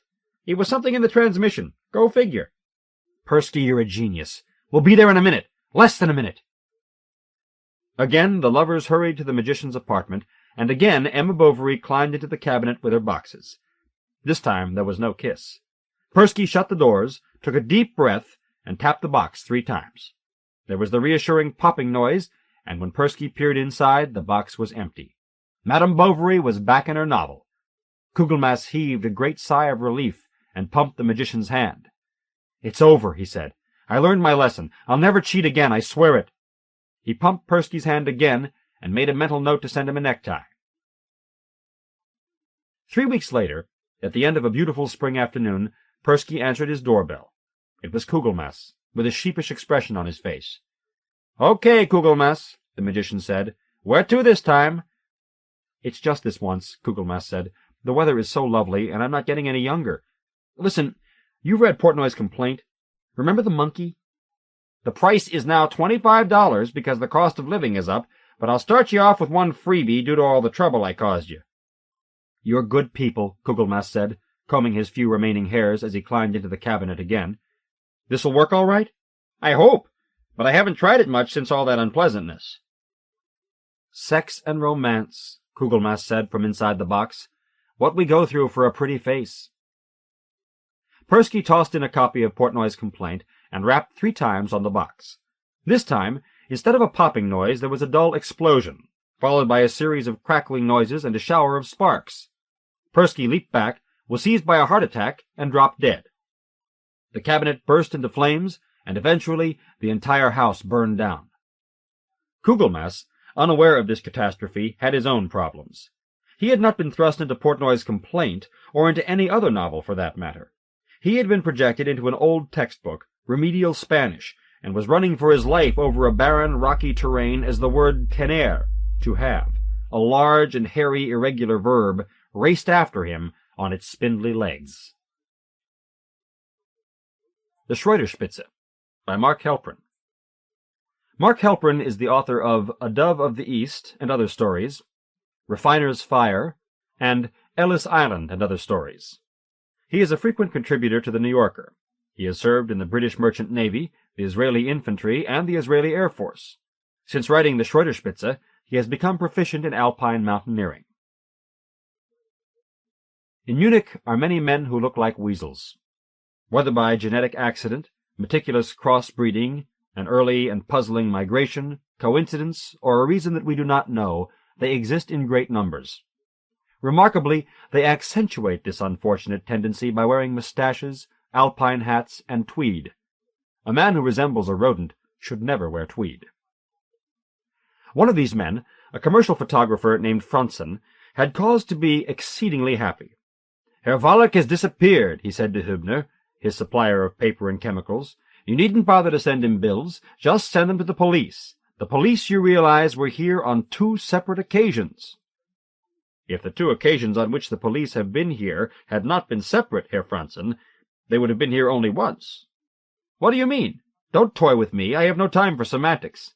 In view of the fact that I knew Wallach at school, and professionally, they sought my opinion on his disappearance. They wrote down everything I said, but I do not think that they will find him. He left his studio on the Neuhausstrasse just as it was when he was working, and the landlord has put a lien on the equipment. Let me tell you that he had some fine equipment, very fine, but he was not such a great photographer. He didn't have that killer's instinct. He was clearly not a hunter. His canine teeth were poorly developed. "Not like these," said Franzen, baring his canine teeth in a smile which made him look like an idiot with a mouth of miniature castle towers. "But I am curious about Wallach. So is everyone. So is everyone. This is my theory. Wallach was never any good at school. At best, he did only middling well. And it was not because he had hidden passions or a special genius for some field outside the curriculum. He tried hard, but found it difficult to grasp several subjects, For him, mathematics and physics were pure torture. As you know, he was not wealthy, and although he was a nice-looking fellow, he was terribly short. That inflicted upon him great scars. His confidence, I mean, because he had none. He could do things only gently. If he had to fight, he would fail. He was weak. For example, I will use the time when he and I were competing for the Heller account. This job meant a lot of money, and I was not about to lose. I went to the library and read all I could about turbine engines. What a bore! I took photographs of turbine blades and such things, and seeded them throughout my portfolio to make Herr Heller think that I had always been interested in turbines. Of course, I had not even known what they were. I thought that they were an Oriental hat, and now that I know them, I detest them. Naturally, I won. But do you know how Wallach approached the competition? He had some foolish ideas about mother-of-pearl nautiluses and other seashells. He wanted to know how shapes of things mechanical were echoes of shapes in nature. All very fine, but Herr Heller pointed out that if the public were to see photographs of mother-of-pearl shells contrasted with photographs of his engines would come out the worse. Wallach's photographs were very beautiful. The tones of white and silver were exceptional. But they were his undoing. In the end he said, "Perhaps, Herr Heller, you are right," and lost the contract just like that. The thing that saved him was the prize for that picture he took in the Black Forest. You couldn't pick up a magazine in Germany and not see it. He obtained so many accounts that he began to do very well. But he was just not commercially minded. He told me himself that he took only those assignments which pleased him. Mind you, his business volume was only about 2/3 of mine. My theory is that he could not take the competition and the demands of his various clients. After his wife and son were killed in the motor-car crash, he dropped assignments one after another. I suppose he thought that as a bachelor he could live like a bohemian, on very little money, and therefore did not have to work more than half the time. I'm not saying that this was wrong. Those accounts came to me. But it was another instance of his weakness and lassitude. My theory is that he has probably gone to South America, or thrown himself off a bridge, because he saw that there was no future for him if he were always to take pictures of shells and things. And he was weak. The weak can never face themselves, and so cannot see the practical side of the world, how things are laid out, and what sacrifices are required to survive and prosper. It is only in fairy tales that they rise to triumph. Wallach could not afford to get to South America. He certainly would not have thrown himself off a bridge. He was excessively neat and orderly, and the prospect of some poor fireman handling a swollen, bloated body resounding with flies deterred him forever from such nonsense. Perhaps if he had been a gypsy, he would have taken to the road. But he was no gypsy, and had not the talent, skill, or taste for life outside Bavaria. Only once had he been away, to Paris. It was their honeymoon, when he and his wife did not need Paris or any city. They went by train and stayed for a week at a hotel by the Quai Voltaire. They walked in the gardens all day long, and in the May evenings they went to concerts where they heard the perfect music of their own country. Though they were away for just a week, and read the German papers, and went to a corner of the Luxembourg Gardens, where there were pines and wild flowers like those in the green belt around Munich, this music made them sick for home. They returned 2 days early, and never left again except for July and August, which each year they spent in the Black Forest, at a cabin inherited from her parents. He dared not go back to that cabin. It was set like a trap. Were he to enter, he would be enfiladed by the sight of their son's pictures and toys, his little boots and miniature fishing rod, and by her comb, lying at the exact angle she had left it when she had last brushed her hair, and by the sweet smell of her clothing. No. Some day he would have to burn the cabin. He dared not sell, for strangers then would handle roughly all those things which meant so much to him that he could not even gaze upon them. He left the little cabin to stand empty, perhaps the object of an occasional hiker's curiosity, or recipient of cheerful postcards from friends traveling or at the beach for the summer, friends who had not heard. He sought instead a town far enough from Munich so that he would not encounter anything familiar, a place where he would be unrecognized, and yet a place not entirely strange, where he would have to undergo no savage adjustments, where he could buy a Munich paper. A search of the map brought his flying eye always southward to the borderlands, to alpine country remarkable for the steepness of the brown contours, the depth of the valleys, and the paucity of settled places. Those few depicted towns appeared to be clean and well placed on high overlooks. Unlike the cities to the north, circles which clustered together on the flatlands or along rivers, like colonies of bacteria, the cities of the Alps stood alone, in extremis, near the border. Though he dared not cross the border, he thought perhaps to venture near its edge, to see what he would see. These isolated towns in the Alps promised shining, clear air and deep green trees. Perhaps they were above the tree line. In a number of cases it looked that way, and the circles were far from resembling clusters of bacteria. They seemed like untethered balloons. He chose a town for its ridiculous name, reasoning that few of his friends would desire to travel to such a place. The world bypasses badly named towns as easily as it abandons ungainly children. It was called Garmisch-Partenkirchen. At the station in Munich, they did not even inscribe the full name on his ticket, writing merely Garmisch P. "Do you live there?" the railroad agent had asked. "No," answered Volek. "Are you visiting relatives, or going on business, or going to ski?" "No." "Then perhaps you are making a mistake. To go in October is not wise, if you do not ski. As unbelievable as it may seem, they have had much snow. Why go now?" "I am a mountain climber," answered Volek. "In winter?" The railway agent was used to flushing out lies, and when little fat Austrian boys just old enough for adult tickets would bend their knees at his window as if at confession, and say in squeaky voices, "Half fare to Salzburg," he pounced upon them as if he were a leopard, and they juicy ptarmigan or baby roebuck. "Yes, in the winter," Volek said. "Good mountain climbers thrive in difficult conditions. The more ice, the more storm, the greater the accomplishment. I am accumulating various winter records. In January I go to America, where I will ascend their highest mountain, Mount Independence, 4,000 meters. He blushed so hard that the railway agent followed suit. Then Volek backed away, insensibly mortified. A mountain climber. He would close his eyes in fear when looking through Swiss calendars. He had not the stamina to rush up the stairs to his studio. He had failed miserably at sports. He was not a mountain climber, and had never even dreamed of being one.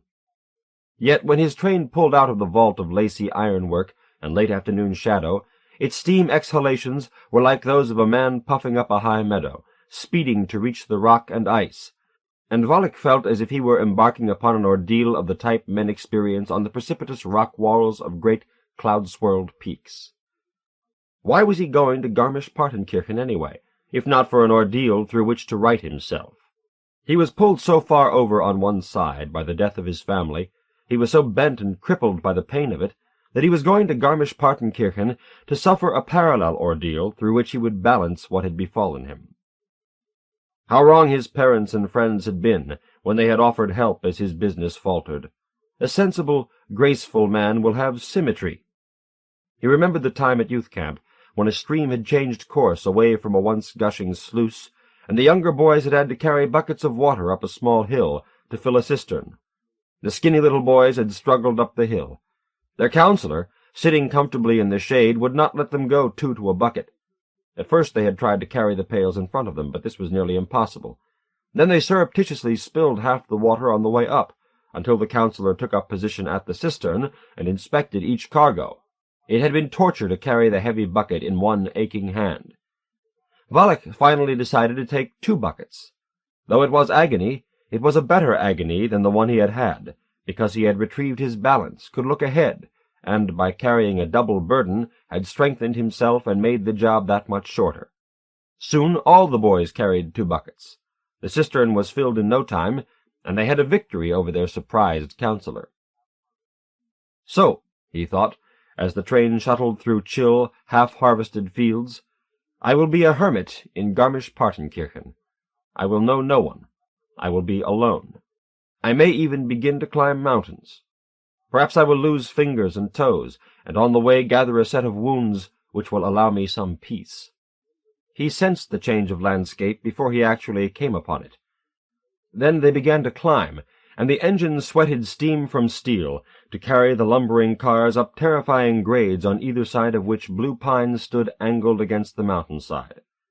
They reached a level stretch which made the train curve like a dragon and led it through deep tunnels, and they sped along as if on a summer excursion, with views of valleys so distant that in them whole forests sat upon their meadows like birthmarks, and streams were little more than the grain in leather.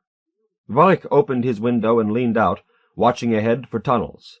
The air was thick and cold. It was full of sunshine and greenery, and it flowed past as if it were a mountain river. When he pulled back, his cheeks were red, and his face pounded from the frigid air. He was alone in the compartment. By the time the lights came on, he had decided upon the course of an ideal. He was to become a mountain climber after all, and in a singularly difficult, dangerous, and satisfying way. A porter said, in passing the compartment, "The dining car is open, sir." Service to the Alps was famed. Even though his journey was no more than 2 hours, he had arranged to eat on the train, and had paid for and ordered a meal to which he looked forward in pleasant anticipation, especially because he had selected French strawberries and cream for dessert. But then he saw his body in the gently lit half-mirror. He was soft from a lifetime of near happiness. The sight of his face in the blond light of the mirror made him decide to begin preparing for the mountains that very evening. The porter ate the strawberries. Of the many ways to attempt an ordeal, perhaps the most graceful and attractive is the Alpine. It is far more satisfying than Oriental starvation and abnegation, precisely because the European ideal is to commit difficult acts amid richness and overflowing beauty. For that reason, the Alpine is as well the most demanding. It is hard to deny oneself, to pare oneself down at the heart and base of a civilization so full. Volek rode to Garmisch-Partenkirchen in a thunder of proud Alps.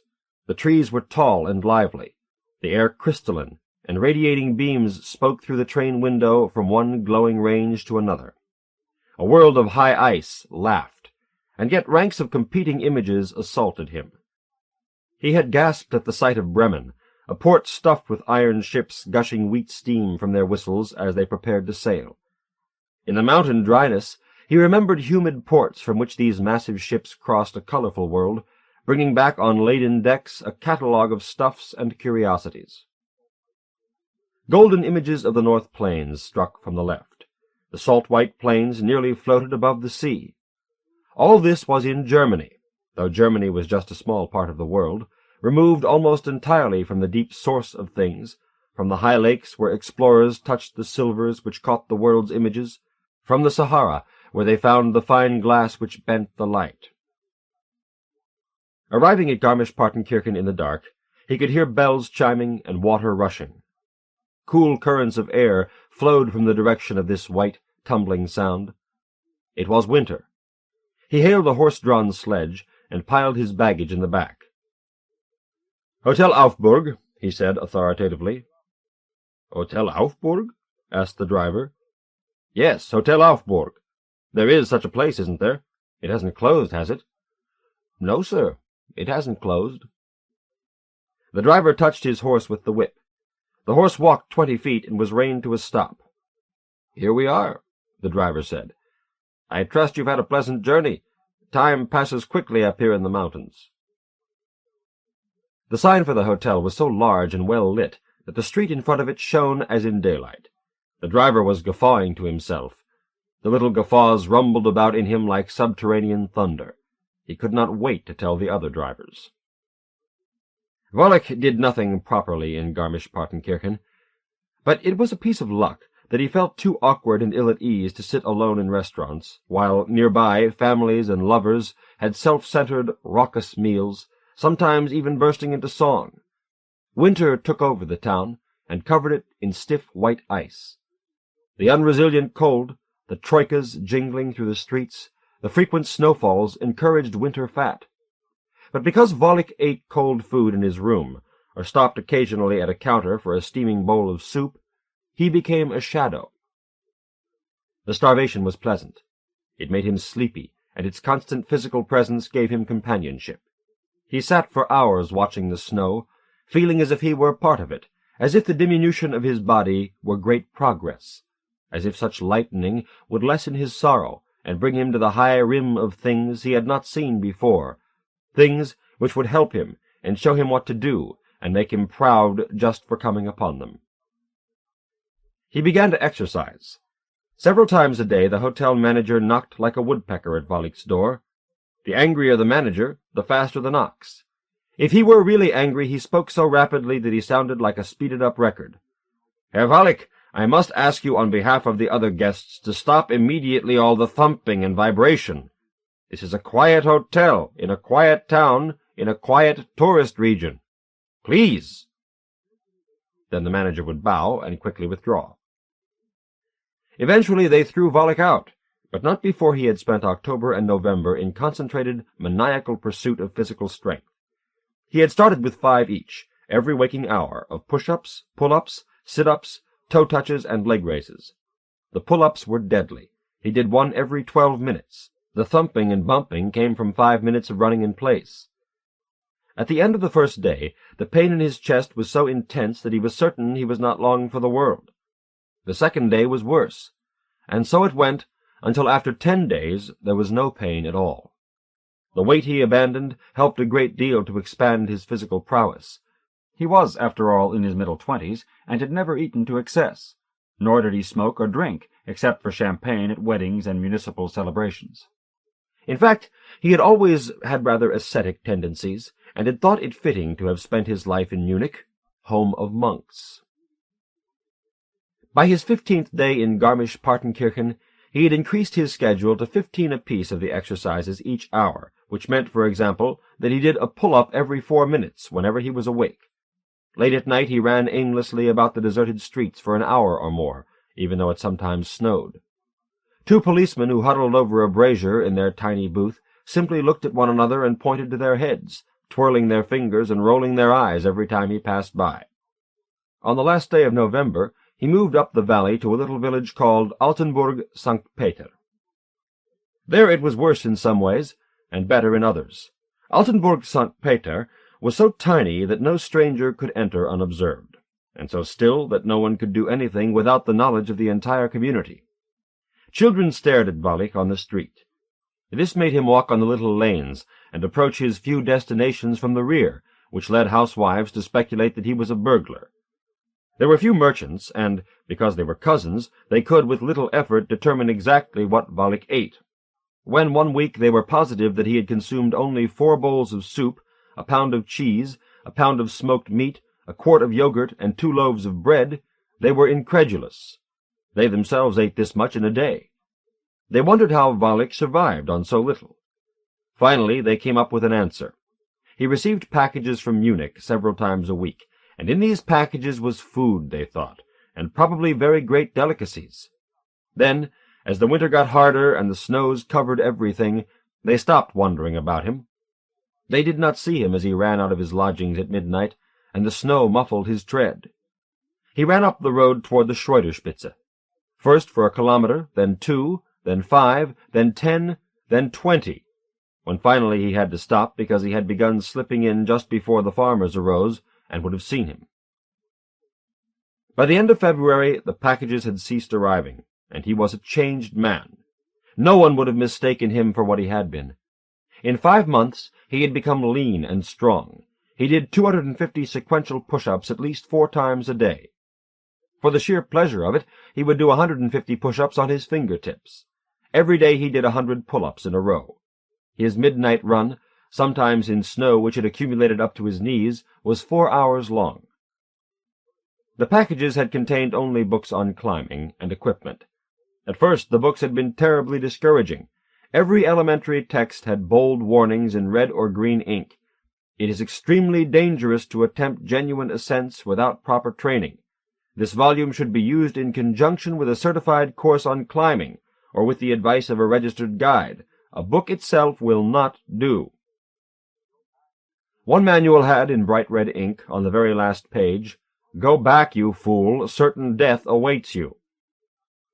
Walik imagined that, as the book said, there were many things he could not learn except by human example, and many mistakes he might make in interpreting the manuals, which would go uncorrected save for the critique of living practitioners.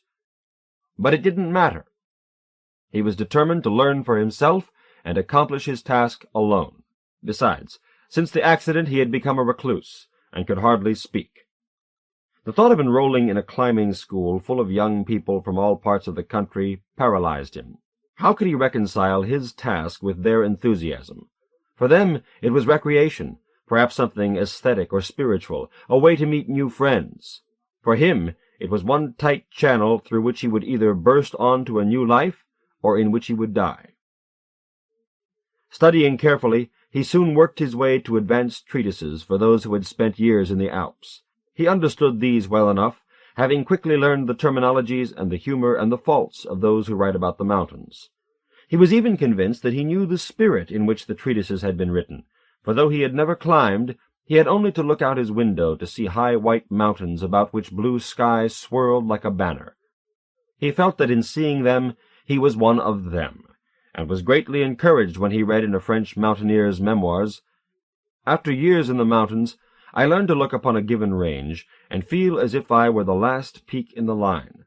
Thus I felt the music of the empty spaces enwrapping me, and I became not an intruder on the cliffs, dangling only to drop away, but an equal in transit. I seldom looked at my own body, but only at the mountains, and my eyes felt like the eyes of the mountains." He lavished nearly all his dwindling money on fine equipment. He calculated that after his purchases he would have enough to live on through September. Then he would have nothing.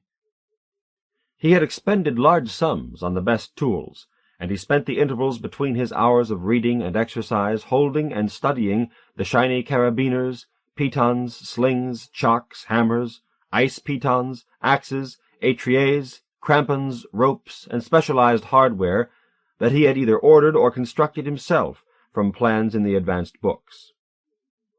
It was insane, he knew, to funnel all his preparation into a few months of agony, and then without any experience whatever throw himself alone onto a Class 6 ascent, the seldom climbed Westgebirgshausläufer of the Schreuderspitze. Not having driven one piton, he was going to attempt a 5-day climb up the nearly sheer western counterfort. Even in late June, he would spend a third of his time on ice. But the sight of the ice in March, shining like a faraway sword over the cold and absolute distance, drove him on. He had long passed censure. Had anyone known what he was doing and tried to dissuade him, he would have told him to go to hell, and resumed preparations with the confidence of someone taken up by a new religion. For he had always believed in great deeds, in fairy tales, in echoing trumpet lands, in wonders and wondrous accomplishments. But even as a boy he had never considered that such things would fall to him. As a good city child, he had known that these adventures were not necessary. But suddenly he was alone, and the things which occurred to him were great warlike deeds. His energy and discipline were boundless, as full and overflowing as a lake in the mountains. Like the heroes of his youth, he would try to approach the high chord of ruby light and bend it to his will, until he could feel rolling thunder. The small things, the gentle things, the good things he loved, and the flow of love itself were dead for him, and would always be, unless he could liberate them in a crucible of high drama. It took him many months to think these things, and though they might not seem consistent, they were so for him, and he often spent hours alone on a sunny, snow-covered meadow, his elbows on his knees, imagining great deeds in the mountains as he stared at the massive needle of the Schreuderspitze, at the hint of rich lands beyond, and at the tiny village where he had taken up position opposite the mountain. Toward the end of May he had been walking through Altenburg St. Peter and seen his reflection in a store window. A storm had arisen suddenly and made the glass as silver black as the clouds. He had not liked what he had seen. His face had become too hard and too lean. There was not enough gentleness. He feared immediately for the success of his venture, if only because he knew well that unmitigated extremes are a great cause of failure, and he was tired of his painful regimen. He bought a large Telefunken radio, in one fell swoop wiping out his funds for August and September. He felt as if he were paying for the privilege of music with portions of his life and body. But it was well worth it. When the storekeeper offered to deliver the heavy console, Volek declined politely, picked up the cabinet himself, hoisted it on his back, and walked out of the store bent under it, as in classic illustrations for physics textbooks throughout the industrialized world. He did not put it down once. The storekeeper summoned his associates, and they bet and counterbet on whether Volek would or would not, as he moved slowly up the steep hill, up the steps, around the white switchbacks, onto a grassy slope, and then finally up the precipitous stairs to the balcony outside his room. "How can he have done that?" they asked. "He's a small man, and the radio must weigh at least 30 kilos. The storekeeper trotted out with a catalogue. "It weighs 55 kilograms, he said. 55 kilograms! And they wondered what had made Volek so strong. Once, Volek had taken his little son, a tiny, skeptical, silent child who had a riotous giggle which could last for an hour, to see the inflation of a great gas dirigible. It had been a disappointment, for a dirigible is rigid and maintains always the same shape. He had expected to see the silver of its sides expand into ribbed cliffs, which would float over them on the green field and amaze his son. Now that silver rising, the sail-like expansion, the great crescendo of a glimmering, weightless mass, finally reached him alone in his room, too late, but well received, when Berlin Station played the Beethoven Violin Concerto, its first 5 tympanic Ds like grace before a feast. After those notes the music lifted him, and he riveted his gaze on the dark shapes of the mountains, where a lightning storm raged. The radio crackled after each near or distant flash, but it was as if the music had been designed for it. Volek looked at the yellow light within a softly glowing numbered panel. It flickered gently, and he could hear cracks and flashes in the music as he saw them delineated across darkness. They looked and sounded like the bent riverine limbs of dead trees, hanging majestically over rocky outcrops, destined to fall, but enjoying their grand suspension none the less. The music traveled effortlessly on anarchic beams, passed high over the plains, passed high the forests, seeding them plentifully, and came upon the Alps like waves which finally strike the shore after thousands of miles in open sea. It charged upward, mating with the electric storm, separating and delivering. To Volek, alone in the mountains, surviving amid the dark massifs and clear air, came the closeted, nasal, cosmopolitan voice of the radio commentator. It was good to know that there was something other than the purity and magnificence of his mountains, that far to the north the balance reverted to less than moral catastrophe and death, and much stock was set in things of extraordinary inconsequence. Volek could not help laughing when he thought of the formally dressed audience at the symphony, how they squirmed in their seats and heated the bottoms of their trousers and capes, how relieved and delighted they would be to step out into the cool evening and go to a restaurant. In the morning they would arise and take pleasure from the sweep of the drapes as sun danced by, from the gold rim around a white china cup. For them it was always too hot or too cold. But they certainly had their delights, about which sometimes he would think. How often he still dreamed, asleep or awake, of the smooth color plates opulating under his hands in tanks of developer, and of the fresh film, which smelled like bread, and then was entombed in black cylinders to develop. How he longed sometimes for the precise machinery of his cameras. The very word, camera, was as dark and hollow as this night in the mountains, when, reviewing the pleasures of faraway Berlin, he sat in perfect health and equanimity upon a wicker-weave seat in a bare white room.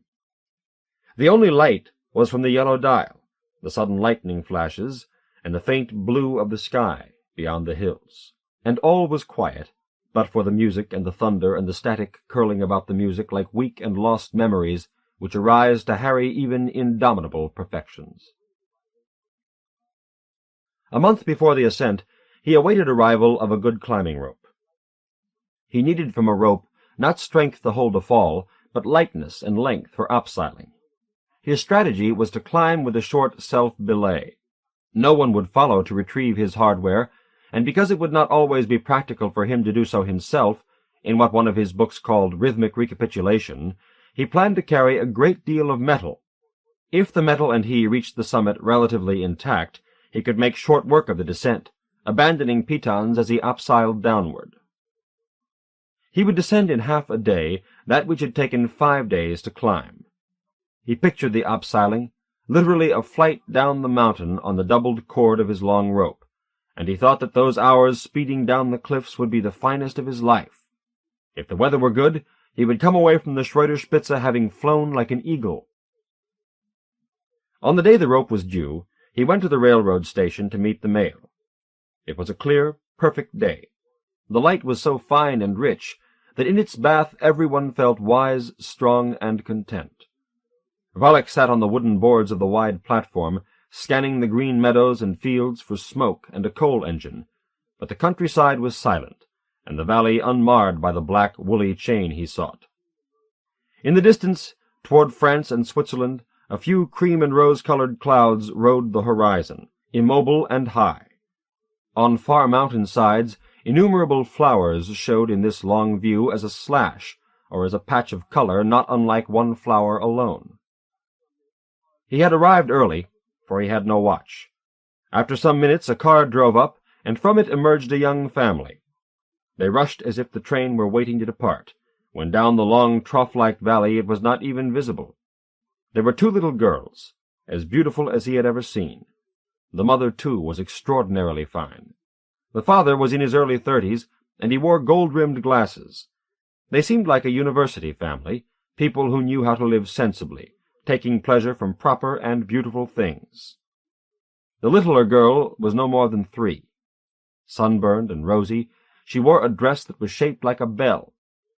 She dashed about the platform so lightly and tentatively that it was as if Volek were watching a tiny fish, gravityless in a lighted aquarium. Her older sister stood quietly by the mother, who was illumined with consideration and pride for her children. It was apparent that she was overjoyed with the grace of her family. She seemed detached and preoccupied, but in just the right way. The littler girl said in a voice like a child's party horn, "Mommy, I want some peanuts." It was so ridiculous that this child should share the appetite of elephants that the mother smiled. "Peanuts will make you thirsty, Gretel. Wait until we get to Garmisch-Partenkirchen. Then we'll have lunch in the buffet." "When will we get to Garmisch-Partenkirchen?" "At 2. 2? Yes, at 2. At 2? Gretel." The father looked alternately at the mountains and at his wife and children. He seemed confident and steadfast. In the distance, black smoke appeared in thick billows. The father pointed at it. "There's our train," he said. "Where?" asked Gretel, looking in the wrong direction. The father picked her up and turned her head with his hand, aiming her gaze down the shimmering valley. When she saw the train, she started, and her eyes opened wide in pleasure. "Ah, there it is," said the father. As the train pulled into the station, the young girls were filled with excitement. Amid the noise, they entered a compartment and were swallowed up in the steam. The train pulled out. Volek stood on the empty platform, unwrapping his rope. It was a rope, quite a nice rope, but it did not make him as happy as he had expected it would. Little can match the silhouette of mountains by night. The great mass becomes far more mysterious when its face is darkened, when its sweeping lines roll steeply into valleys and peaks and long, impossible ridges, when behind the void a concoction of rare silver leaps up to trace the hills, the pressure of collected starlight. That night, in conjunction with the long draughts of music he had become used to taking, he began to dream his dreams. They did not frighten him. He was beyond fear, too strong for fear, too played out. They did not even puzzle him, for they unfolded like the chapters in a brilliant 19th-century history. The rich explanations filled him for days afterward. He was amazed, and did not understand why these perfect dreams suddenly came to him. Surely they did not arise from within. He had never had the world so beautifully portrayed, had never seen as clearly and in such sure, gentle steps, had never risen so high and so smoothly in unfolding enlightenment, and he had seldom felt so well looked after. And yet there was no visible presence. But it was as if the mountains and valleys were filled with loving families, of which he was part. Upon his return from the railroad platform, a storm had come suddenly from beyond the southern ridge. Though it had been warm and clear that day, he had seen from the sunny meadow before his house that a white storm billowed in higher and higher curves, pushing itself over the summits, finally to fall like an air avalanche on the valley. It snowed on the heights. The sun continued to strike the opaque frost and high clouds. It did not snow in the valley. The shock troops of the storm remained at the highest elevations, and only worn gray veterans came below, misty clouds and rain on cold, wet air. Ragged clouds moved across the mountain sides and meadows, watering the trees, and sometimes catching in low places. Even so, the air in the meadow was still horn-clear. In his room that night, Volek rocked back and forth on the wicker chair. It was not a rocker, and he knew that using it as such was to number its days. That night's crackling infusion from Berlin, rising warmly from the faintly lit dial, was Beethoven's 8th. The familiar commentator, nicknamed by Volek Melzel's metronome because of his even monotone, discoursed upon the background of the work. For many years, he said, no one except Beethoven liked this symphony. Beethoven's opinions, however, even regarding his own creations, are equal at least to the collective pronouncements of all the musicologists and critics alive in the West during any 100-year period. Conscious of the merits of the F major symphony, he resolutely determined to redeem and— the conductor has arrived. He steps to the podium. We begin. Volek retired that night in perfect tranquillity, but awoke at 5 in the morning soaked in his own sweat, his fists clenched, a terrible pain in his chest, and breathing heavily as if he had been running. In the dim, unattended light of the early morning storm, he lay with eyes wide open. His pulse subsided, but he was like an animal in a cave, like a creature who has just escaped an organized hunt.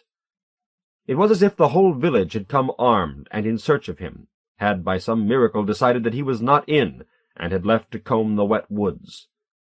He had been dreaming, and he saw his dream in its exact form. It was, first, an emerald. Cut into an octagon with 2 long sides, it was shaped rather like the plaque at the bottom of a painting. Events within this emerald were circular and never-ending. They were in Munich. Air and sun were refined as on the station platform in the mountains. He was standing at a streetcar stop with his wife and his 2 daughters, though he knew perfectly well in the dream that these 2 daughters were meant to be his son.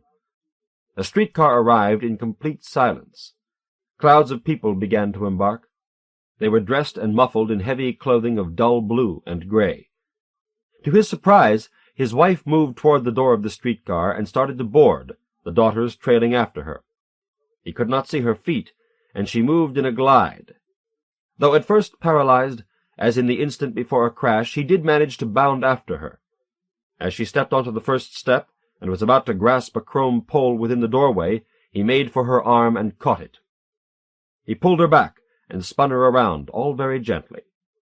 Her presence before him was so intense that it was as if he were trapped under the weight of a fallen beam. She, too, wore a winter coat, but it was slim and perfectly tailored. He remembered the perfect geometry of the lapels. Not on earth had such angles ever been seen. The coat was a most intense liquid emerald color, a living light-infused green. She had always looked best in green, for her hair was like shining gold. He stood before her. He felt her delicacy. Her expression was neutral. "Where are you going?" he asked incredulously. "I must go," she said. He put his arms around her. She returned his embrace, and he said, "How can you leave me?" "I have to," she answered. And then she stepped onto the first step of the streetcar, and onto the second step, and she was enfolded into darkness. He awoke, feeling like an invalid. His strength served for naught. He just stared at the clouds lifting higher and higher as the storm cleared. By nightfall the sky was black and gentle, though very cold. He kept thinking back to the emerald.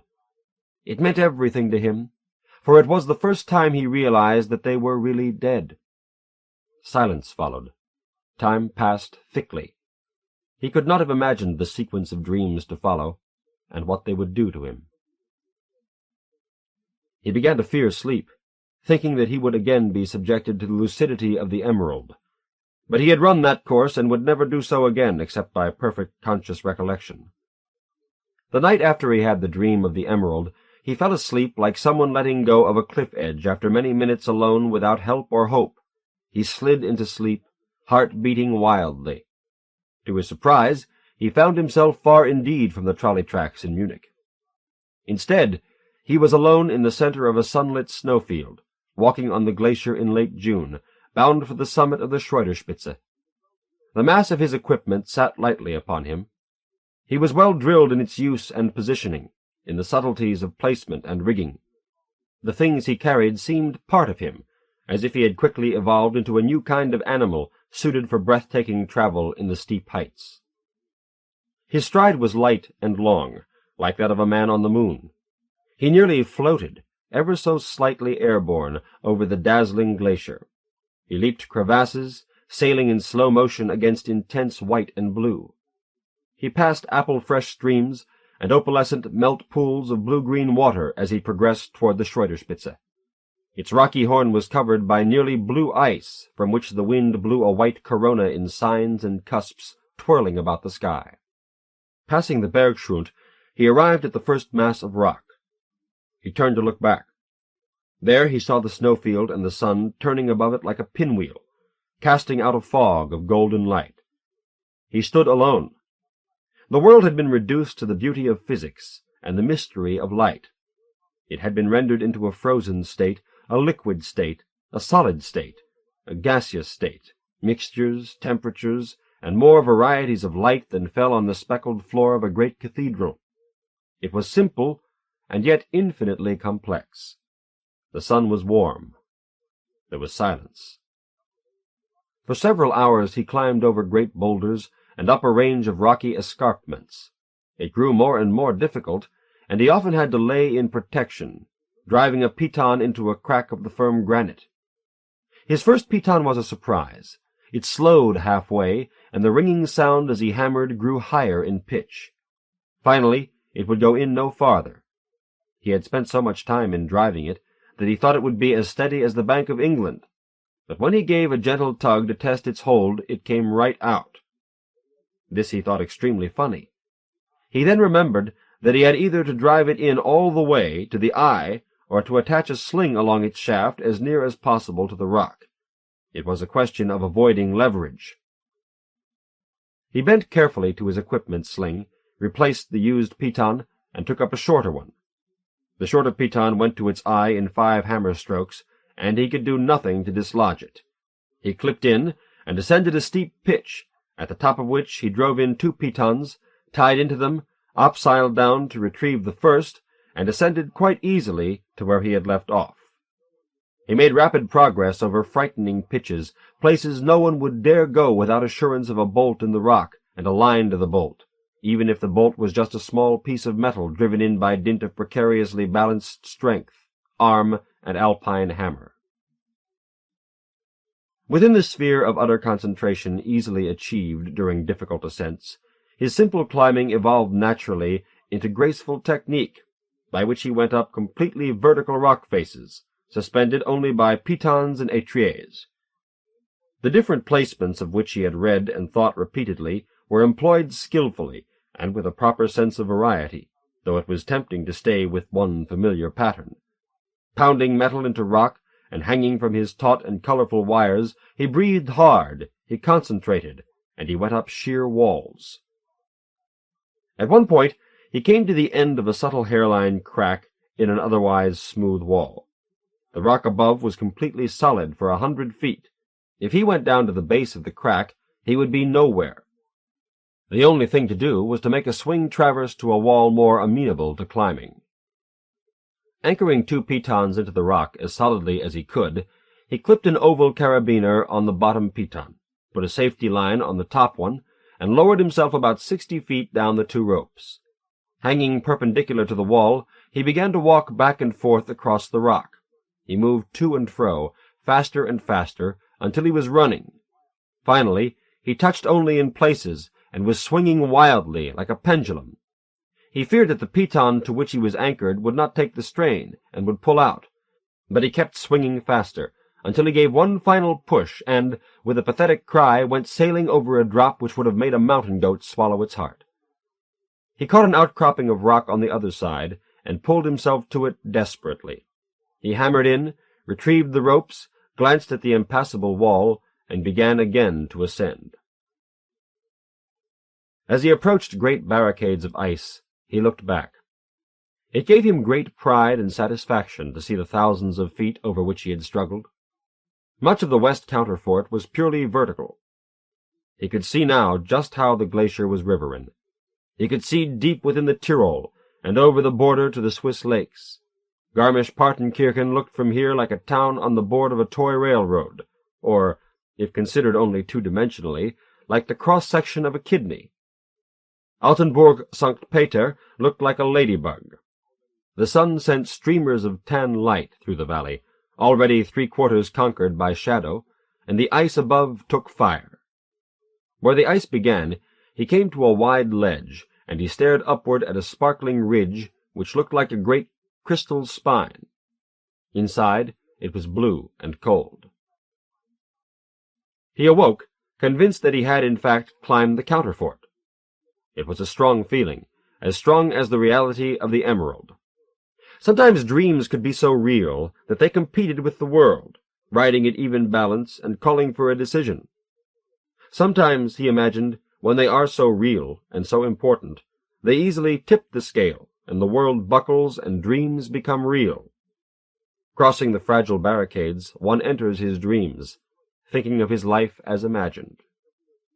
He rejoiced at his bravery in climbing. It had been as real as anything he had ever experienced.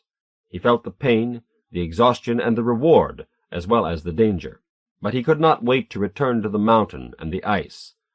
He longed for evening and the enveloping darkness, believing that he belonged resting under great folds of ice on the wall of the Schreuderspitze. He had no patience with his wicker chair, the bent wood of the window-sill, the clear glass in the window, the green-sided hills he saw curving through it, or his brightly colored equipment hanging from pegs on the white wall. 2 weeks before, on one of the eastward roads from Altenburg-St. Peter, no more than a dirt track, he had seen a child turn and take a well-worn path toward a wood, a meadow, and a stream, by which stood a house and a barn. The child walked slowly upward into the forest, disappearing into the dark close, as if he had been taken up by vapor. Wallach had been too far away to hear footsteps, and the last thing he saw was the back of the boy's bright blue and white sweater. Returning at dusk, Wallach had expected to see warmly lit windows and smoke issuing efficiently from the straight chimney. But there were no lights, and there was no smoke. He made his way through the trees and past the meadow, only to come upon a small farmhouse with boarded windows and no trespassing signs tacked on the doors. It was unsettling when he saw the same child making his way across the upper meadow, a flash of blue and white in the near darkness. Wallach screamed out to him, but he did not hear, and kept walking as if he were deaf, or in another world, and he went over the crest of the hill. Wallach ran up the hill. When he reached the top, he saw only a wide empty field, and not a trace of the boy. Then, in the darkness and purity of the meadows, he began to feel that the world had many secrets, that they were shattering even to glimpse or sense, and that they were not necessarily unpleasant. In certain states of light he could see, he could begin to sense things most miraculous indeed. Although it seemed self-serving, he concluded, nevertheless, after a lifetime of adhering to the diffuse principles of a science he did not know, that there was life after death, that the dead rose into a mischievous world of pure light, that something most mysterious lay beyond the enfolding darkness, something wonderful. This idea had taken hold, and he refined it. For example, listening to the Beethoven symphonies broadcast from Berlin, he began to think that they were like a ladder of mountains, that they surpassed themselves and rose higher and higher until, at certain points, they seemed to break the warp itself and cross into a heaven of light and the dead. There were signs everywhere of temporal diffusion and mystery. It was as if continents existed, new worlds lying just off the coast, invisible and redolent, waiting for the grasp of one man suddenly to substantiate and light them, changing everything. Perhaps great mountains hundreds of times higher than the Alps would arise in the sea or on the flatlands, They might be purple or gold, and shining in many states of refraction and reflection, transparent in places as vast as countries. Some day someone would come back from this place, or someone would by accident discover and illumine its remarkable physics. He believed that the boy he had seen nearly glowing in the half-darkness of the high meadow had been his son, and that the child had been teasing his father in a way only he could know, that the child had been asking him to follow. Possibly he had come upon great secrets on the other side, and knew that his father would join him soon enough, and that then they would laugh about the world. When he next fell asleep in the silence of a clear, windless night in the valley, Valak was like a man disappearing into the warp of darkness. He wanted to go there, to be taken as far as he could be taken. He was not unlike a sailor who sets sail in the teeth of a great storm, delighted by his own abandon. Throwing off the last wraps of impure light, he found himself again in the ice world. The word was all-encompassing, Eiswelt. There above him the blue spire rocketed upward as far as the eye could see. He touched it with his hand. It was indeed as cold as ice. It was dense and hard, like glass 10 feet thick. He had doubted its strength, but its solidity told that it would not flake away and allow him to drop endlessly. Far from it. On ice he found firm holds both with his feet and with his hands, and hardly needed the ice pitons and étriers, for he had crampons tied firmly to his boots, and could spike his toe points into the ice and stand comfortably on a vertical. He proceeded with a surety of footing he had never had on the streets of Munich. Each step bolted him down to the surface, and in each hand he carried an ice hammer with which he made swinging, cutting arcs that engaged the shining stainless steel pick with the mirror-like wall. All the snow had blown away or had melted. There were no traps, no pitfalls, no ambiguities. He progressed toward the summit rapidly, climbing steep ice walls as if he had been going up a ladder. The air became purer, and the light more direct. Looking out to right or left, or glancing sometimes over his shoulders, he saw that he was now truly in the world of mountains. Above the few clouds he could see only equal peaks of ice, and the Schreuderspitze dropping away from him. It was not the world of rock. No longer could he make out individual features in the valley. Green had become a hazy dark blue appropriate to an ocean floor. Whole countries came into view. The landscape was a mass of winding glaciers and great mountains. At that height all was separated and refined. Soft things vanished, and there remained only the white and the silver. He did not reach the summit until dark. He did not see the stars because icy clouds covered the Schreuderspitze in a crystalline fog which flowed past, crackling and hissing. He was heartbroken to have come all the way to the summit and then be blinded by masses of clouds. Since he could not descend until light, he decided to stay firmly stationed until he could see clearly.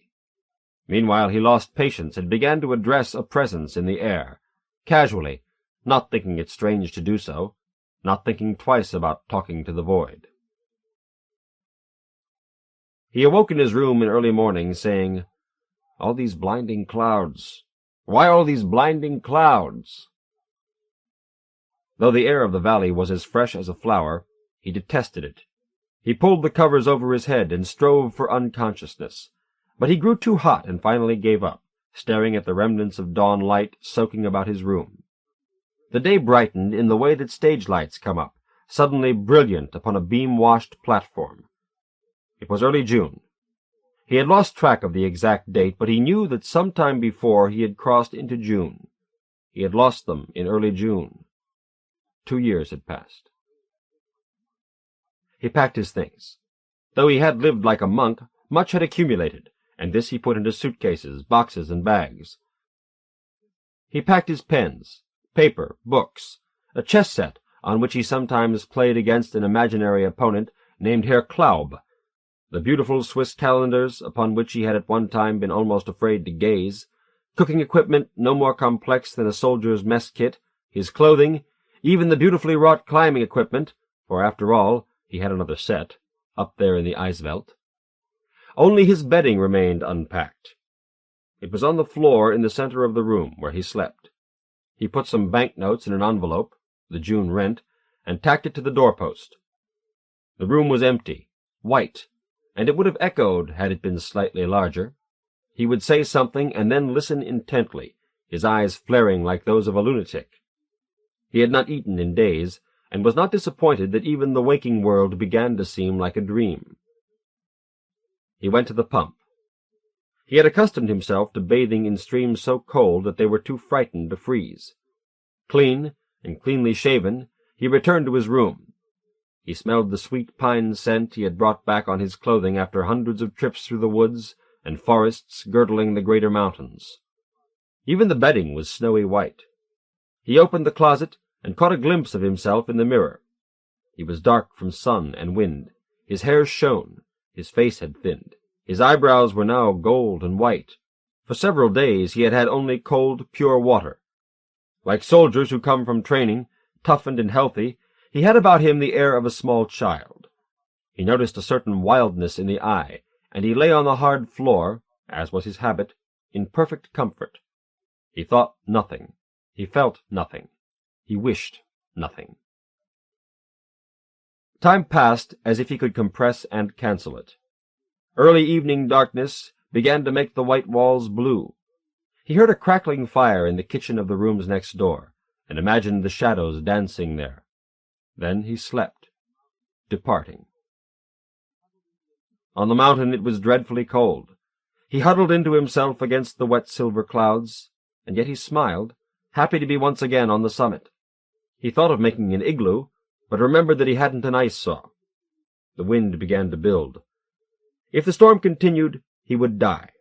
It would whittle him into a brittle wire, and then he would snap. The best he could do was to dig a trench with his ice hammers. He lay in the trench and closed his sleeves and hooded parka, drawing the shrouds tight. The wind came at him more and more fiercely. One gust was so powerful that it nearly lifted him out of the trench. He put in an ice piton and attached his harness. Still the wind rose.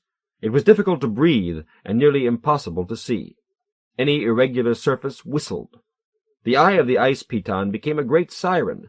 The zippers on his parka, the harness, the slings, and equipment all gave off musical tones, so that it was as if he were in a place with hundreds of tormented spirits. The gray air fled past with breathtaking speed.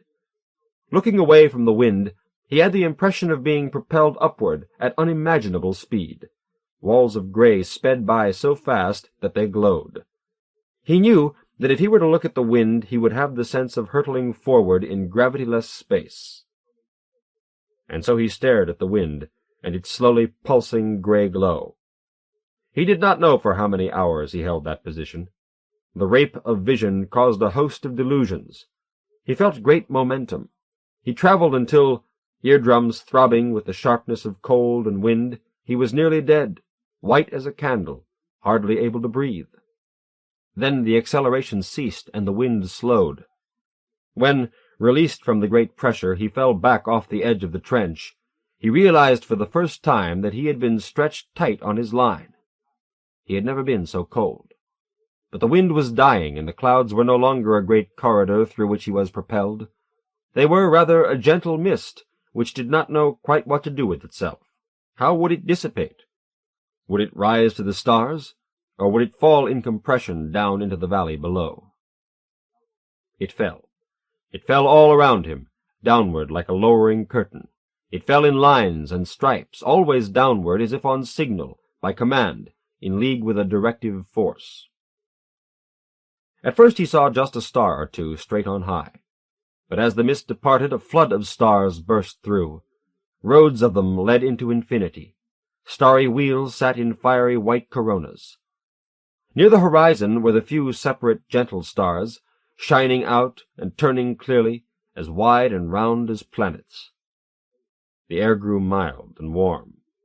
He bathed in it. He trembled. As the air became all clear and the mist drained away completely, he saw something which stunned him. The Schreuderspitze was far higher than he had thought. It was hundreds of times higher than the mountains represented on the map he had seen in Munich. The Alps were to it not even foothills, not even rills. Below him was the purple earth, and all the great cities lit by sparkling lamps in their millions. It was a clear summer dawn, and the weather was excellent, certainly June. He did not know enough about other cities to make them out from the shapes they cast in light, but his eye seized quite easily upon Munich.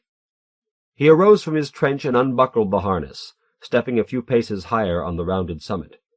There was Munich, shining and pulsing like a living thing, strung with lines of amber light, light which reverberated as if in crystals, light which played in many dimensions and moved about the course of the city, which was defined by darkness at its edge. He had come above time, above the world. The city of Munich existed before him with all its time compressed. As he watched, its history played out in repeating cycles. Nothing, not one movement, was lost from the crystal. The light of things danced and multiplied again and again, and yet again. It was all there for him to claim. It was alive, and ever would be. He knelt on one knee, as in paintings he had seen of explorers claiming a coast of the New World. He dared close his eyes in the face of that miracle. He began to concentrate, to fashion according to will, with the force of stilled time, a vision of those he had loved. In all their bright colors, they began to appear before him. He awoke as if shot out of a cannon. He went from lying on his back to a completely upright position in an instant, a flash, during which he slammed the floorboards energetically with a clenched fist, and cursed the fact that he had returned from such a world. But by the time he stood straight, he was delighted to be doing so. He quickly dressed, packed his bedding, and began to shuttle down to the station and back. In 3 trips, his luggage was stacked on the platform. He bought a ticket for Munich, where he had not been in many, many long months. He hungered for it, for the city, for the boats on the river, the goods in the shops, newspapers, the pigeons on the square, trees, traffic, even arguments, even Herr Franzen. So much rushed into his mind that he hardly saw his train pull in.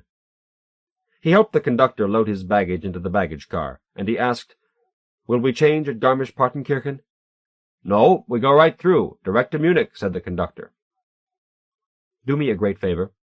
Let me ride in the baggage car." "I can't. It's a violation." "Please. I've been months in the mountains. I would like to ride alone for the last time." The conductor relented, and Volek sat atop a pile of boxes, looking at the landscape through a Dutch door, the top of which was open. Trees and meadows, sunny and lush in June, sped by. As they descended, the vegetation thickened until he saw along the cinder bed slow-running black rivers, skeins and skeins of thorns, darted with the red of early raspberries, and flowers which had sprung up on the paths. The air was warm and caressing, thick and full, like a swaying green sea at the end of August. They closed on Munich, and the Alps appeared in a sweeping line of white cloud-touched peaks. As they pulled into the great station, as sooty as it had ever been, he remembered that he had climbed the Schreuderspitze, by its most difficult route. He had found freedom from grief in the great and heart-swelling sight he had seen from the summit. He felt its workings, and he realized that soon enough he would come once more into the world of light. Soon enough he would be with his wife and son. But until then, and he knew that time would spark ahead, he would open himself to life in the city, return to his former profession, and struggle at his craft. My Father's Jokes, by Patricia Zelver. Patricia Zelver was born in California and grew up in Medford, Oregon. She has an M.A. from Stanford and now lives in Portola Valley, California, with her husband and 2 sons. She has published 2 novels, The Honey Bunch and The Happy Family, and a recent collection, A Man of Middle Age, a novella, and 12 short stories. The horrible hairy spider was dangling over Sissy's head. "Jello again, this is Jack Benny," said Jack Benny. Sissy was sitting on the rug. The peck-hooked rug, made by our New England great-grandmother on my mother's side. Her golden corkscrew curls spilled down her back. Father sat in his faded, sprung armchair, a Ryan armchair, Grand Rapids, Mother called it, which meant that it was not an antique, which meant that it was common. I sat on the Peck Boston rocker. I sat very straight, as if I were hanging my head from a string in order not to grow up to be a hunchback. I was 11. Sissy 6. Mother was down with one of her spells. She often had these spells, which had something to do with a New England conscience. Thank God I don't have a New England conscience, Father used to say. Was it a disease? I often wondered. If so, would I inherit it? The horrible hairy spider, revolting, nearly 5 inches across, fat rubber body with long hairy legs, 15 cents, dropped lower. It hung menacingly near Sissy's forehead, just above her large, long-lashed baby blue eyes. Ryan eyes, like Father's. Father's eyes were choir-boy blue. They were uplifted now toward heaven.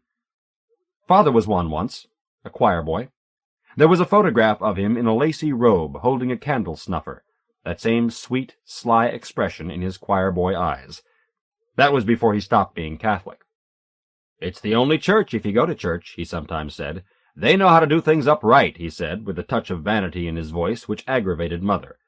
There was no one really less vain than Father. Why, then, I wondered, was he vain about having once been Catholic, when decent people, according to Mother, would be ashamed? "He only does it to annoy, because he knows it teases." Father loved Mother. On her last birthday, he had given her a peekaboo blouse and a transparent purple nightie, which hung in her closet, unworn, except when Sissy played dress-up. Father was also concerned about Mother's spells. Mother wore her long chestnut hair in a tight bun at the back of her neck. Could it be that she was exerting too much strain upon her scalp? Father asked her. Perhaps, he said, if she let her hair down, let it fall more loosely, it would ease her suffering. His suggestion had no effect. Every year, it seemed, Mother drew her hair tighter. No loose wave or tendril was permitted to escape.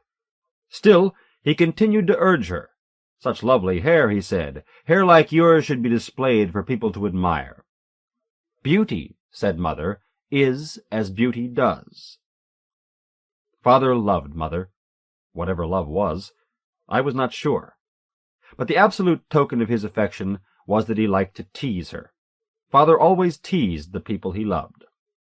He liked to tease Sissy most of all. He seldom teased me any more. Did this mean that he loved Sissy more, or did it mean that I had grown too old for most of his jokes, or possibly too dignified? Was love undignified? No, Mother had great dignity, and Mother loved Father. We are one, she used to say. When two people marry, they become one.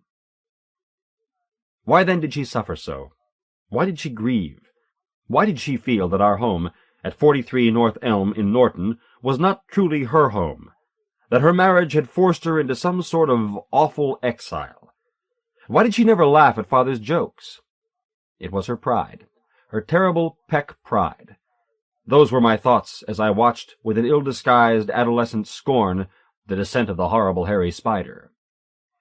"Oh, yes, they do things up right," Mother said, when Father talked about having been Catholic. "All that mumbo-jumbo. It's for people who have nothing else, who want to crawl on their knees in front of the Pope and kiss his feet. Crawl," she added with a shudder. Father's hands were folded, innocently, in his lap, in a kind of prayerful attitude. But I knew what was in them. The secret control ring.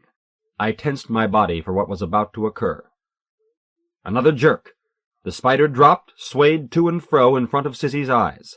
Ryan eyes, like Father's. Sissy shrieked. Oh, that shriek! Even though I had prepared myself, it went through me like an electric shock. "Father?" Father was looking at Sissy with a deep concern. What dreadful thing can have happened to this little girl? What had caused her to cry out in such an anguished manner? Was she in some sort of awful peril? Oh, me! Oh, my! Poor Sissy! Then Sissy caught on. She got it. If she were in the funny papers, a shimmering light bulb would have appeared over her head. "Oh, Daddy!" cried Sissy. She plucked the horrible hairy spider out of the air and examined it. She giggled. She stared at Father with unabashed admiration. "Oh, Daddy!" she said again. Father's eyes lost their innocent look. They twinkled. The little laugh wrinkles around his eyes and mouth erupted. His chest, beneath his old coat sweater, heaved, and chuckles exploded out of his mouth, little heh-heh-hehs, like the heh-heh-hehs in the balloons over funny paper people. Father and Sissy were funny paper people. "Did you see Father and Sissy today? Wasn't the spider funny?" "She's the perfect fall guy, isn't she?" said Father, winking at me as if I were a co-conspirator. I refused to be implicated. I did not acknowledge the wink. I was not a funny paper person. Could not have been, even if I tried. I was Emily Peck Ryan. More Peck than Ryan, everyone said. If justice ruled the world, which I had by then learned it did not, my name would have been Charity Peck Ryan instead. Charity Peck is my name, in peaceful Warren born. In sorrow's school my infant mind was pierced with the thorn. In wisdom's ways I'll spend my days, humility be with me. Should fortune frown or friends disown, divine support can't leave me. That was the verse great-great-grandmother Charity had embroidered on the sampler at the age of 9, following the death of her father. Above the verse she had stitched 3 rows of the alphabet, and numbers up to 10 in different calligraphic design in order to demonstrate her skill at needlework. Below the verse, a tombstone presided over by a grieving angel, such as the one in the Peck plot in the old IOOF cemetery in Metropolis, which the Reverend Gideon Freeland Peck, owner and publisher of the Democratic Christian Evangelist, Southern Oregon's first newspaper, it said on the historical plaque, had copied from the one he remembered in the Warren Cemetery. Below the tombstone were these lines: Phineas Peck departed this life at a meeting of the citizens of Warren on July the 4th, 1831, following the discharge of a cannon. "Why would a man step in front of a cannon at a 4th of July celebration?" asked Father one Sunday afternoon, as he stood in the parlor of my grandmother's house in Metropolis, 5 miles from Norton, the house where Mother had grown up, and which was known by all the right people, and even some of the wrong ones, as the old Peck place. Father was examining the sampler on the parlor wall. He gazed innocently at Granny, at Aunt Dee, at Uncle Gideon, at Mother. Unless, he said, he was perhaps not quite sober. Uncle Gideon, who was mixing Granny's before-dinner martini, the most important thing, perhaps the only thing he learned at Harvard, Father sometimes said, shook the frosted cocktail shaker more vigorously than usual. Aunt Dee bustled out of the room to see to dinner. Granny, an Abbott, not a Peck, and whose reaction therefore did not matter, smiled. Sissy giggled. Mother was silent. A silence fraught with meaning, I thought. I had just learned fraught. A fraught with meaning silence. A silence meaningfully fraught. This was how so many of Mother's silences were. "It was only an idle question, to satisfy a point concerning which I have often been curious," said Father. When I was born, there was already a Charity Peck Ryan, a year older than I, who was now known as Poor Charity. She died, when I was 3, of scarlet fever, and now lay under the left wing of the Angel in Metropolis. Mother's sorrow impaired her delicate nervous system. Dr. Conroy prescribed warm baths, brisk walks, and no more babies. Both Mother and Father were deeply concerned over Mother's nervous system. Neither would have willfully disobeyed Dr. Conroy's orders. What had happened? I should never know. "Where did you come from, baby dear? Out of the nowhere into the here. Where did you get those eyes so blue? God gave them to me, as he did you." This was how Mother responded when Sissy asked where she came from, at an age when she was too little to comprehend. I knew, of course, that babies were the result of the most intimate physical expression of the deepest spiritual love between one man and one woman. Sissy had been told this now, too, but heaven only knew if Sissy got it. Heaven only knew what went on in Sissy's head. Out of the nowhere into the here, though hardly a scientific explanation, seemed to me, on the whole, the best explanation for Sissy's existence. Sissy, being born in mysterious violation of the doctor's orders, had stolen my rights of primogeniture, in more ways than one. Being named Charity, she would inherit the Peck sampler. Would she spend her days wisely and humbly? Should fortune frown and friends disown, would she be able to count on divine support? Knowing Sissy, it seemed to me unlikely. Father and Sissy were a team, like Jack Benny and Rochester, like Edgar Bergen and Charlie, like George Burns and Gracie Allen. John C. Ryan and his little daughter Sissy. John C. Ryan and his bag of magical tricks and practical jokes. Little Sissy, the perfect fall guy. Watch her fall for all the tricks, no matter how many times performed. Father. Adam and Eve and Pinch-Me went down to the water to swim. Adam and Eve were drowned, and who do you think was saved? Sissy. Pinch-Me. Father. Pinches Sissy. Sissy, squealing, "Oh, Daddy!" Father. I can row a boat. Canoe? Mother. Oh, John, not again. Emily. It's a pun, stupid. A pun on words. One of the lowest forms of humor, despite Shakespeare's use of it, Miss Wilson, her 7th-grade teacher, had said. One of the lowest forms of humor. Sissy. Boat. Can you? I get it! Giggles. Mother. Old Mr. Henry died last night in his sleep. Father.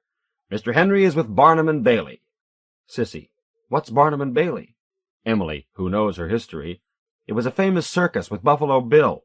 Sissy. Why is Mr. Henry with them? Emily. Barnum and Bailey are dead, stupid. Sissy. Silence. Giggle. Oh!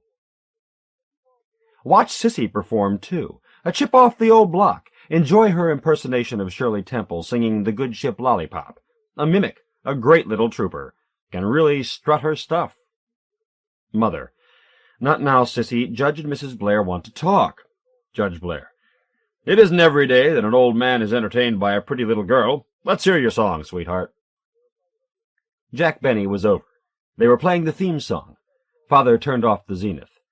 I better go look in on poor Mama, he said. Sissy's response to this was to stand on her head. Her dress fell over her shoulders, revealing her pink panties. Then she dropped, plop, in a giggling, quivering heap upon the rug.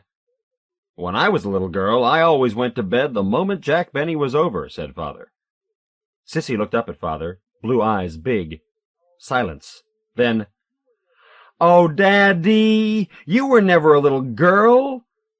Father picked up Sissy and threw her over his shoulder, marched out of the room with a shrieking Sissy, dimpled legs kicking at the air. I rose and went into the dining room and sat down at the round oak table, Grand Rapids, Ryan, and prepared to begin my 7th-grade original research paper. Why don't you write about old Metropolis? Said Miss Emmeline Trowbridge, my friend and head librarian of the Norton Public Library, when I had consulted her about the theme. After all, she said, you are a Peck, your grandmother and your Uncle Gideon are filled with information. You must pick a particular subject. The journey of your great-grandfather from Massachusetts to Metropolis, the gold rush, your great-grandfather's temperance crusade, the visit of Rutherford B. Hayes. I had decided to write about the railroad. If it had not been for the railroad, all Pecks would have been rich today. Not that Pecks cared about material wealth in itself. It was the respect that went with it. If it had not been for a man named Norton, who bought up 1,000 acres of land in the fertile valley below Metropolis, who bribed the S.P., it was flatter land, it was easier to lay track, said Father. He bribed them, said Mother, said Uncle Gideon, said Aunt Dee. History, I sometimes thought, consisted as much, if not more, of what did not happen as what did. Father was a lawyer in a small Oregon town. John C. Ryan, Atty at law, it said, in curly gold-leaf letters on the window of the Union Building, where he had his office. He had never finished law school. He had gone to World War I instead. After the war, they made a law that veterans who had left college to enlist could get their degree by passing a formal examination. Father traveled to Salem and was interviewed by the Chief Justice. This is the story he liked to tell concerning the interview. The Chief Justice asked me a question, which I wasn't able to answer. Then he asked me another question, which I wasn't able to answer. Then he said, "You are now admitted to the practice of law in the state of Oregon." Father enjoyed being a lawyer in a small town. He was not ambitious, either for money or fame. You don't have to be, if you have the rare privilege of enjoying your work. He was a popular man among people of every social and economic level. He was unassuming, courtly, gentle, genial, honest. He spent little time in court. By temperament, he was a settler, not a litigator. Outside of his work and his family, to whom he was devoted, he fished, gardened, and, after age 50, played gin-rummy every Saturday afternoon at the University Club in town. Outside of the Bar Association, this was his only affiliation. He was not a joiner. Once someone talked him into the Kiwanis Club because it would be good for business. He went to one meeting and found it too serious. He enjoyed his liquor, but drank like a gentleman. He smoked too much.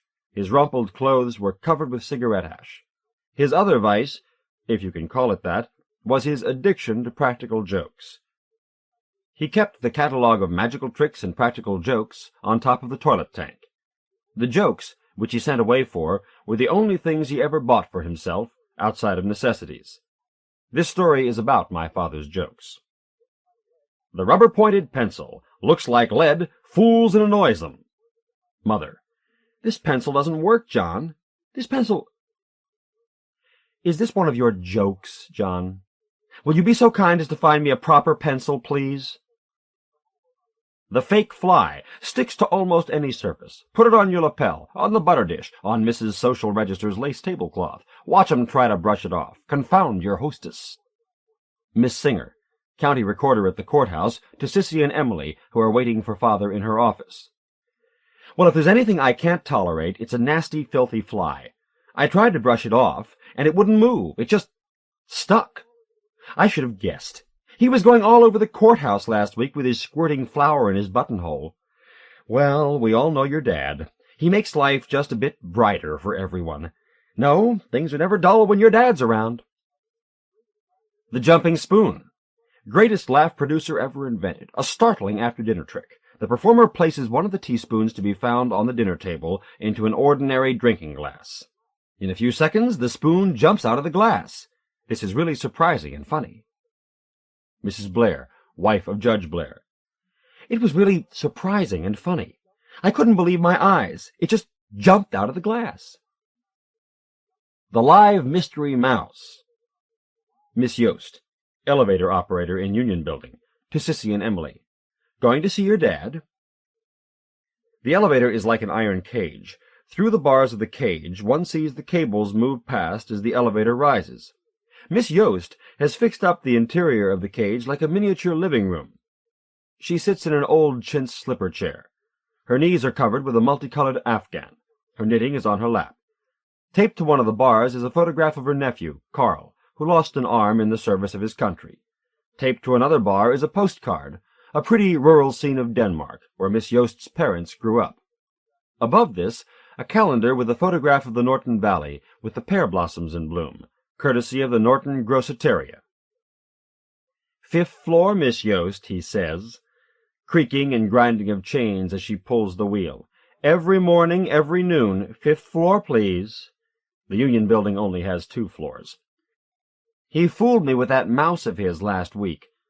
Could that be a mouse in your elevator, Miss Yost, he says. I looked down and let out a frightful scream. Don't worry, Miss Yost, I'll get the rascal, he says, and he leans down and picks it up and puts it in his pocket. Very solemn-like, very calm. You would think he was accustomed to picking up mice every day. Oh, Mr. Ryan, you almost gave me a heart attack, I said. You really shouldn't, Mr. Ryan. But you know your dad. There's no stopping him. Heaven only knows what he'll think up next. The mechanical hand vibrator. Startle your friends with a friendly handshake. Miss Porter, father's stenographer, to Sissy and Emily. My hand was still tingling in bed that night. Miss Porter is mother's age, an old maid. They knew each other slightly at Norton High. Miss Porter lives very quietly in the Kingscote Arms, with her widowed mother. She is the only person Emily and Sissy know who lives downtown. Miss Porter wears too much rouge. She has her dyed hair done once a week at the Fountain of Beauty. Every 6 months she gets a permanent. She plucks her eyebrows to a fine line and dresses in frilly frocks and sheer silk hose.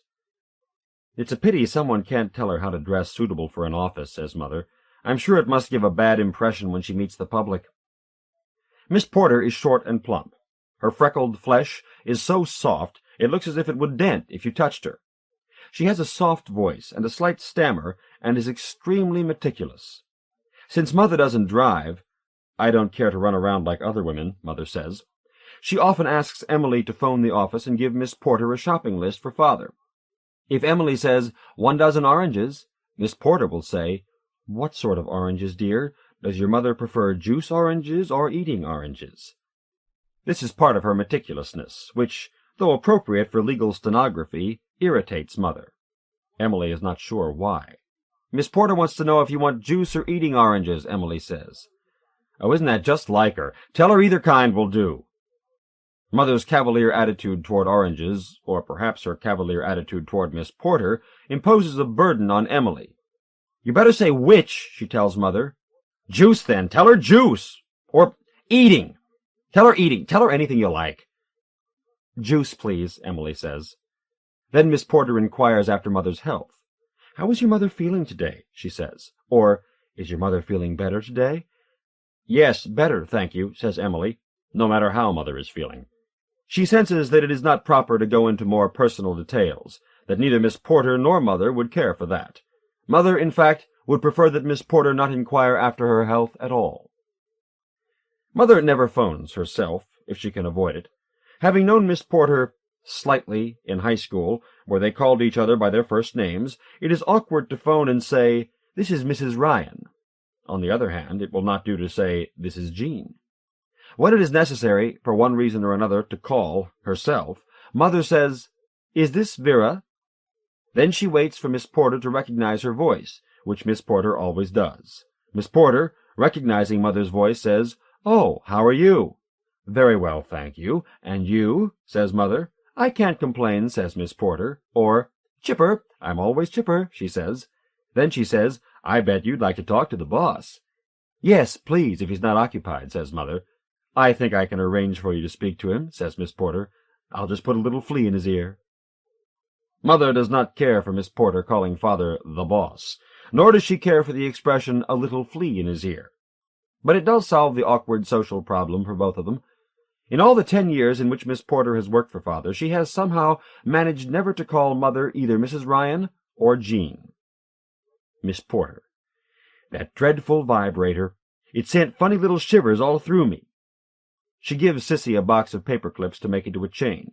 She gives Emily a stack of magazines, the Elks magazine, Field and Stream, an old copy of the Saturday Evening Post, to entertain them while they wait for Father to drive them home from the dentist's. She opens the drawer of her desk, and takes out a small tin box, and opens it, and offers them hard little white mints called pastels. Sissy, listening to the story of the vibrator, giggles. Emily finds story embarrassing. Why would Father shake Miss Porter's hand, she wonders, that soft, plump, freckled hand, sending little shivers through her soft, plump body, making Miss Porter tingle.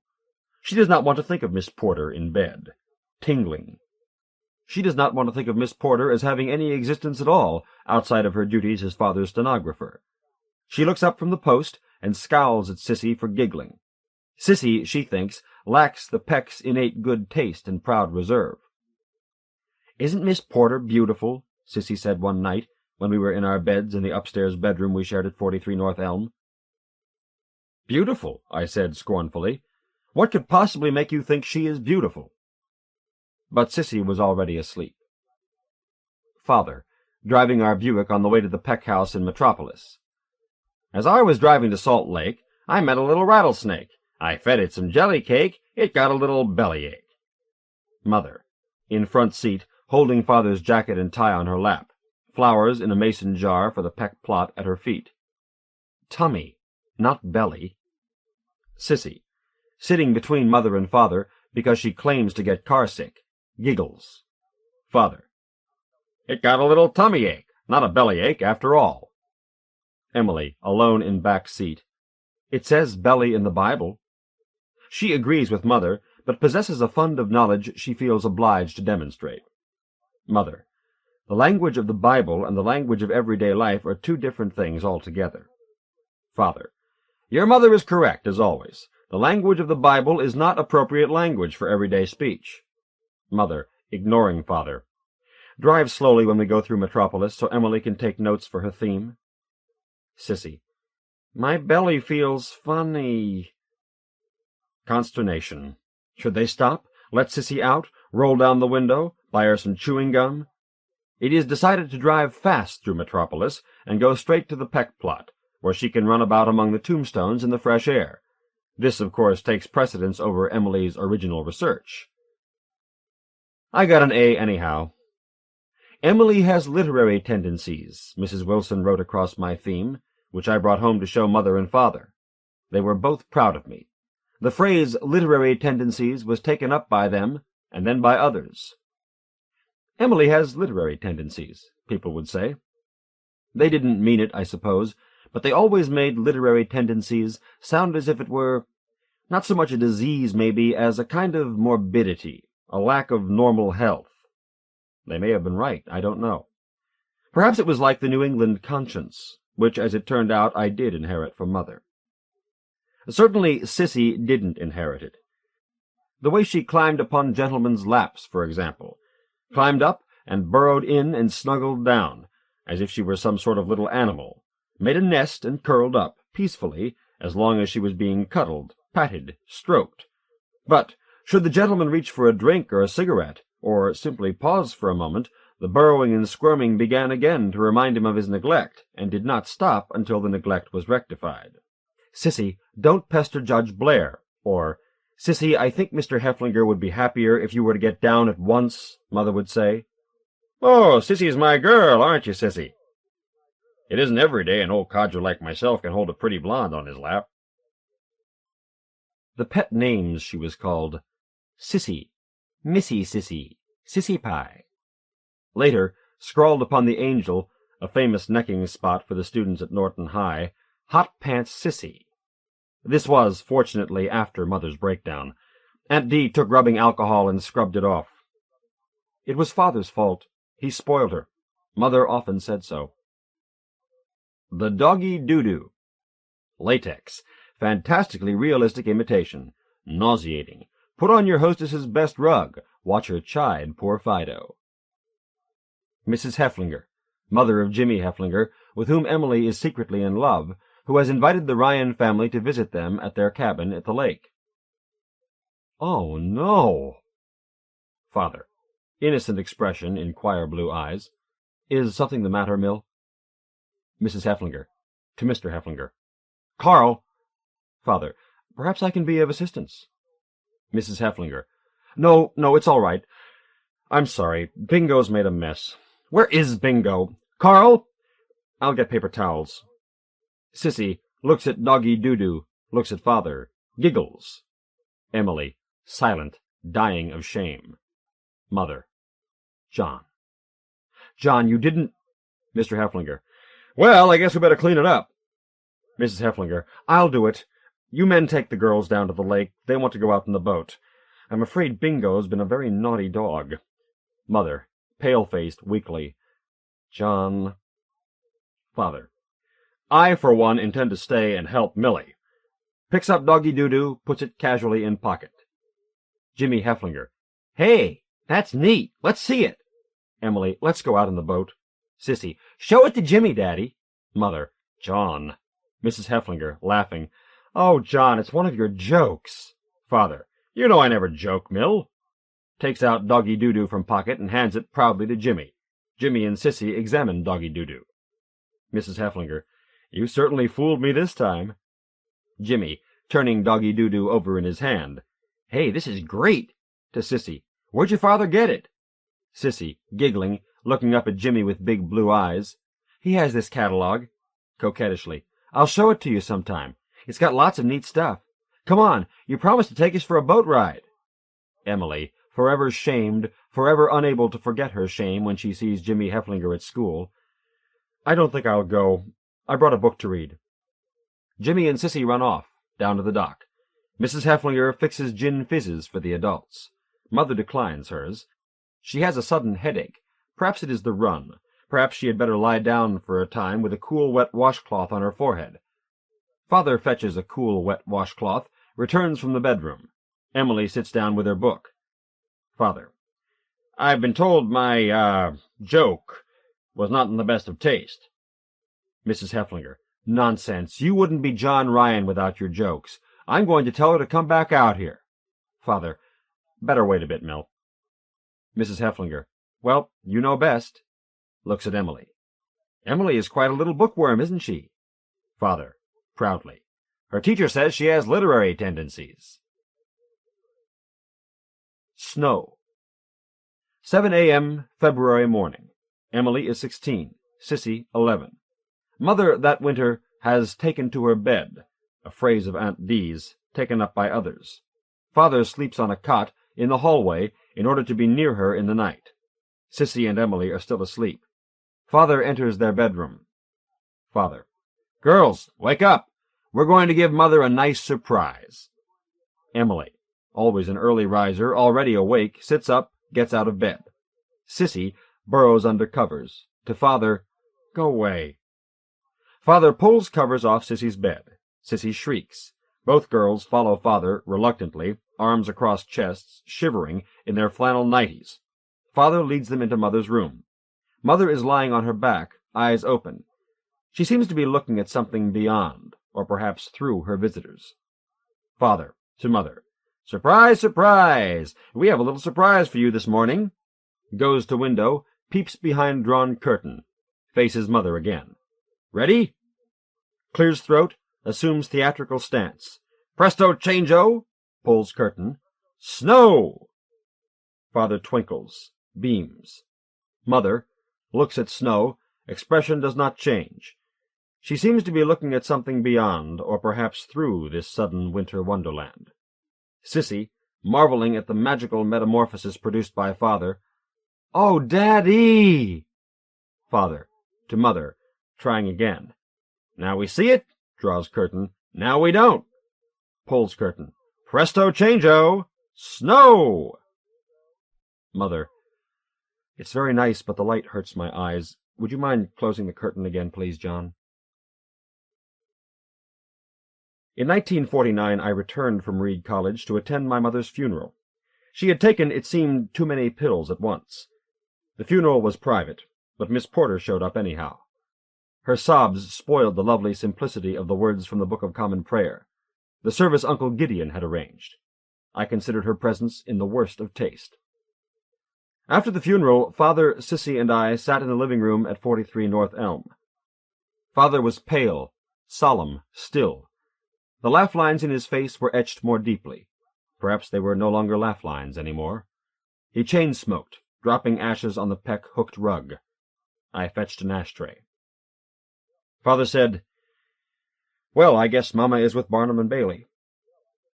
Sissy giggled, then burst into tears. Father wept with her. I stood, holding the ashtray, apart, alone, dry-eyed. Being more Peck than Ryan, I could neither laugh nor weep. This story is about my father's jokes. Father joked. Sissy was his fall guy. Mother had her pride. I have literary tendencies. I am writing this story. Everyone has his or her way of coping.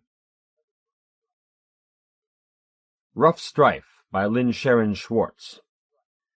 Lynne Sharon Schwartz is the author of Rough Strife, a novel in which the present story appears in somewhat different form, and of Balancing Acts, to be published later this year by Harper & Row. Her short fiction has appeared in Redbook, Plowshares, Transatlantic Review, the Chicago Review, and many other magazines, as well as anthologies. She has done translations from Italian and written numerous reviews for the Saturday Review, the Chicago Tribune, Ms., and others. She was born in New York City, where she presently lives and works. Now let us sport us while we may, and now, like amorous birds of prey, tear our pleasure with rough strife through the iron gates of life. Andrew Marvell. Caroline and Ivan finally had a child. Conception stunned them. They didn't think, by now, that it could happen. For years they had tried and failed, till it seemed that a special barren destiny was preordained. Meanwhile, in the wide spaces of childlessness, they had created activity. Their work flourished. Ivan, happy and moderately powerful in a large foundation, helped decide how to distribute money for artistic and social projects. Caroline taught mathematics at a small suburban university. Being a mathematician, she found, conferred a painful private wisdom on her efforts to conceive. In her brain, as Ivan exploded within her, she would involuntarily calculate probabilities.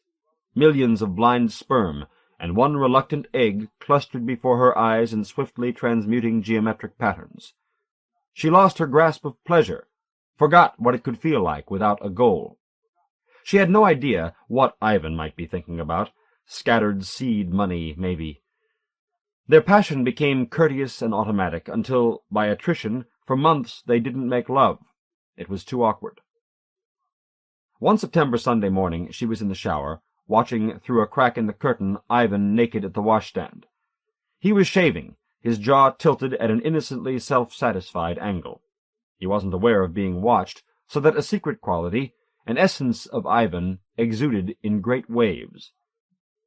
Caroline could almost see it, a cloudy aura. He stroked his jaw vainly with intense concentration, a self-absorption so contagious that she needed suddenly to possess it with him. She stepped out of the shower. "Ivan?" He turned abruptly, surprised, perhaps even annoyed at the interruption. "Let's not have a baby any more. Let's just... come on." When she placed her wet hand on his back, he lifted her easily off her feet with his right arm, the razor still poised in his other, outstretched hand. "Come on," she insisted. She opened the door, and a draught blew into the small, steamy room. She pulled him by the hand toward the bedroom. Ivan grinned. "You're soaking wet." "Wet, dry, what's the difference?" It was hard to speak. She began to run, to tease him. He caught her and tossed her onto their disheveled bed and dug his teeth so deep into her shoulder that she thought she would bleed. Then, with disinterest, taken up only in this fresh, rushing need for him, weeks later Caroline conceived.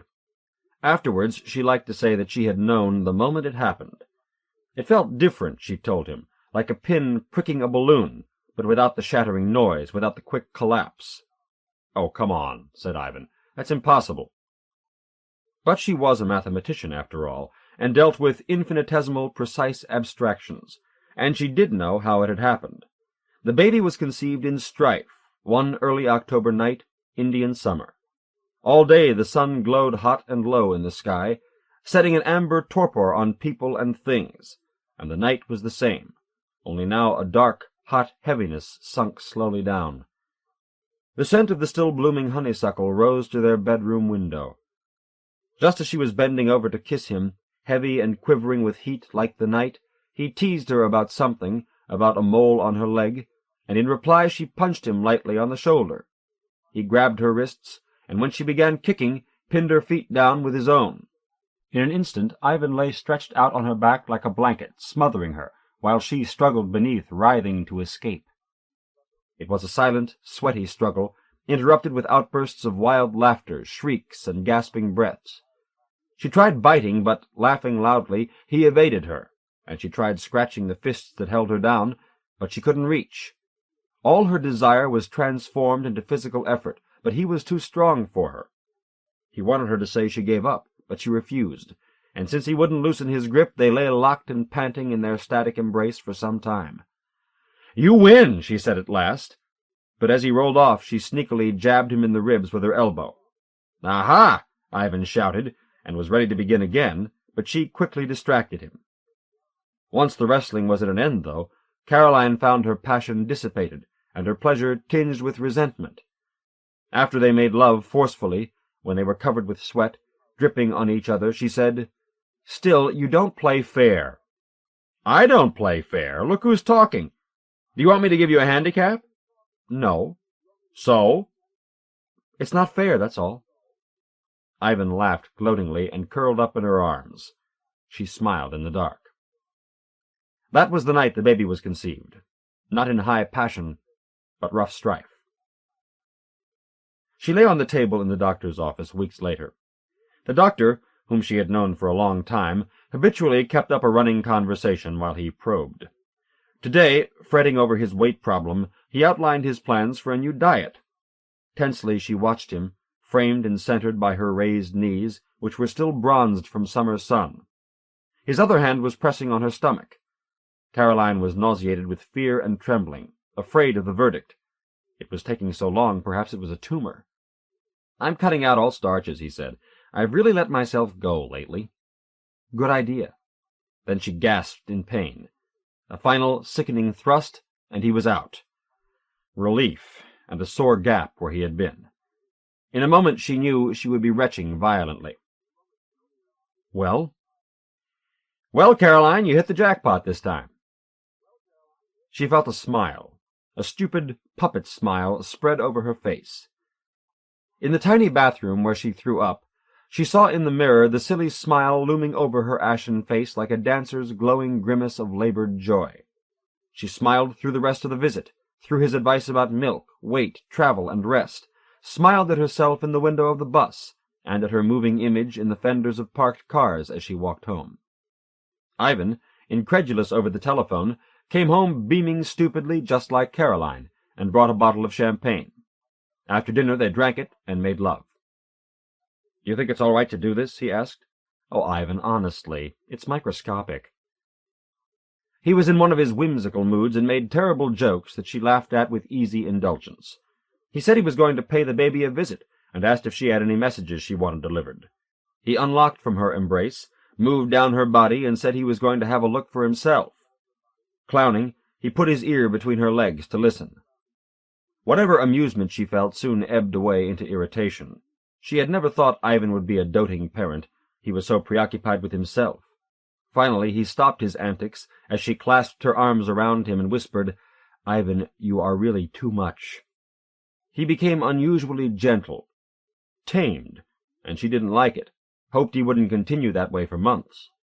Pleasure lapped over her with a mild, lackadaisical bitterness, and then, when she could be articulate once more, she explained patiently, "Ivan, you know, it really is all right. I mean, it's a natural process." "Well, I didn't want to hurt you. I'm not sick." Then, as though her body were admonishing that cool confidence, she did get sick. There were mornings when she awoke with such paralyzing nausea that she had to ask Ivan to bring her a hard roll from the kitchen before she could stir from bed. To move from her awakening position seemed a tremendous risk, as if she might spill out. She rarely threw up. The nausea resembled a violent hunger.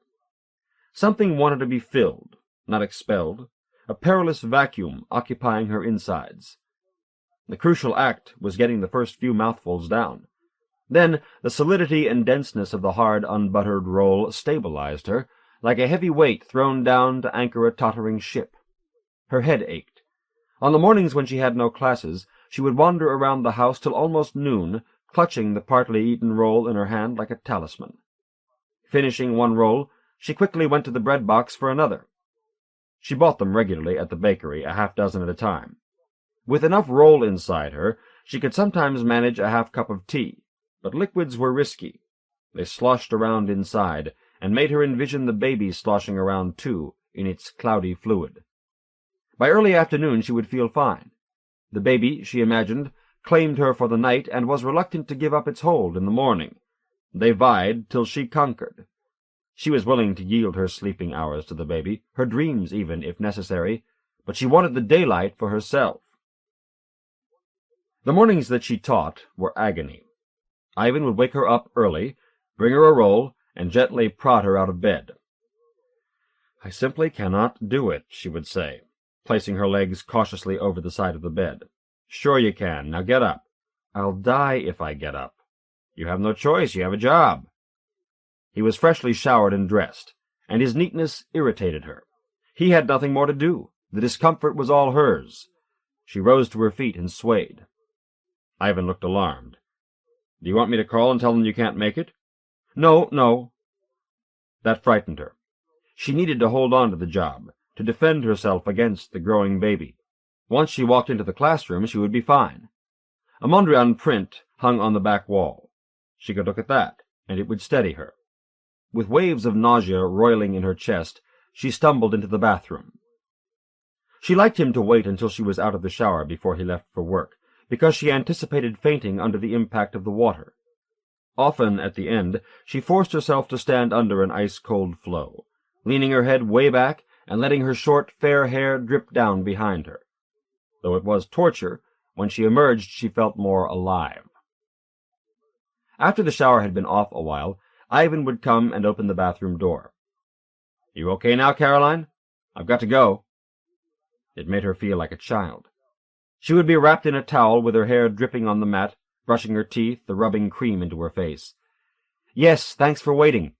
I guess this'll end soon. They say it's only the first few months." He kissed her lips, her bare, damp shoulder, gave a parting squeeze to her toweled behind, and was gone. She watched him walk down the hall. Ivan was very large. She had always been drawn and aroused by his largeness, by the huge bones and the taut legs that felt as though he had steel rods inside. But now she watched with some trepidation, hoping Ivan wouldn't have a large, inflexible baby. Very slowly she would put on clothes. Selecting each article seemed a much more demanding task than ever before. Seeing how slow she had become, she allowed herself over an hour, keeping her hard roll nearby as she dressed and prepared her face. All the while, through the stages of dressing, she evaluated her body closely in the full-length mirror, first naked, then in bra and underpants, then with shoes added, finally with a dress.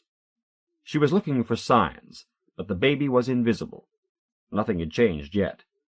She was still as she had always been, not quite slim, yet somehow appearing small, almost delicate. She used to pride herself on strength.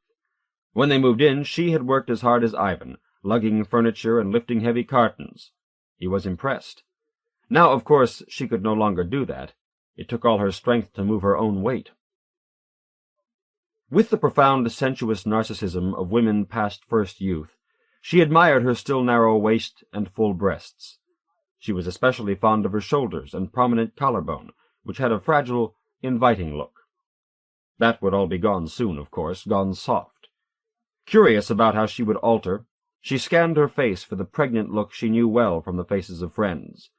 It was far less a tangible change than a look of transparent vulnerability that took over the face. Nearly a pleading look, a beg for help, like a message from a powerless invaded country to the rest of the world. Caroline did not see it on her face yet.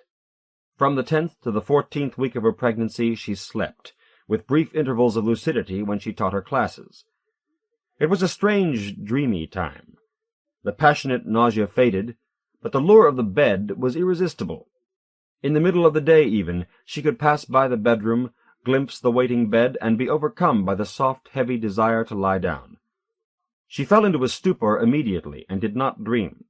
She forgot what it was like to awaken with energy, and move through an entire day without lying down once. She forgot the feeling of eyes opened wide without effort. She would have liked to hide this strange, shameful perversity from Ivan, but that was impossible. Ivan kept wanting to go to the movies. Clearly he was bored with her.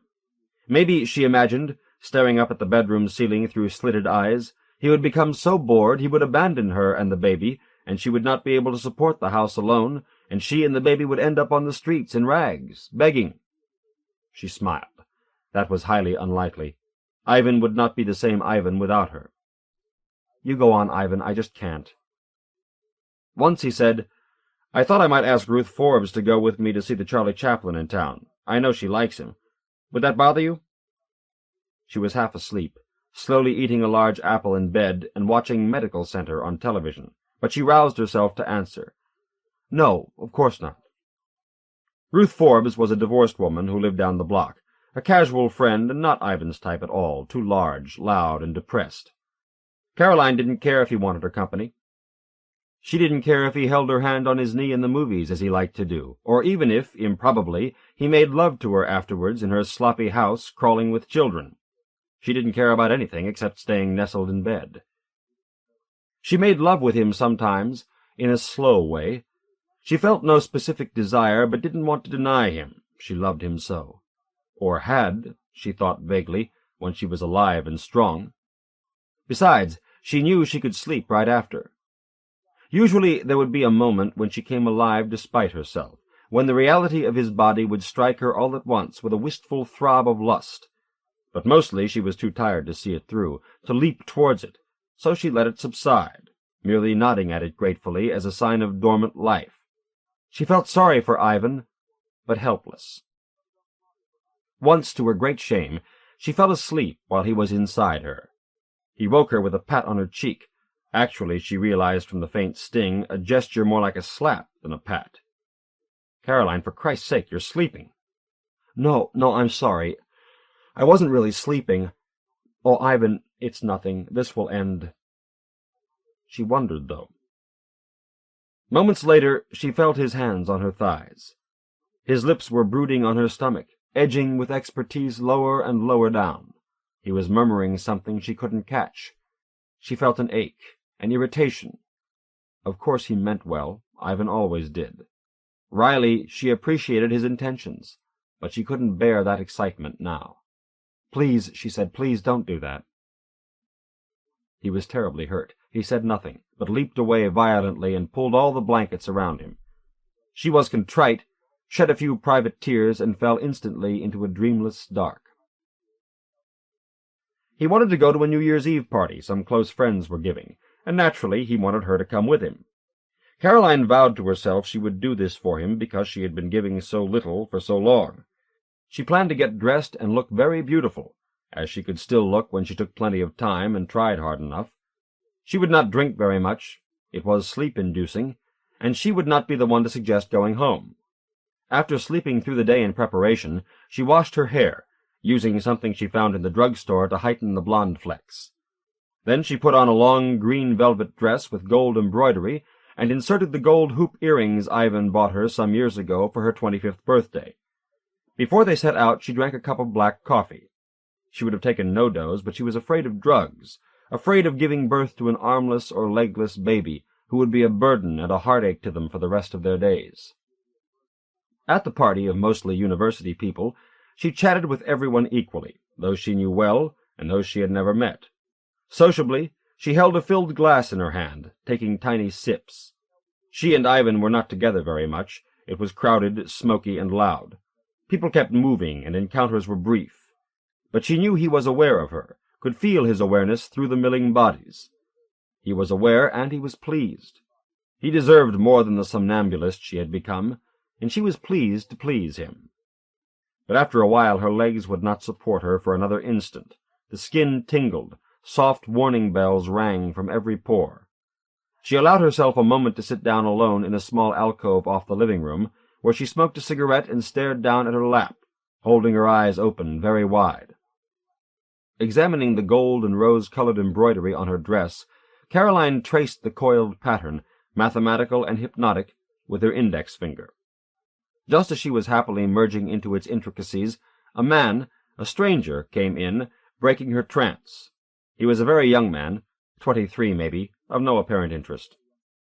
"Hi, I hear you're expecting a baby," he began, and sat down with a distinct air of settling in. "Yes. That's quite an opening line. How did you know?" "I know because Linda told me. You know Linda, don't you? I'm her brother." He began asking about her symptoms. Sleepiness? Apathy? He knew. He had worked in a clinic. Unresponsive, she retorted by inquiring about his taste in music. He sat on a leather hassock opposite Caroline on the couch, and with every inquisitive sentence drew his seat closer till their knees were almost touching.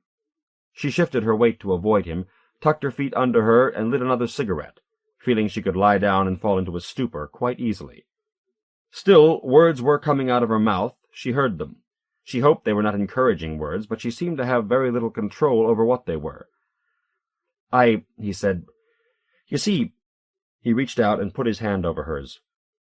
"Pregnant women, they really turn me on. I mean, there's a special aura." "You're sensational." She pulled her hand away. God almighty.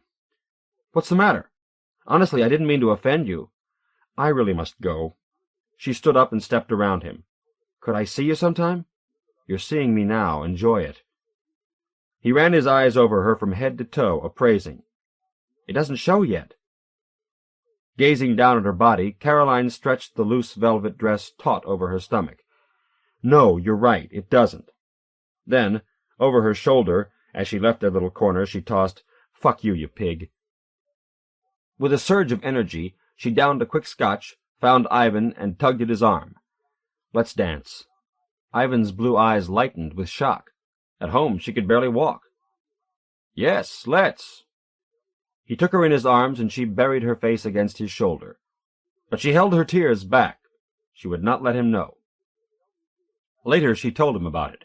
It was 3:30 in the morning. They had just made love drunkenly, and Ivan was in high spirits. She knew why. He felt he had her back again.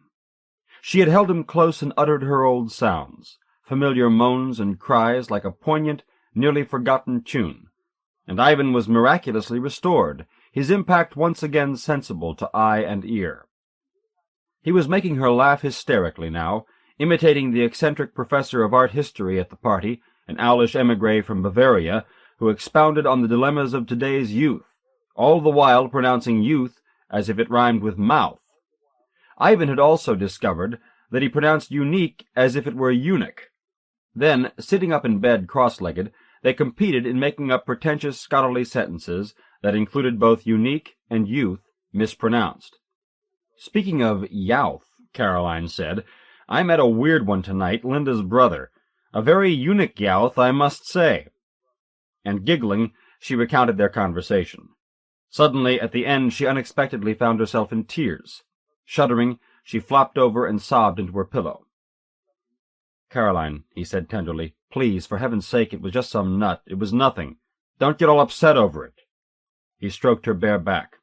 "I can't help it," she wailed. "It made me feel so disgusting." "You're much too sensitive. Come on." He ran his hand slowly through her hair, over and over. She pulled the blanket around her. "Enough. I'm going to sleep." A few days later, when classes were beginning again for the new semester, she woke early and went immediately to the shower, going through the ritual motions briskly and automatically. She was finished and brushing her teeth when she realized what had happened. There she was on her feet, sturdy, before 8 in the morning, planning how she would introduce the topic of the differential calculus to her new students. She stared at her face in the mirror with unaccustomed recognition, her mouth dripping white foam, her dark eyes startled. She was alive. She didn't know how the miracle had happened, nor did she care to explore it. Back in the bedroom, she dressed quickly, zipping up a pair of slim, rust-colored woolen slacks with satisfaction. It didn't show yet, but soon. "Ivan, time to get up." He grunted and opened his eyes. When at last they focused on Caroline leaning over him, they burned blue and wide with astonishment. He rubbed a fist across his forehead. "Are you dressed already?" "Yes, I'm cured." "What do you mean?" "I'm not tired any more. I'm slept out. I've come back to life." "Oh." He moaned and rolled over in one piece like a seal. "Aren't you getting up?" "In a little while. I'm so tired. I must sleep for a while." The words were thick and slurred. "Well." She was strangely annoyed. Ivan always got up with vigor. "Are you sick?" "Uh-uh." After a quick cup of coffee, she called out, "Ivan, I'm leaving now. Don't forget to get up." The January air was crisp and exhilarating, and she walked the half-mile to the university at a nimble clip, going over her introductory remarks in her head. Ivan was tired for a week. Caroline wanted to go out to dinner every evening. She had her appetite back. She had broken through dense earth to fresh air. It was a new year, and soon they would have a new baby.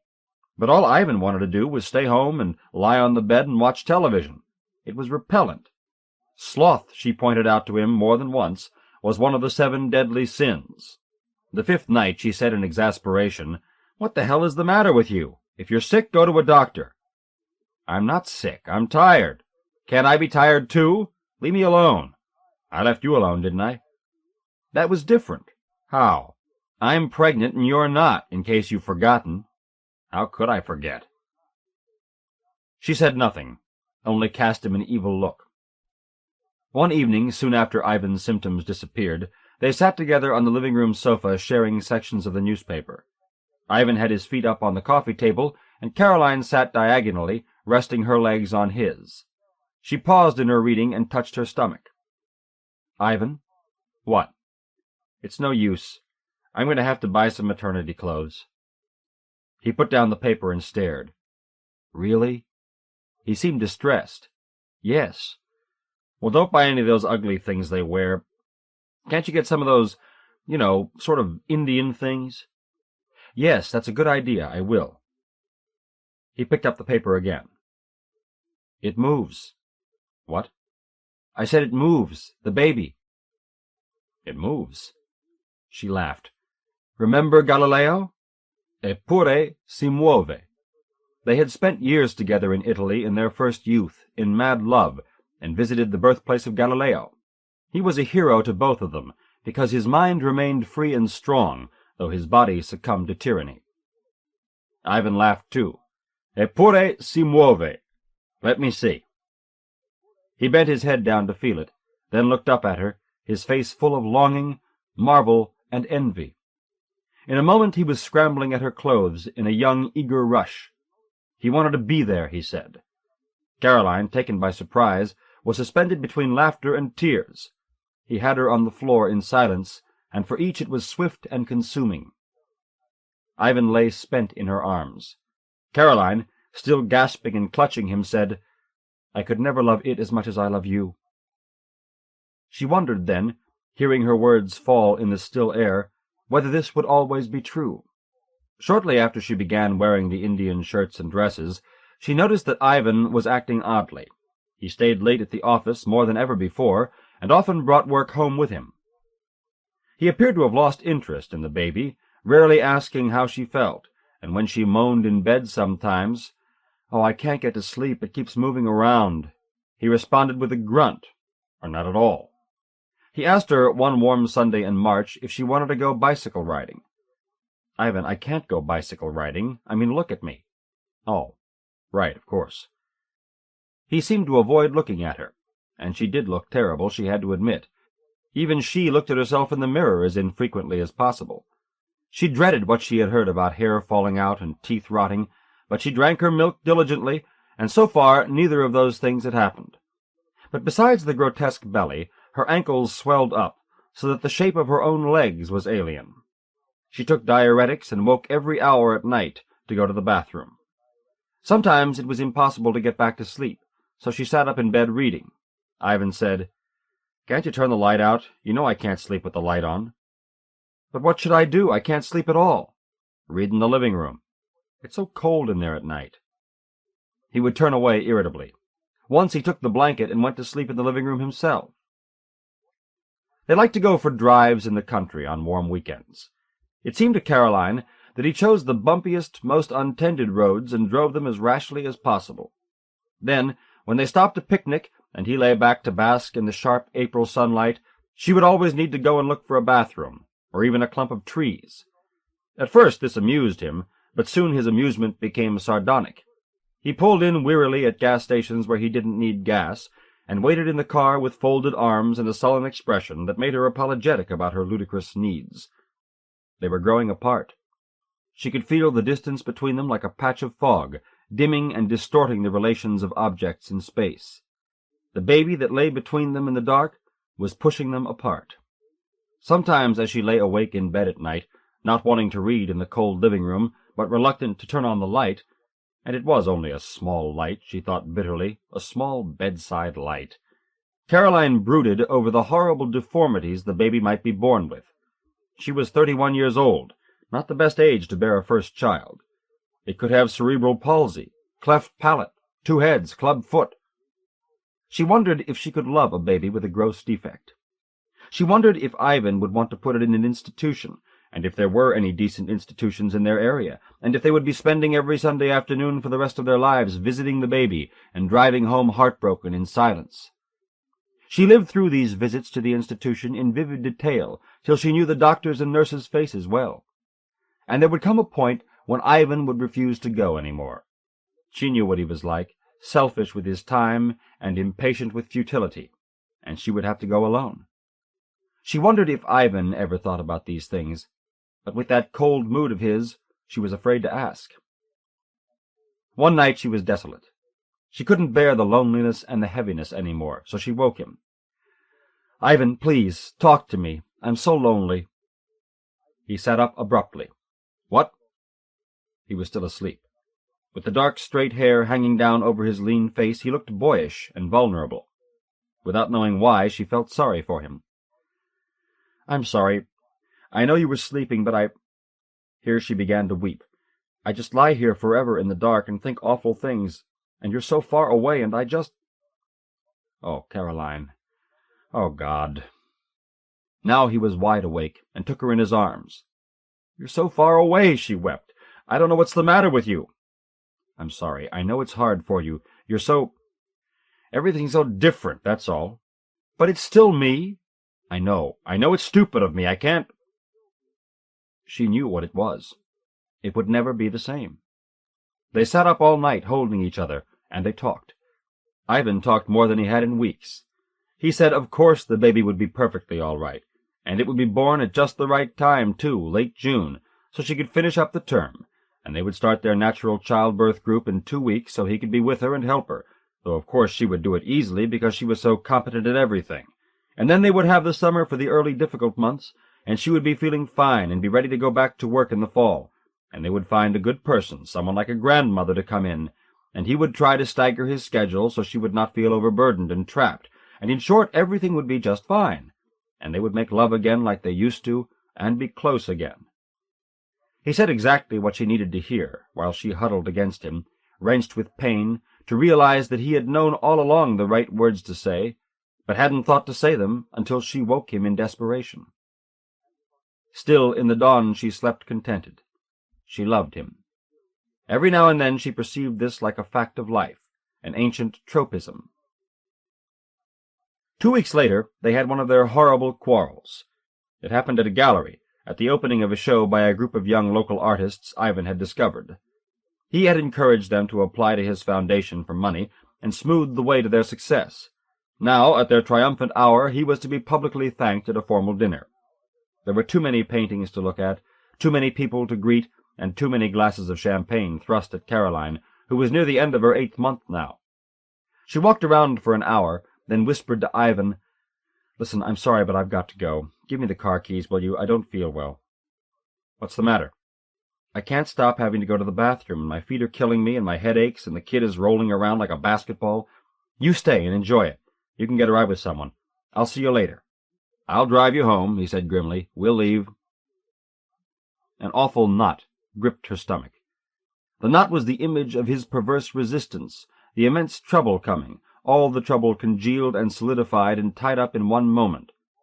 Meanwhile they smiled at the passers-by as they whispered ferociously to each other.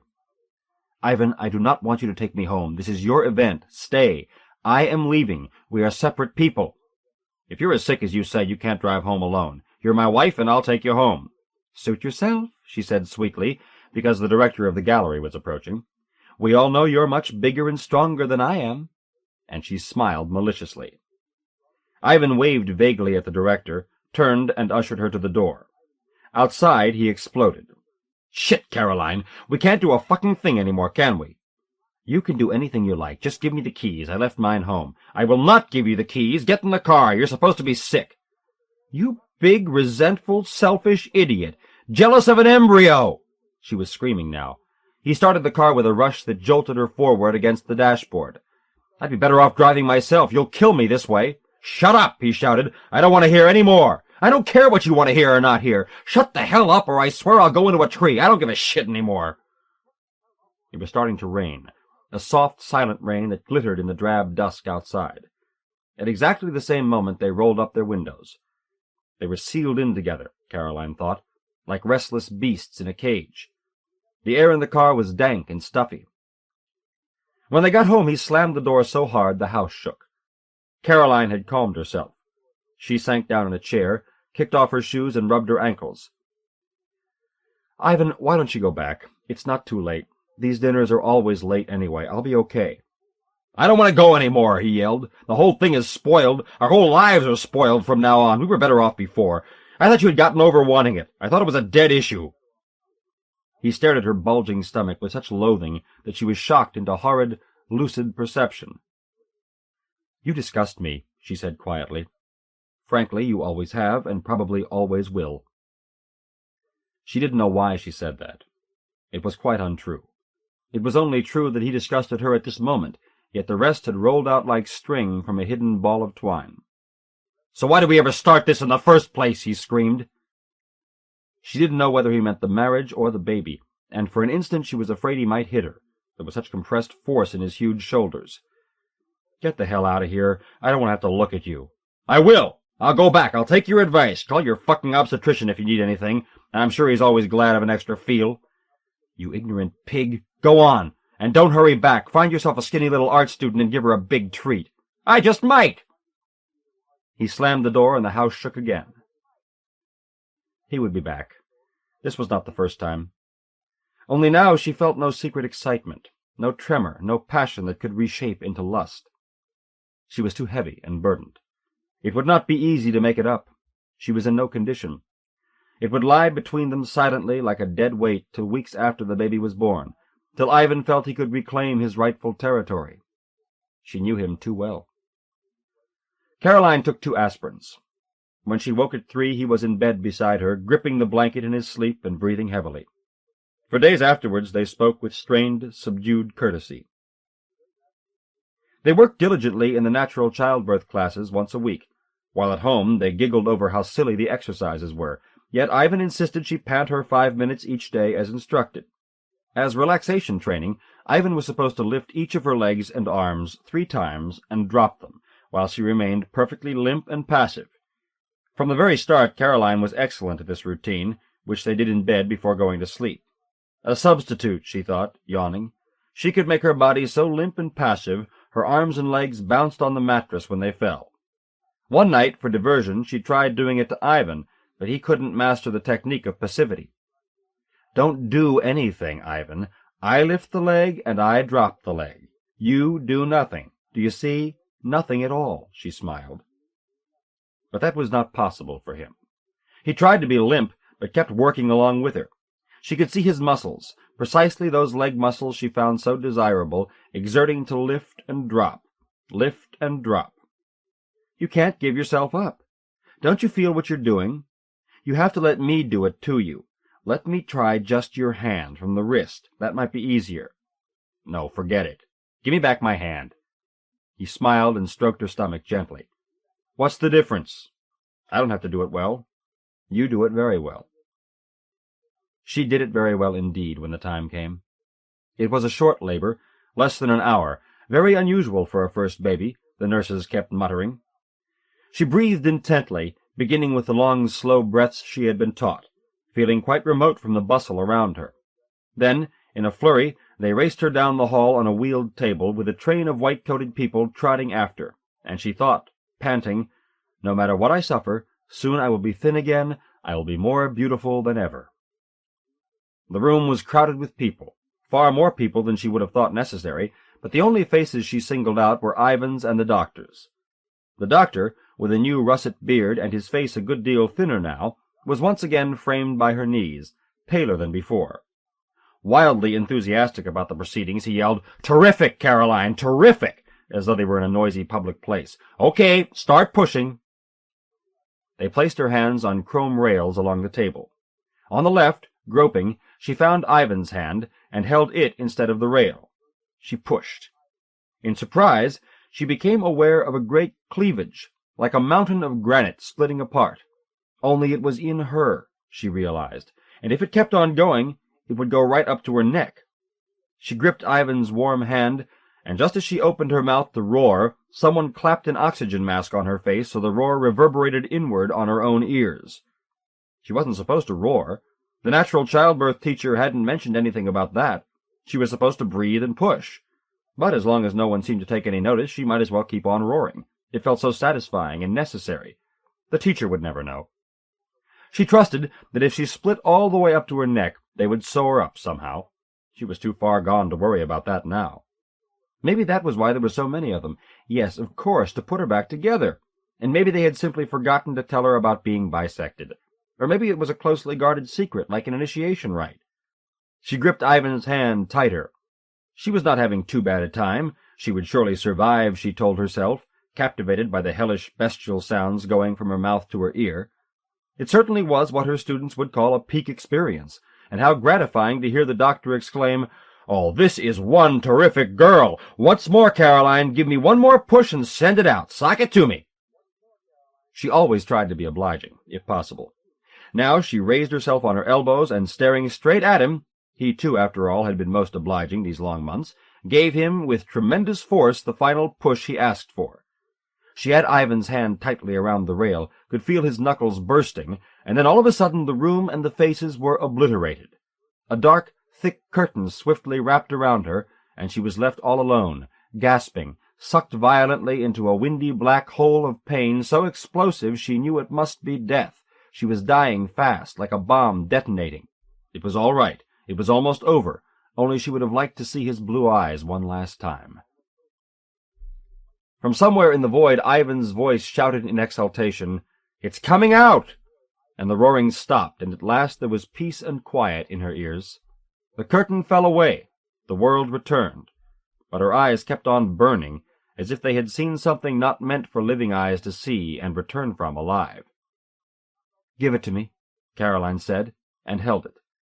She saw that every part was in the proper place, then shut her eyes. They wheeled her to her room and eased her onto the bed. It was past 10 in the morning.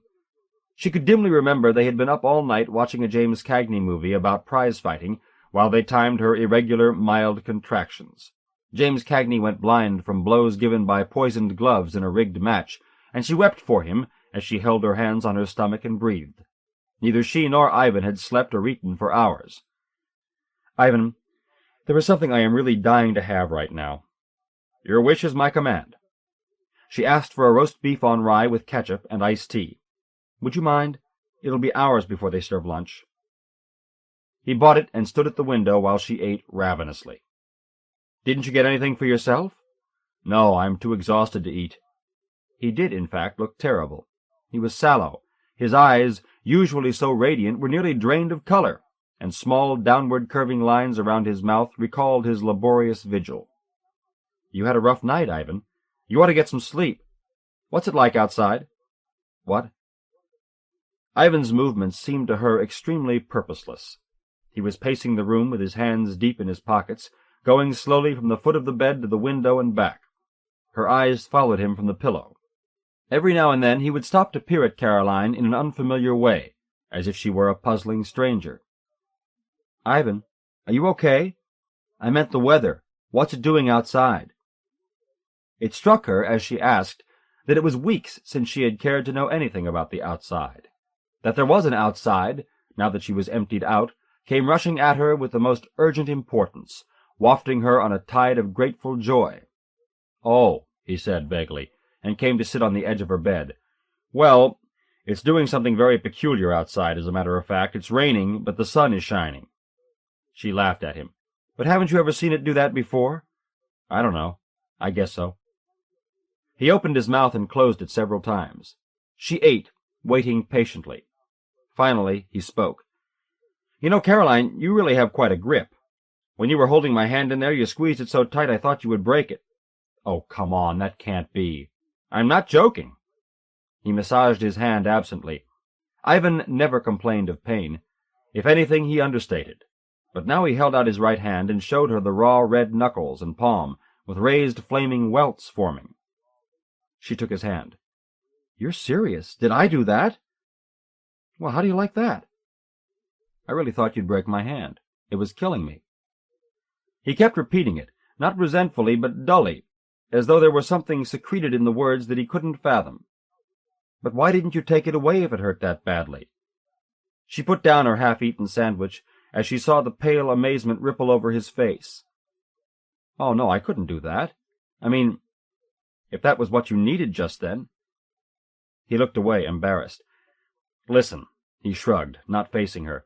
"We're in a hospital, after all. What better place? They'd fix it for me." Overwhelmed, Caroline lay back on the pillows. "Oh, Ivan, you would do that?" "What are you crying for?" he asked gently. "You didn't break it, did you? Almost doesn't count. So what are you crying about? You just had a baby. Don't cry." And she smiled and thought her heart would burst.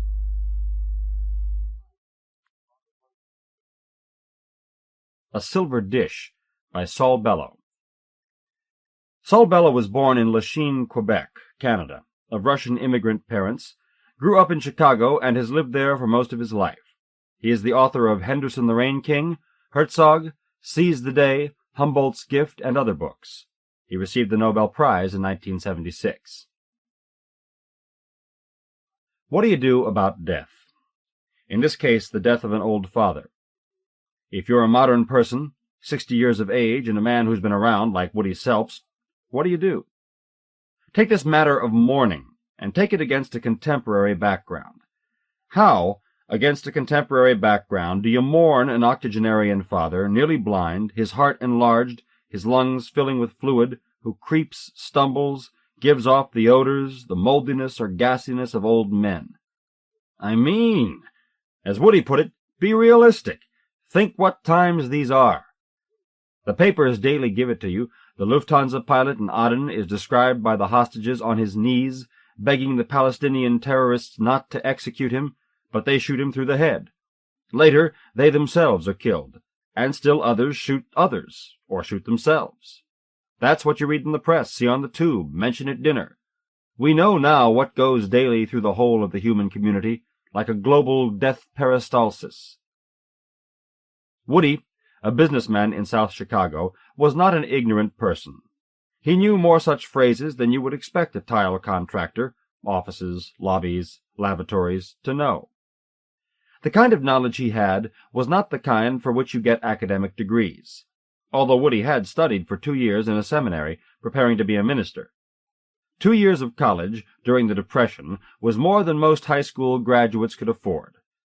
After that, in his own vital, picturesque, original way, Morris, his old man, was also, in his days of nature, vital and picturesque, Woody had read up on many subjects, subscribed to Science and other magazines that gave real information, and had taken night courses at DePaul and Northwestern in ecology, criminology, existentialism. Also, he had traveled extensively in Japan, Mexico, and Africa, and there was an African experience that was especially relevant to mourning. It was this. On a launch near the Murchison Falls in Uganda, he had seen a buffalo calf seized by a crocodile from the bank of the White Nile. There were giraffes along the tropical river, and hippopotamuses, and baboons, and flamingos, and other brilliant birds crossing the bright air in the heat of the morning, when the calf, stepping into the river to drink, was grabbed by the hoof and dragged down. The parent buffaloes couldn't figure it out. Under the water the calf still threshed, fought, churned the mud. Woody, the robust traveler, took this in as he sailed by, and to him it looked as if the parent cattle were asking each other dumbly what had happened. He chose to assume that there was pain in this. He read brute grief into it. On the White Nile, Woody had the impression that he had gone back to the pre-Adamite past, and he brought reflections on this impression home to South Chicago. He brought also a bundle of hashish from Kampala. In this, he took a chance with the customs inspectors, banking perhaps on his broad build, frank face, high color. He didn't look like a wrongdoer, a bad guy. He looked like a good guy. But he liked taking chances. Risk was a wonderful stimulus. He threw down his trench coat on the customs counter. If the inspectors searched the pockets, he was prepared to say that the coat wasn't his. But he got away with it, and the Thanksgiving turkey was stuffed with hashish. This was much enjoyed. That was practically the last feast at which Pop, who also relished risk or defiance, was present. The hashish Woody had tried to raise in his backyard from the Africa seeds didn't take.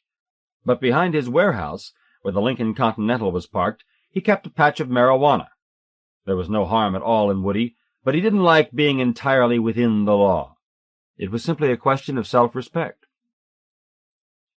After that Thanksgiving, Pop gradually sank, as if he had a slow leak. This went on for some years. In and out of the hospital, he dwindled, his mind wandered. He couldn't even concentrate enough to complain, except in exceptional moments on the Sundays Woody regularly devoted to him. Morris, an amateur who once was taken seriously by Willie Hoppy, the great pro himself, couldn't execute the simplest billiard shots any more. He could only conceive shots. He began to theorize about impossible three-cushion combinations. Halina, the Polish woman with whom Morris had lived for over 40 years as man and wife, was too old herself now to run to the hospital, so Woody had to do it. There was Woody's mother, too, a Christian convert needing care. She was over 80 and frequently hospitalized. Everybody had diabetes and pleurisy and arthritis and cataracts and cardiac pacemakers. and everybody had lived by the body, but the body was giving out. There were Woody's 2 sisters as well, unmarried, in their 50s, very Christian, very straight, still living with Mama in an entirely Christian bungalow. Woody, who took full responsibility for them all, occasionally had to put one of the girls, they had become sick girls, in a mental institution. Nothing severe. The sisters were wonderful women, both of them gorgeous once, but neither of the poor things was playing with a full deck. And all the factions had to be kept separate. Mama, the Christian convert, the fundamentalist sisters, Pop, who read the Yiddish paper as long as he could still see print, Helena, a good Catholic. Woody, the seminary 40 years behind him, described himself as an agnostic. Pop had no more religion than you could find in the Yiddish paper, but he made Woody promise to bury him among Jews, and that was where he lay now, in the Hawaiian shirt Woody had bought for him at the Tyler's convention in Honolulu.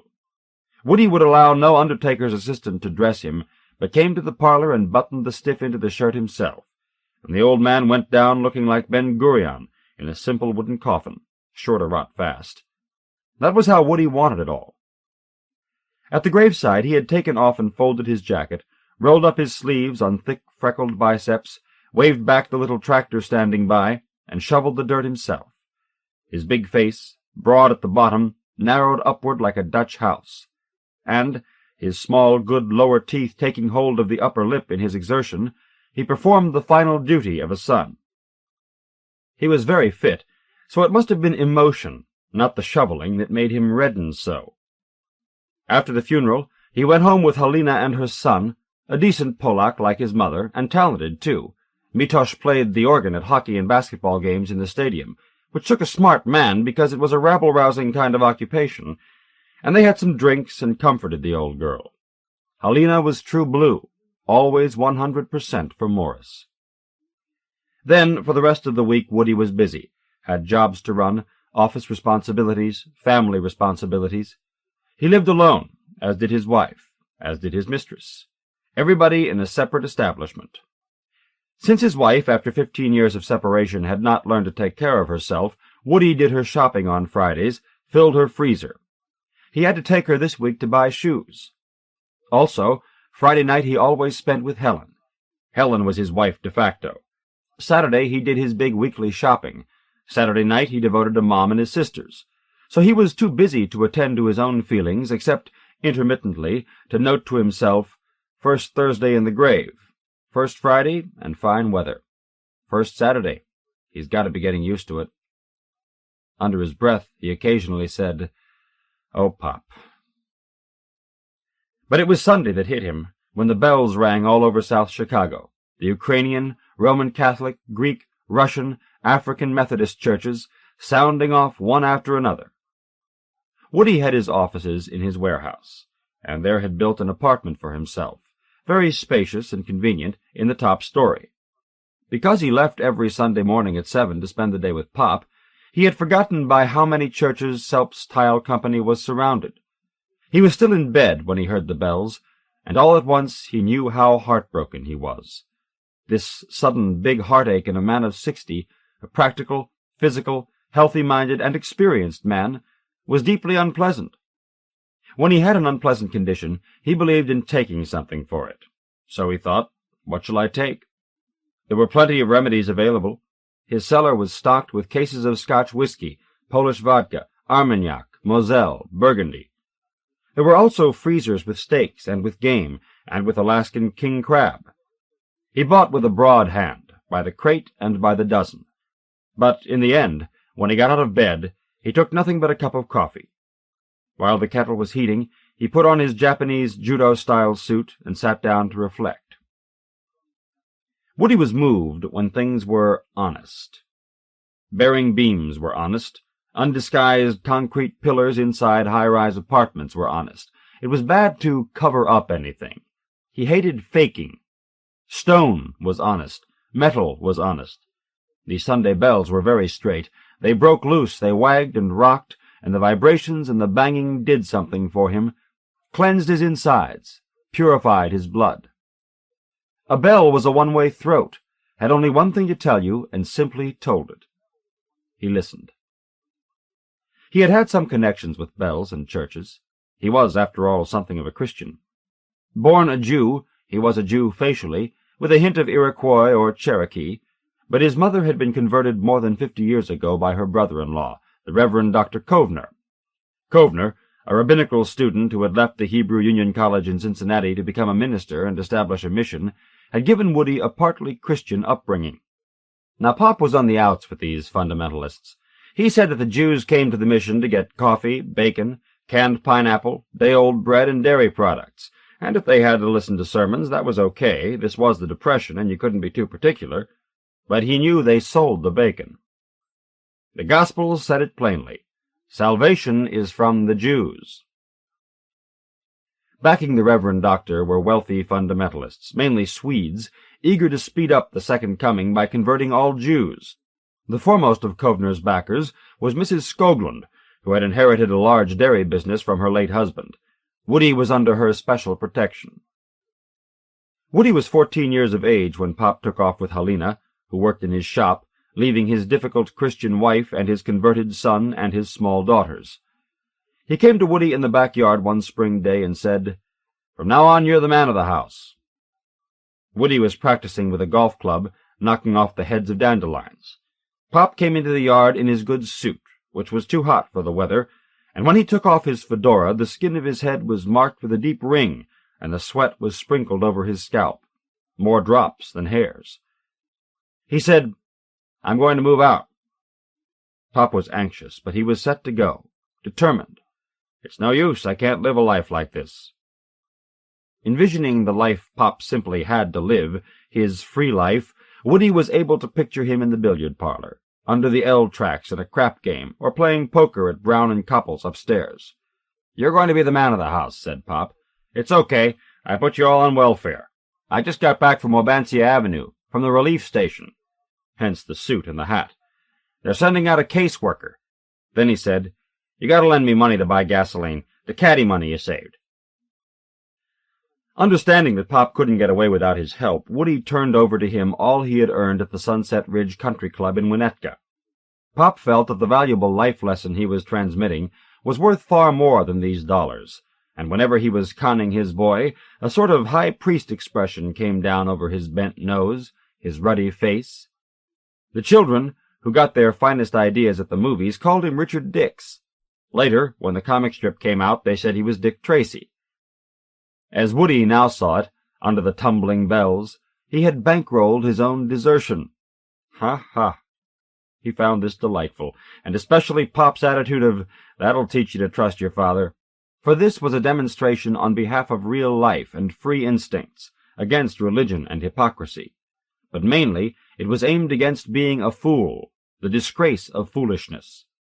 Pop had it in for the Reverend Dr. Kovner, not because he was an apostate. Pop couldn't have cared less. Not because the mission was a racket. He admitted that the Reverend Doctor was personally honest, but because Dr. Kovner behaved foolishly, spoke like a fool, and acted like a fiddler. He tossed his hair like a Paganini. This was Woody's addition. Pop had never heard of Paganini. Proof that he was not a spiritual leader was that he converted Jewish women by stealing their hearts. "He works up all those broads," said Pop. "He doesn't even know it himself. I swear he doesn't know how he gets 'em." From the other side, Kovner often warned Woody, "Your father is a dangerous person. Of course you love him. You should love and forgive him, Woodrow. But you are old enough to understand he is leading a life of vice." It was all petty stuff. Pop's sinning was on a boy level, and therefore made a big impression on a boy, and on Mother. Our wives, children, or what? Mother often said, "I hope you put that brute in your prayers. Look what he has done to us. But only pray for him, don't see him." But he saw him all the time. Woodrow was leading a double life, sacred and profane. He accepted Jesus Christ as his personal redeemer. Aunt Rebecca took advantage of this. She made him work. He had to work under Aunt Rebecca. He filled in for the janitor at the mission and settlement house. In winter, he had to feed the coal furnace, and on some nights he slept near the furnace room, on the pool table. He also picked the lock of the storeroom. He took canned pineapple and cut bacon from the flitch with his pocket knife. He crammed himself with uncooked bacon. He had a big frame to fill out. Only now, sipping Melita coffee, he asked himself, Had he been so hungry? No. He loved being reckless. He was fighting Aunt Rebecca Kovner when he took out his knife and got on a box to reach the bacon. She didn't know. She couldn't prove that Woody, such a frank, strong, positive boy who looked you in the eye so direct, was a thief also. But he was also a thief. Whenever she looked at him, he knew that she was seeing his father. In the curve of his nose, the movements of his eyes, the thickness of his body, in his healthy face, she saw that wicked savage, Morris. Morris, you see, had been a street boy in Liverpool. Woody's mother and her sister were British by birth. Morris's Polish family, on their way to America, abandoned him in Liverpool because he had an eye infection, and they would all have been sent back from Ellis Island. They stopped a while in England, but his eyes kept running and they ditched him. They slipped away, and he had to make out alone in Liverpool at the age of 12. Mother came of better people. Pop, who slept in the cellar of her house, fell in love with her. At 16, scabbing during a seaman's strike, he shoveled his way across the Atlantic and jumped ship in Brooklyn. He became an American, and America never knew it.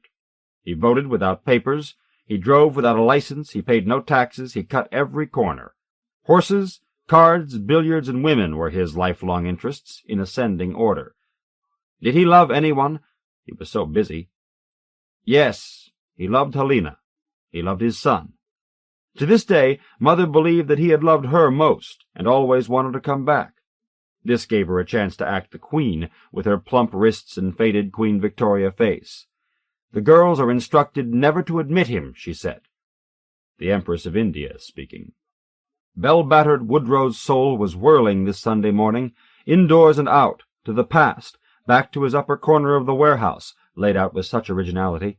The bells coming and going, metal on naked metal, until the bell circle expanded over the whole of steel-making, oil-refining, power-producing mid-autumn South Chicago, and all its Croatians, Ukrainians, Greeks, Poles, and respectable blacks heading for their churches to hear Mass or to sing hymns.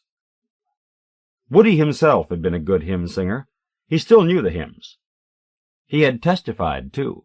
He was often sent by Aunt Rebecca to get up and tell a church full of Scandahoovians that he, a Jewish lad, accepted Jesus Christ. For this she paid him 50 cents. She made the disbursement. She was the bookkeeper, fiscal chief, general manager of the mission. The Reverend Doctor didn't know a thing about the operation.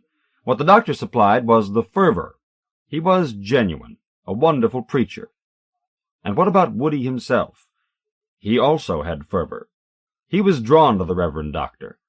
The Reverend Doctor taught him to lift up his eyes, gave him his higher life. Apart from this higher life, the rest was Chicago, the ways of Chicago, which came so natural that nobody thought to question them. So, for instance, in 1933, what ancient times, at the Century of Progress World's Fair, when Woody was a coolie and pulled a rickshaw, wearing a peaked straw hat and trotting with powerful thick legs, while the brawny red farmers, his boozing passengers, were laughing their heads off and pestered him for whores, he, although a freshman at the seminary, saw nothing wrong when girls asked him to steer a little business their way, in making dates and accepting tips from both sides. He necked in Grant Park with a powerful girl who had to go home quickly to nurse her baby. Smelling of milk, she rode beside him on the streetcar to the west side, squeezing his rickshaw puller's thigh and wetting her blouse. This was the Roosevelt Road car. Then, in the apartment where she lived with her mother, he couldn't remember that there were any husbands around. What he did remember was the strong milk odor. Without inconsistency, next morning he did New Testament Greek. The light shineth in darkness, tophos en tescotia pheni, and the darkness comprehended it not. And all the while he trotted between the shafts on the fairgrounds, he had one idea, nothing to do with these horny giants having a big time in the city, that the goal, the project, the purpose was, and he couldn't explain why he thought so, all evidence was against it, God's idea was that this world should be a love world, that it should eventually recover and be entirely a world of love. He wouldn't have said this to his soul, for he could see himself how stupid it was, personal and stupid.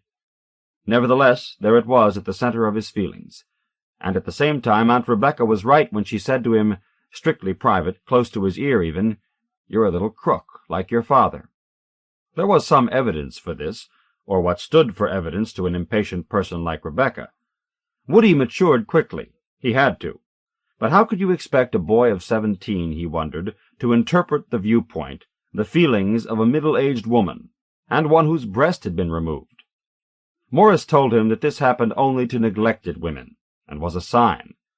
Morris said that if titties were not fondled and kissed, they got cancer in protest. It was a cry of the flesh. And this had seemed true to Woody. When his imagination tried the theory on the Reverend Doctor, it worked out. He couldn't see the Reverend Doctor behaving in that way to Aunt Rebecca's breasts. Morris's theory kept Woody looking from bosoms to husbands and from husbands to bosoms. He still did that. It's an exceptionally smart man who isn't marked forever by the sexual theories he hears from his father, and Woody wasn't all that smart. He knew this himself. Personally, he had gone far out of his way to do right by women in this regard, what nature demanded. He and Pop were common, thick men, but there's nobody too gross to have ideas of delicacy. The Reverend Doctor preached, Rebecca preached, rich Mrs. Skoglund preached from Evanston, Mother preached, Pop also was on a soapbox. Everyone was doing it. Up and down Division Street, under every lamp, almost, speakers were giving out. Anarchists, socialists, Stalinists, single-taxers, Zionists, Tolstoyans, vegetarians, and fundamentalist Christian preachers, you name it. A beef, a hope, a way of life or salvation, a protest. How was it that the accumulated gripes of all the ages took off so when transplanted to America? And that fine Swedish immigrant Ossie they pronounced it, who had been the Skoglunds' cook and married the eldest son to become his rich religious widow, she supported the Reverend Doctor. In her time she must have been built like a chorus girl, and women seemed to have lost the secret of putting up their hair in the high basketry fence of braids she wore. Asa took Woody under her special protection and paid his tuition at the seminary. And Pop said, but on this Sunday, at peace as soon as the bells stopped banging, this velvet autumn day when the grass was finest and thickest, silky green, before the first frost, and the blood in your lungs is redder than summer air can make it, and smarts with oxygen, as if the iron in your system was hungry for it, and the chill was sticking it to you in every breath, Pop, 6 feet under, would never feel this blissful sting again. The last of the bells still had the bright air streaming with vibrations. On weekends, the institutional vacancy of decades came back to the warehouse and crept under the door of Woody's apartment. It felt as empty on Sundays as churches were during the week. Before each business day, before the trucks and the crews got started, Woody jogged 5 miles in his Adidas suit.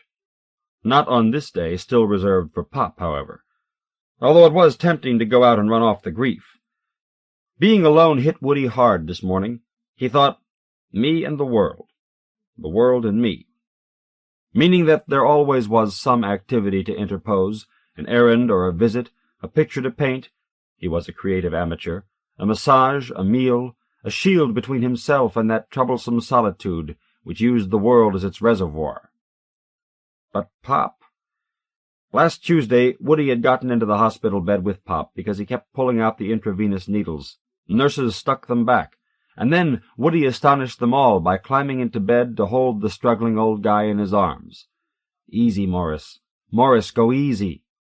But Pop still groped feebly for the pipes.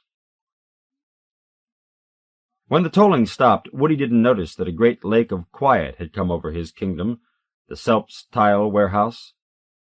What he heard and saw was an old red Chicago streetcar, one of those trams the color of a stockyard steer. Cars of this type went out before Pearl Harbor, clumsy, big-bellied, with tough rattan seats and brass grips for the standing passengers. Those cars used to make 4 stops to the mile, and ran with a wallowing motion. They stank of carbolic or ozone, and throbbed when the air compressors were being charged. The conductor had his knotted signal cord to pull, and the motorman beat the foot-gong with his mad heel. Woody recognized himself on the Western Avenue line, and riding through a blizzard with his father, both in sheepskins and with hands and faces raw, the snow blowing in from the rear platform when the doors opened, and getting into the longitudinal cleats of the floor. There wasn't warmth enough inside to melt it. And Western Avenue was the longest car line in the world, the boosters said, as if it was a thing to brag about. 23 miles long, made by a draftsman with a T-square, lined with factories, storage buildings, machine shops, used car lots, trolley barns, gas stations, funeral parlors, six flats, utility buildings, and junkyards, on and on from the prairies on the south to Evanston on the north. Woodrow and his father were going north to Evanston, to Howard Street, and then some, to see Mrs. Skoglund. At the end of the line, they would still have about 5 blocks to hike. The purpose of the trip? To raise money for Pop. Pop had talked him into this. When they found out, Mother and Aunt Rebecca would be furious, and Woody was afraid, but he couldn't help it. Morris had come and said, "Son, I'm in trouble. It's bad." "What's bad, Pop?" "Helena took money from her husband for me, and has to put it back before old Bujak misses it. He could kill her." "What did she do it for?" "Son, you know how the bookies collect? They send a goon. They'll break my head open." "Pop, you know I can't take you to Mrs. Skoglund." "Why not? You're my kid, aren't you? The old broad wants to adopt you, doesn't she? Shouldn't I get something out of it for my trouble? What am I, outside? And what about Helena? She puts her life on the line, but my own kid says no." "Oh, Bujak wouldn't hurt her." "Woody, he'd beat her to death." Bujak? Uniform in color, with his dark gray work clothes, short in the legs, his whole strength in his tool and die-maker's forearms and black fingers, and beat-looking. There was Bujak for you. But according to Pop, there was big, big violence in Bujak, a regular boiling Bessemer inside his narrow chest. Woody could never see the violence in him. Bujak wanted no trouble. If anything, maybe he was afraid that Morris and Helena would gang up on him and kill him, screaming. But Pop was no desperado murderer, and Helena was a calm, serious woman. Bujak kept his savings in the cellar. Banks were going out of business. The worst they did was to take some of his money, intending to put it back. As Woody saw him, Bujak was trying to be sensible. He accepted his sorrow. He set minimum requirements for Helena: cook the meals, clean the house, show respect. But at stealing, Bujak might have drawn the line, for money was different. Money was vital substance. If they stole his savings, he might have had to take action, out of respect for the substance, for himself. Self-respect. But you couldn't be sure that Pop hadn't invented the bookie, the goon, the theft, the whole thing. He was capable of it, and you'd be a fool not to suspect him. Morris knew that Mother and Aunt Rebecca had told Mrs. Skoglund how wicked he was. They had painted him for her in poster colors: purple for vice, black for his soul, red for hell flames. A gambler, smoker, drinker, deserter, screwer of women, and atheist. So Pop was determined to reach her. It was risky for everybody. The Reverend Doctor's operating costs were met by Skoglund dairies. The widow paid Woody's seminary tuition. She bought dresses for the little sisters.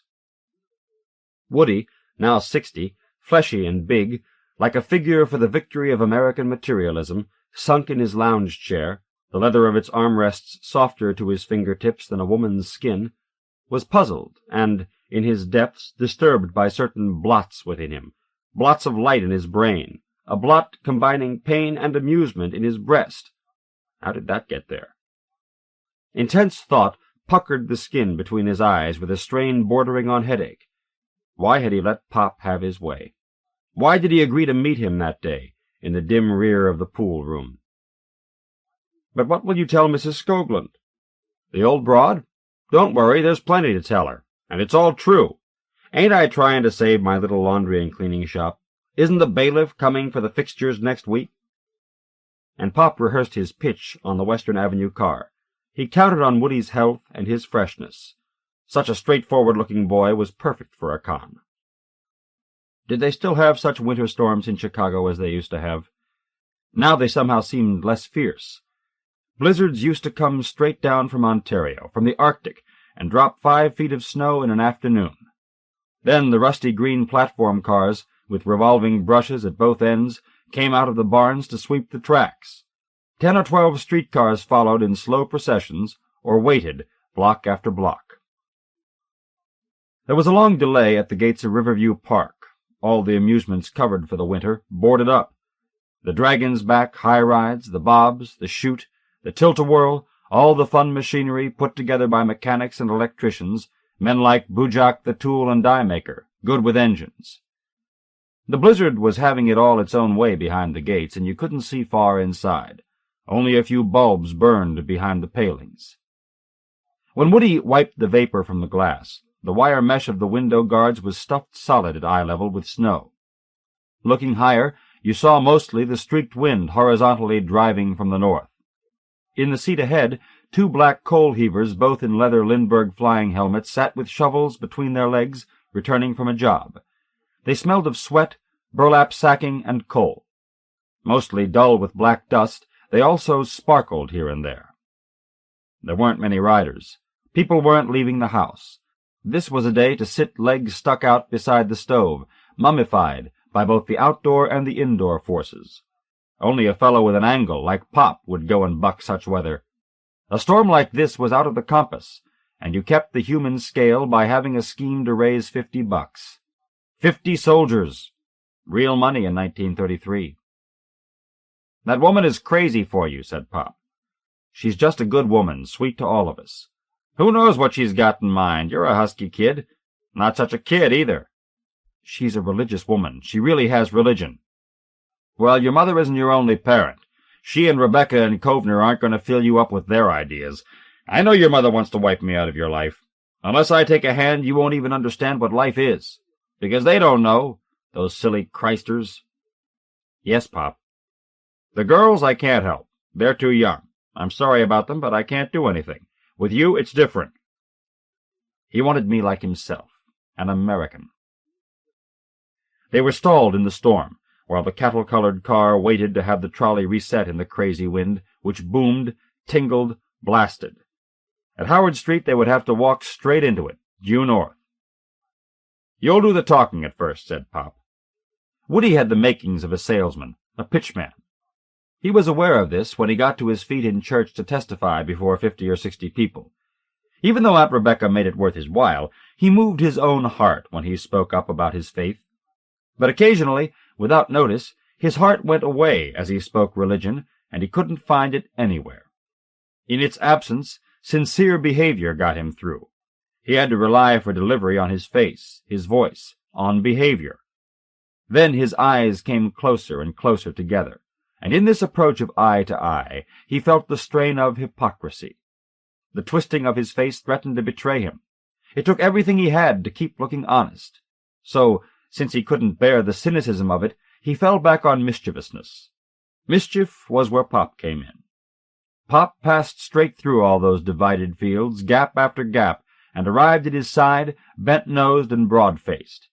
In regard to Pop, you thought of neither sincerity nor insincerity. Pop was like the man in the song. He wanted what he wanted, when he wanted it. Pop was physical. Pop was digestive, circulatory, sexual. If Pop got serious, he talked to you about washing under the arms or in the crotch, or of drying between your toes, or of cooking supper, of baked beans and fried onions, of draw poker, or of a certain horse in the 5th race at Arlington. Pop was elemental. That was why he gave such relief from religion and paradoxes and things like that. Now, Mother thought she was spiritual, but Woody knew that she was kidding herself. Oh, yes, in the British accent she never gave up, she was always talking to God or about him. Please God, God willing, praise God. But she was a big, substantial, bread-and-butter, down-to-earth woman, with down-to-earth duties, like feeding the girls, protecting, refining, keeping pure the girls. And those two protected doves grew up so overweight, heavy in the hips and thighs, that their poor heads looked long and slim, and mad. Sweet but cuckoo. Paula cheerfully cuckoo, Joanna depressed and having episodes. "I'll do my best by you, but you have to promise, Pop, not to get me in Dutch with Mrs. Skoglund." "You worried because I speak bad English? Embarrassed I have a Mocky accent?" "It's not that. Kovner has a heavy accent, and she doesn't mind." "Who the hell are those freaks to look down on me? You're practically a man, and your dad has a right to expect help from you. He's in a fix, and you bring him to her house because she's big-hearted, and you haven't got anybody else to go to." "I got you, Pop." The two coal trimmers stood up at Devon Avenue. One of them wore a woman's coat. Men wore women's clothing in those years, and women men's, when there was no choice. The fur collar was spiky with the wet and sprinkled with soot. Heavy, they dragged their shovels and got off at the front. The slow car ground on, very slow. It was after 4 when they reached the end of the line, and somewhere between gray and black, with snow spouting and whirling under the street lamps. In Howard Street, autos were stalled at all angles and abandoned. The sidewalks were blocked. Woody led the way into Evanston, and Pop followed him up the middle of the street in the furrows made earlier by trucks. For 4 blocks they bucked the wind, and then Woody broke through the drifts to the snowbound mansion, where they both had to push the wrought iron gate because of the drift behind it. 20 rooms or more in this dignified house, and nobody in them but Mrs. Skoglund and her servant Hjordis, also religious. As Woody and Pop waited, brushing the slush from their sheepskin collars and Pop wiping his big eyebrows with the ends of his scarf, sweating and freezing, the chains began to rattle, and Hjordis uncovered the air holes of the glass storm door by turning a wooden bar. Woody called her monk-faced. You no longer see women like that, who put no female touch on the face. She came plain, as God made her. She said, "Who is it, and what do you want?" "It's Woodrow Selbst." "Hjordis, it's Woody." "You're not expected." "No, but we're here." "What do you want?" "We came to see Mrs. Skoglund." "What for do you want to see her?" "Just to tell her we're here." "I have to tell her what you came for without calling up first?" "Why don't you say it's Woody and his father, and we wouldn't come in a snowstorm like this if it wasn't important?" The understandable caution of women who live alone. Respectable old-time women, too. There was no such respectability now in those Evanston houses, with their big verandas and deep yards, and with a servant like Hjordis, who carried at her belt keys to the pantry and to every closet and every dresser-drawer and every padlocked bin in the cellar. And in high Episcopal Christian Science Women's Temperance Evanston, no tradespeople rang at the front door, only invited guests. And here, after a 10-mile grind through the blizzard, came 2 tramps from the west side, to this mansion, where a Swedish immigrant lady, herself once a cook, and now a philanthropic widow, dreamed, snowbound, while frozen lilac twigs clapped at her storm windows, of a new Jerusalem, and a second coming, and a resurrection, and a last judgment. To hasten the second coming and all the rest, you had to reach the hearts of these scheming bums arriving in a snowstorm. Sure, they let us in. Then, in the heat that swam suddenly up to their muffled chins, Pop and Woody felt the blizzard for what it was. Their cheeks were frozen slabs. They stood beat, itching, trickling in the front hall that was a hall, with a carved newel-post staircase and a big stained-glass window at the top, picturing Jesus with the Samaritan woman. There was a kind of Gentile closeness to the air. Perhaps when he was with Pop, Woody made more Jewish observations than he would otherwise, although Pop's most Jewish characteristic was that Yiddish was the only language he could read a paper in. Pop was with Polish Halina, and Mother was with Jesus Christ, and Woody ate uncooked bacon from the flitch. Still now and then he had a Jewish impression. Mrs. Skoglund was the cleanest of women, her fingernails, her white neck, her ears, and Pop's sexual hints to Woody all went wrong because she was so intensely clean, and made Woody think of a waterfall, large as she was, and grandly built. Her bust was big. Woody's imagination had investigated this. He thought she kept things tied down tight, very tight. But she lifted both arms once to raise a window, and there it was, her bust, beside him, the whole unbindable thing. Her hair was like the raffia you had to soak before you could weave with it in a basket class. Pale, pale. Pop, as he took his sheepskin off, was in sweaters, no jacket. His darting looks made him seem crooked. Hardest of all for these Selbsts with their bent noses and big, apparently straightforward faces, was to look honest. All the signs of dishonesty played over them. Woody had often puzzled about it. Did it go back to the muscles? Was it fundamentally a jaw problem, the projecting angles of the jaws? Or was it the angling that went on in the heart? The girls called Pop Dick Tracy, but Dick Tracy was a good guy. Whom could Pop convince? Here Woody caught a possibility as it flitted by. Precisely because of the way Pop looked, a sensitive person might feel remorse for condemning unfairly or judging unkindly. Just because of a face? Some must have bent over backward. Then he had them. Not Hjordis. She would have put Pop into the street then and there, storm or no storm. Hjordis was religious, but she was wised up, too. She hadn't come over in steerage and worked 40 years in Chicago for nothing. Mrs. Skoglund, Ossie, led the visitors into the front room. This, the biggest room in the house, needed supplementary heating. Because of 15-foot ceilings and high windows, Hjordis had kept the parlor stove burning. It was one of those elegant parlor stoves that wore a nickel crown or mitre, and this mitre, when you moved it aside, automatically raised the hinge of an iron stove lid. That stove lid, underneath the crown, was all soot and rust, the same as any other stove lid. Into this hole you tipped the scuttle, and the anthracite chestnut rattled down. It made a cake or dome of fire visible through small isinglass frames. It was a pretty room, 3/4 panelled in wood. The stove was plugged into the flue of the marble fireplace, and there were parquet floors and Axminster carpets and cranberry-colored tufted Victorian upholstery, and a kind of Chinese étagère inside a cabinet lined with mirrors and containing silver pitchers, trophies won by Skoglund cows, fancy sugar tongs, and cut-glass pitchers and goblets. There were Bibles and pictures of Jesus and the Holy Land, and that faint Gentile odor, as if things had been rinsed in a weak vinegar solution. "Mrs. Skoglund, I brought my dad to you. I don't think you ever met him," said Woody. "Yes, missus, that's me, Selbst." Pop stood short but masterful in the sweaters, and his belly sticking out, not soft but hard. He was a man of the hard-bellied type. Nobody intimidated Pop. He never presented himself as a beggar. There wasn't a cringe in him anywhere. He let her see at once, by the way he said missus, that he was independent and that he knew his way around. He communicated that he was able to handle himself with women. Handsome Mrs. Skoglund, carrying a basket woven out of her own hair, was in her 50s, 8, maybe 10 years his senior.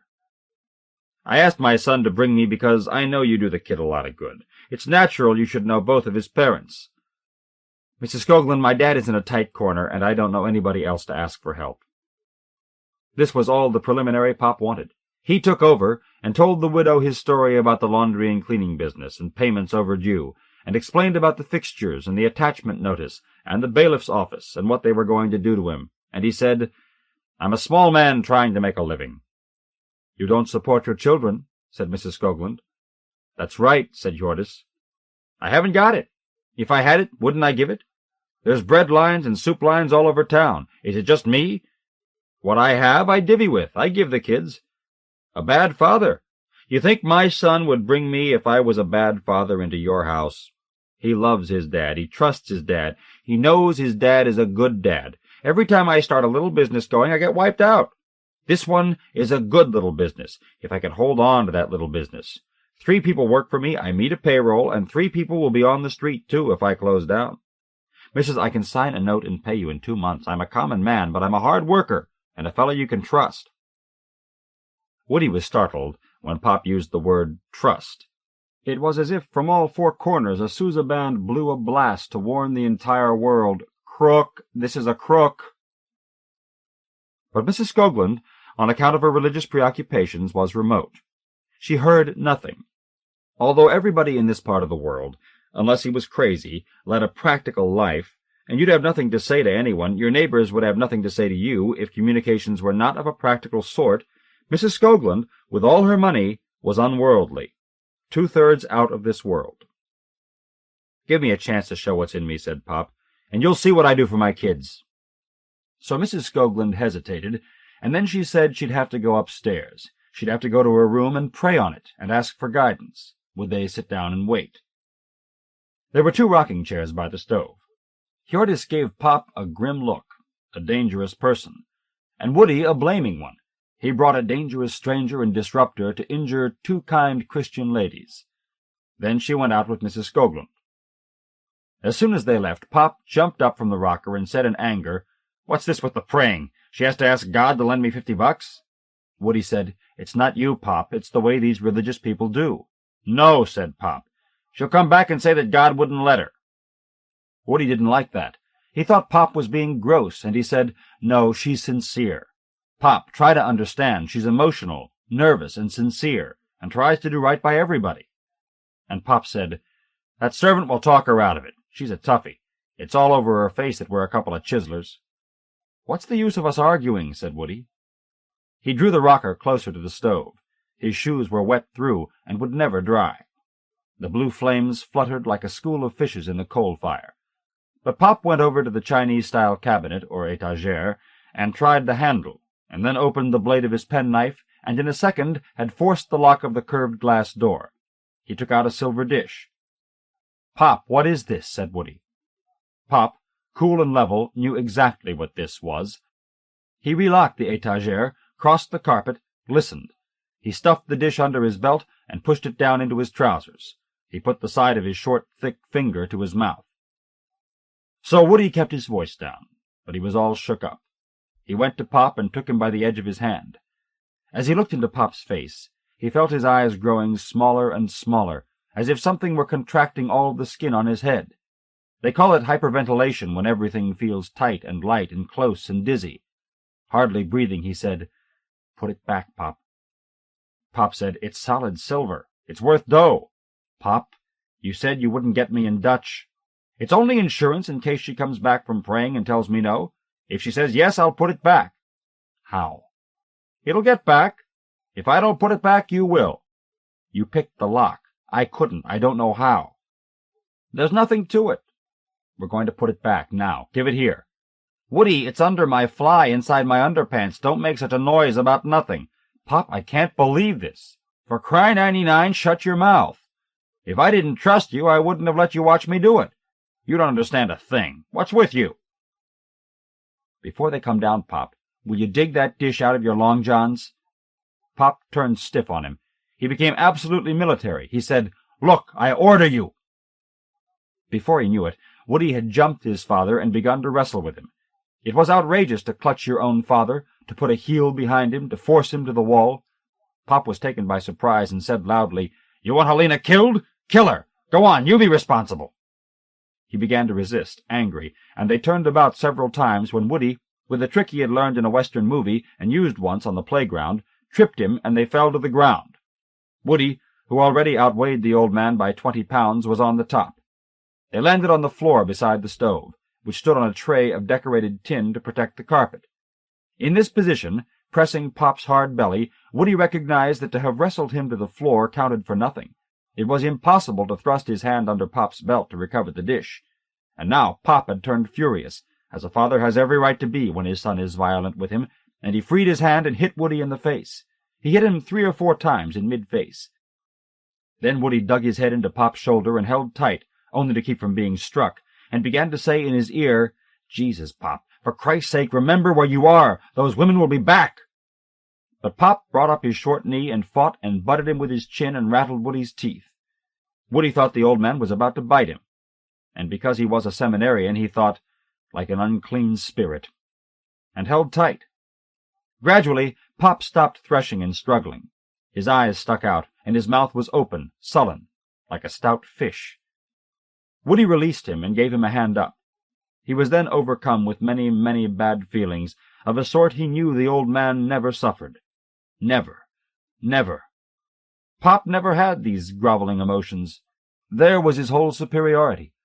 Pop had no such feelings. He was like a horseman from Central Asia, a bandit from China. It was Mother, from Liverpool, who had the refinement, the English manners. It was the preaching Reverend Doctor in his black suit. You have refinements, and all they do is oppress you? The hell with that. The long door opened, and Mrs. Skoglund stepped in, saying, "Did I imagine, or did something shake the house?" "I was lifting the scuttle to put coal on the fire, and it fell out of my hand. I'm sorry I was so clumsy," said Woody. Pop was too huffy to speak.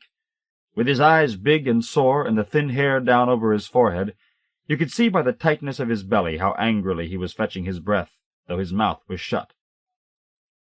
"I prayed," said Mrs. Skoglund. "I hope it came out well," said Woody. "Well, I don't do anything without guidance, but the answer was yes, and I feel right about it now.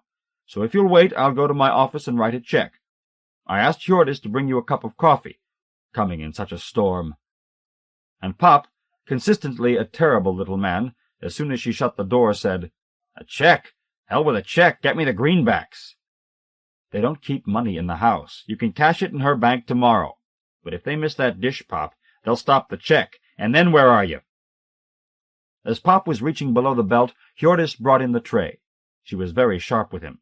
She said, "Is this a place to adjust clothing, mister? A men's washroom?"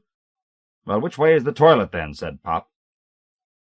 She had served the coffee in the seamiest mugs in the pantry, and she bumped down the tray and led Pop down the corridor, standing guard at the bathroom door so that he shouldn't wander about the house.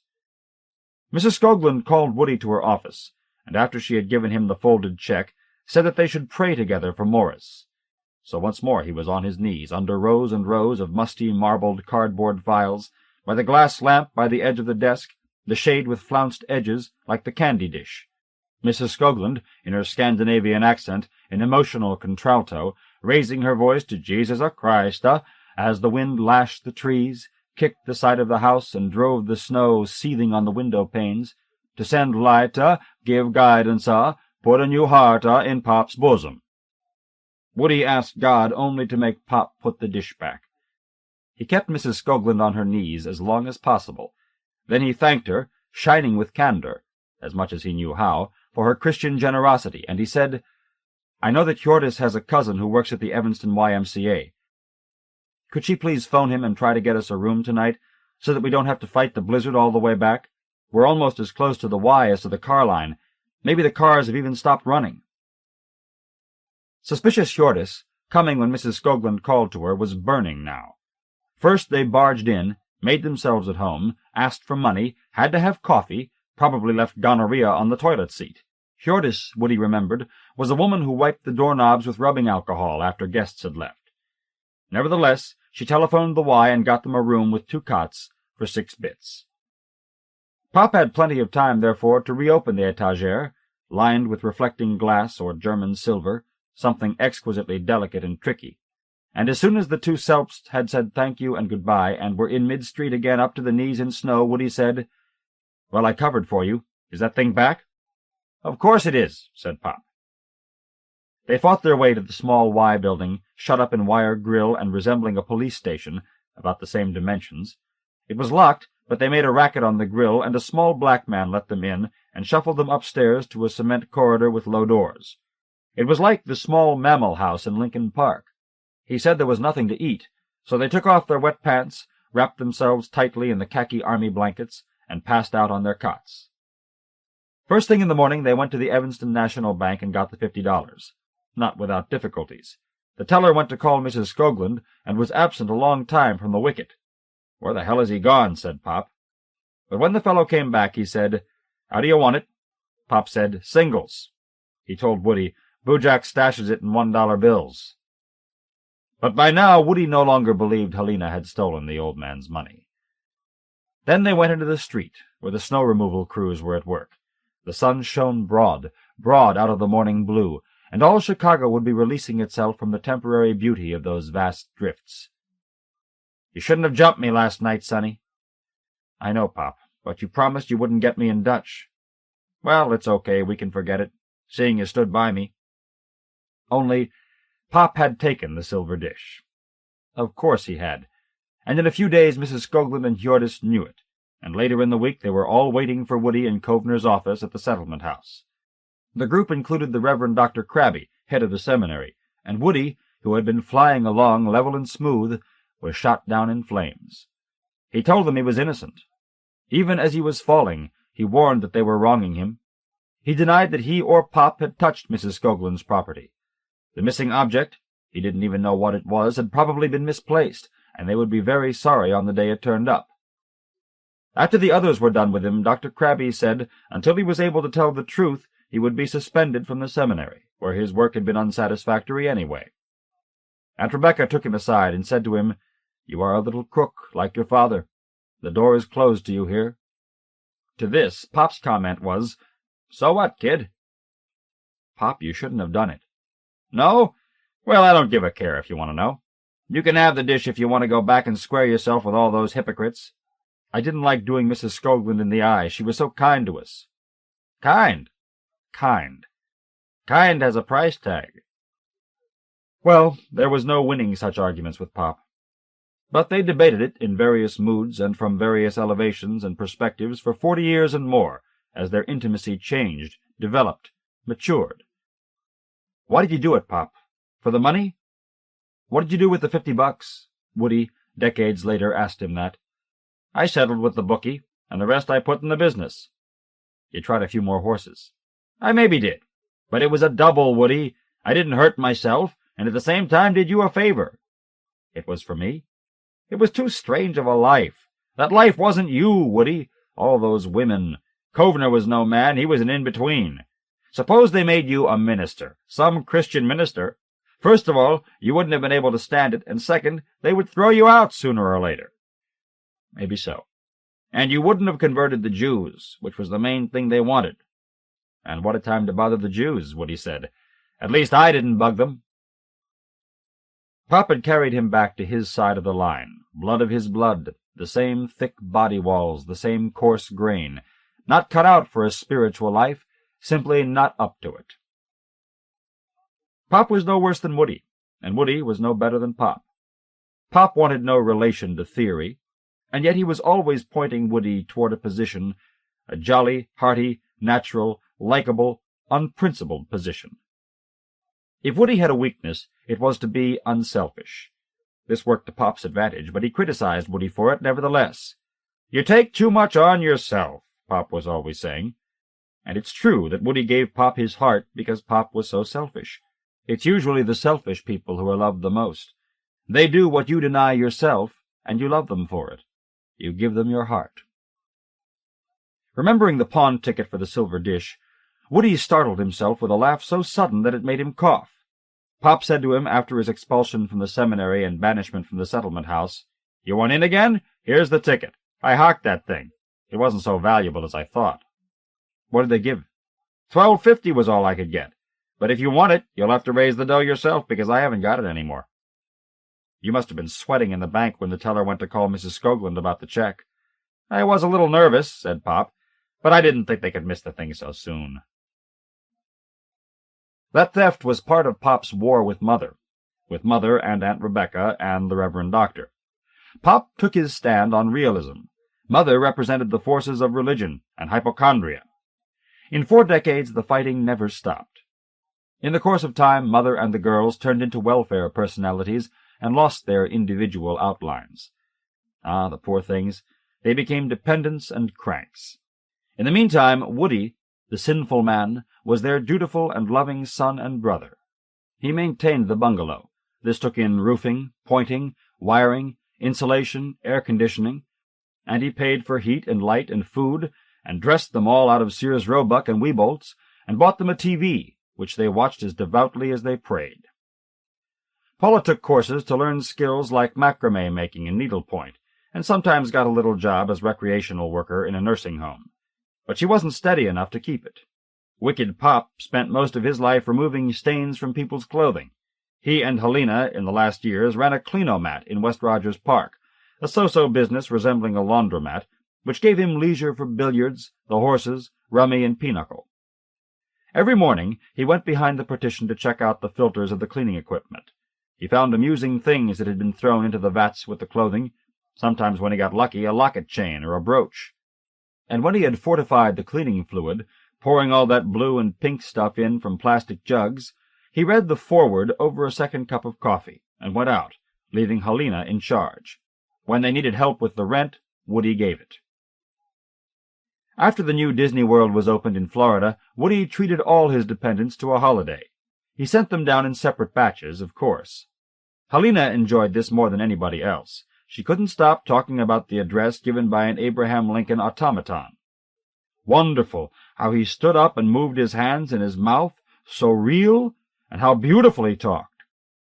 Of them all, Helena was the soundest, the most human, the most honest. Now that Pop was gone, Woody and Helena's son, Mitosh, the organist at the stadium, took care of her needs over and above Social Security, splitting expenses. In Pop's opinion, insurance was a racket. He left Helena nothing but some out-of-date equipment. Woody treated himself, too. Once a year, and sometimes oftener, he left his business to run itself, arranged with the trust department at the bank to take care of his gang, and went off. He did that in style, imaginatively, expensively. In Japan, he wasted little time on Tokyo.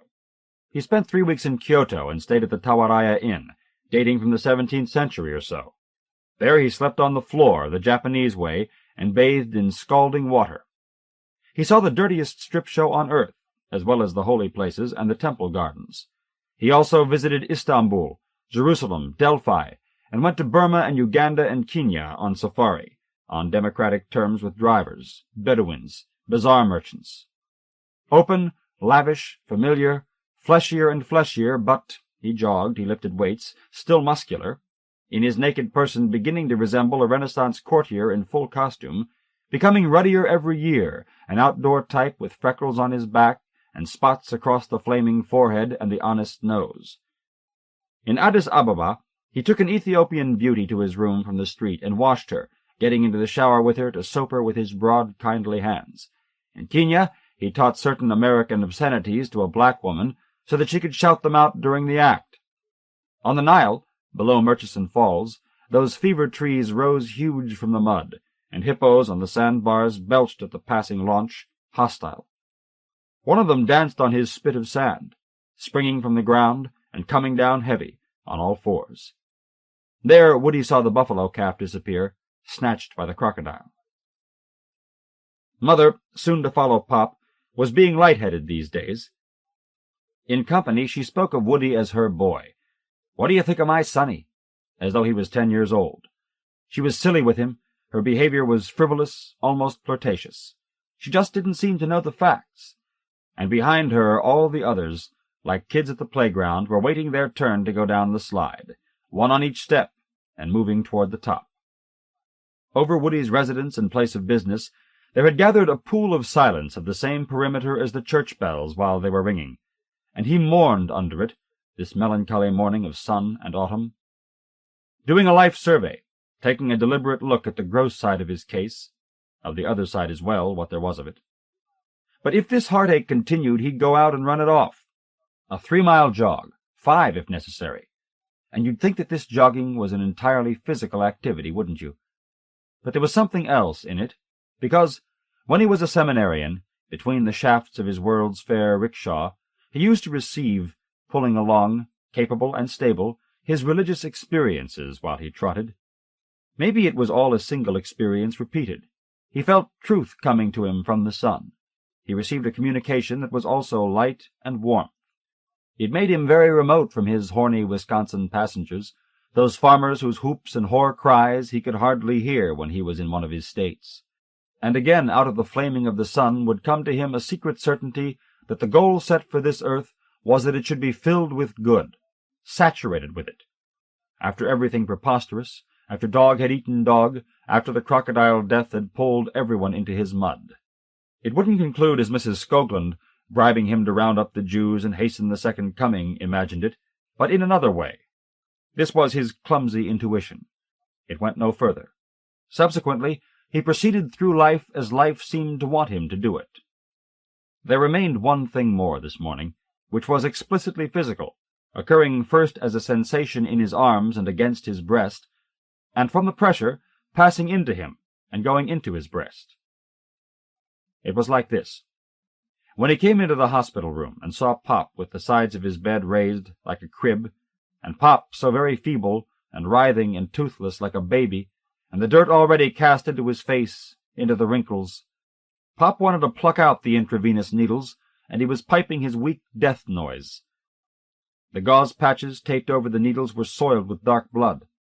Then Woody took off his shoes, lowered the side of the bed, and climbed in and held him in his arms to soothe and still him. As if he were Pop's father, he said to him, "Now, Pop, Pop." Then it was like the wrestle in Mrs. Skoglund's parlor, when Pop turned angry like an unclean spirit, and Woody tried to appease him and warn him, saying, "Those women will be back." Beside the coal stove, when Pop hit Woody in the teeth with his head, and then became sullen like a stout fish. But this struggle in the hospital was weak. So weak. In his great pity, Woody held Pop, who was fluttering and shivering. From those people, Pop had told him, you'll never find out what life is because they don't know what it is. Yes, Pop. Well, what is it, Pop? Hard to comprehend that Pop, who was dug in for 83 years and had done all he could to stay, should now want nothing but to free himself. How could Woody allow the old man to pull the intravenous needles out? Willful Pop. He wanted what he wanted when he wanted it. But what he wanted, at the very last, Woody failed to follow. It was such a switch. After a time, Pop's resistance ended. He subsided and subsided.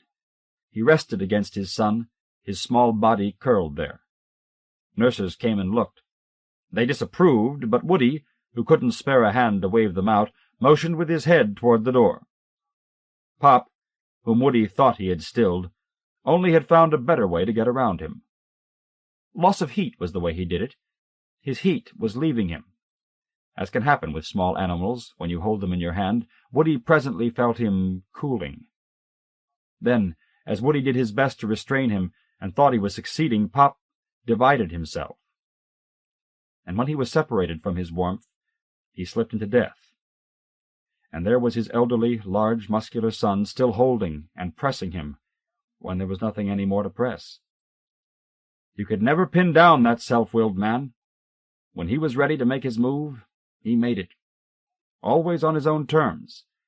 And always something up his sleeve. That was how he was.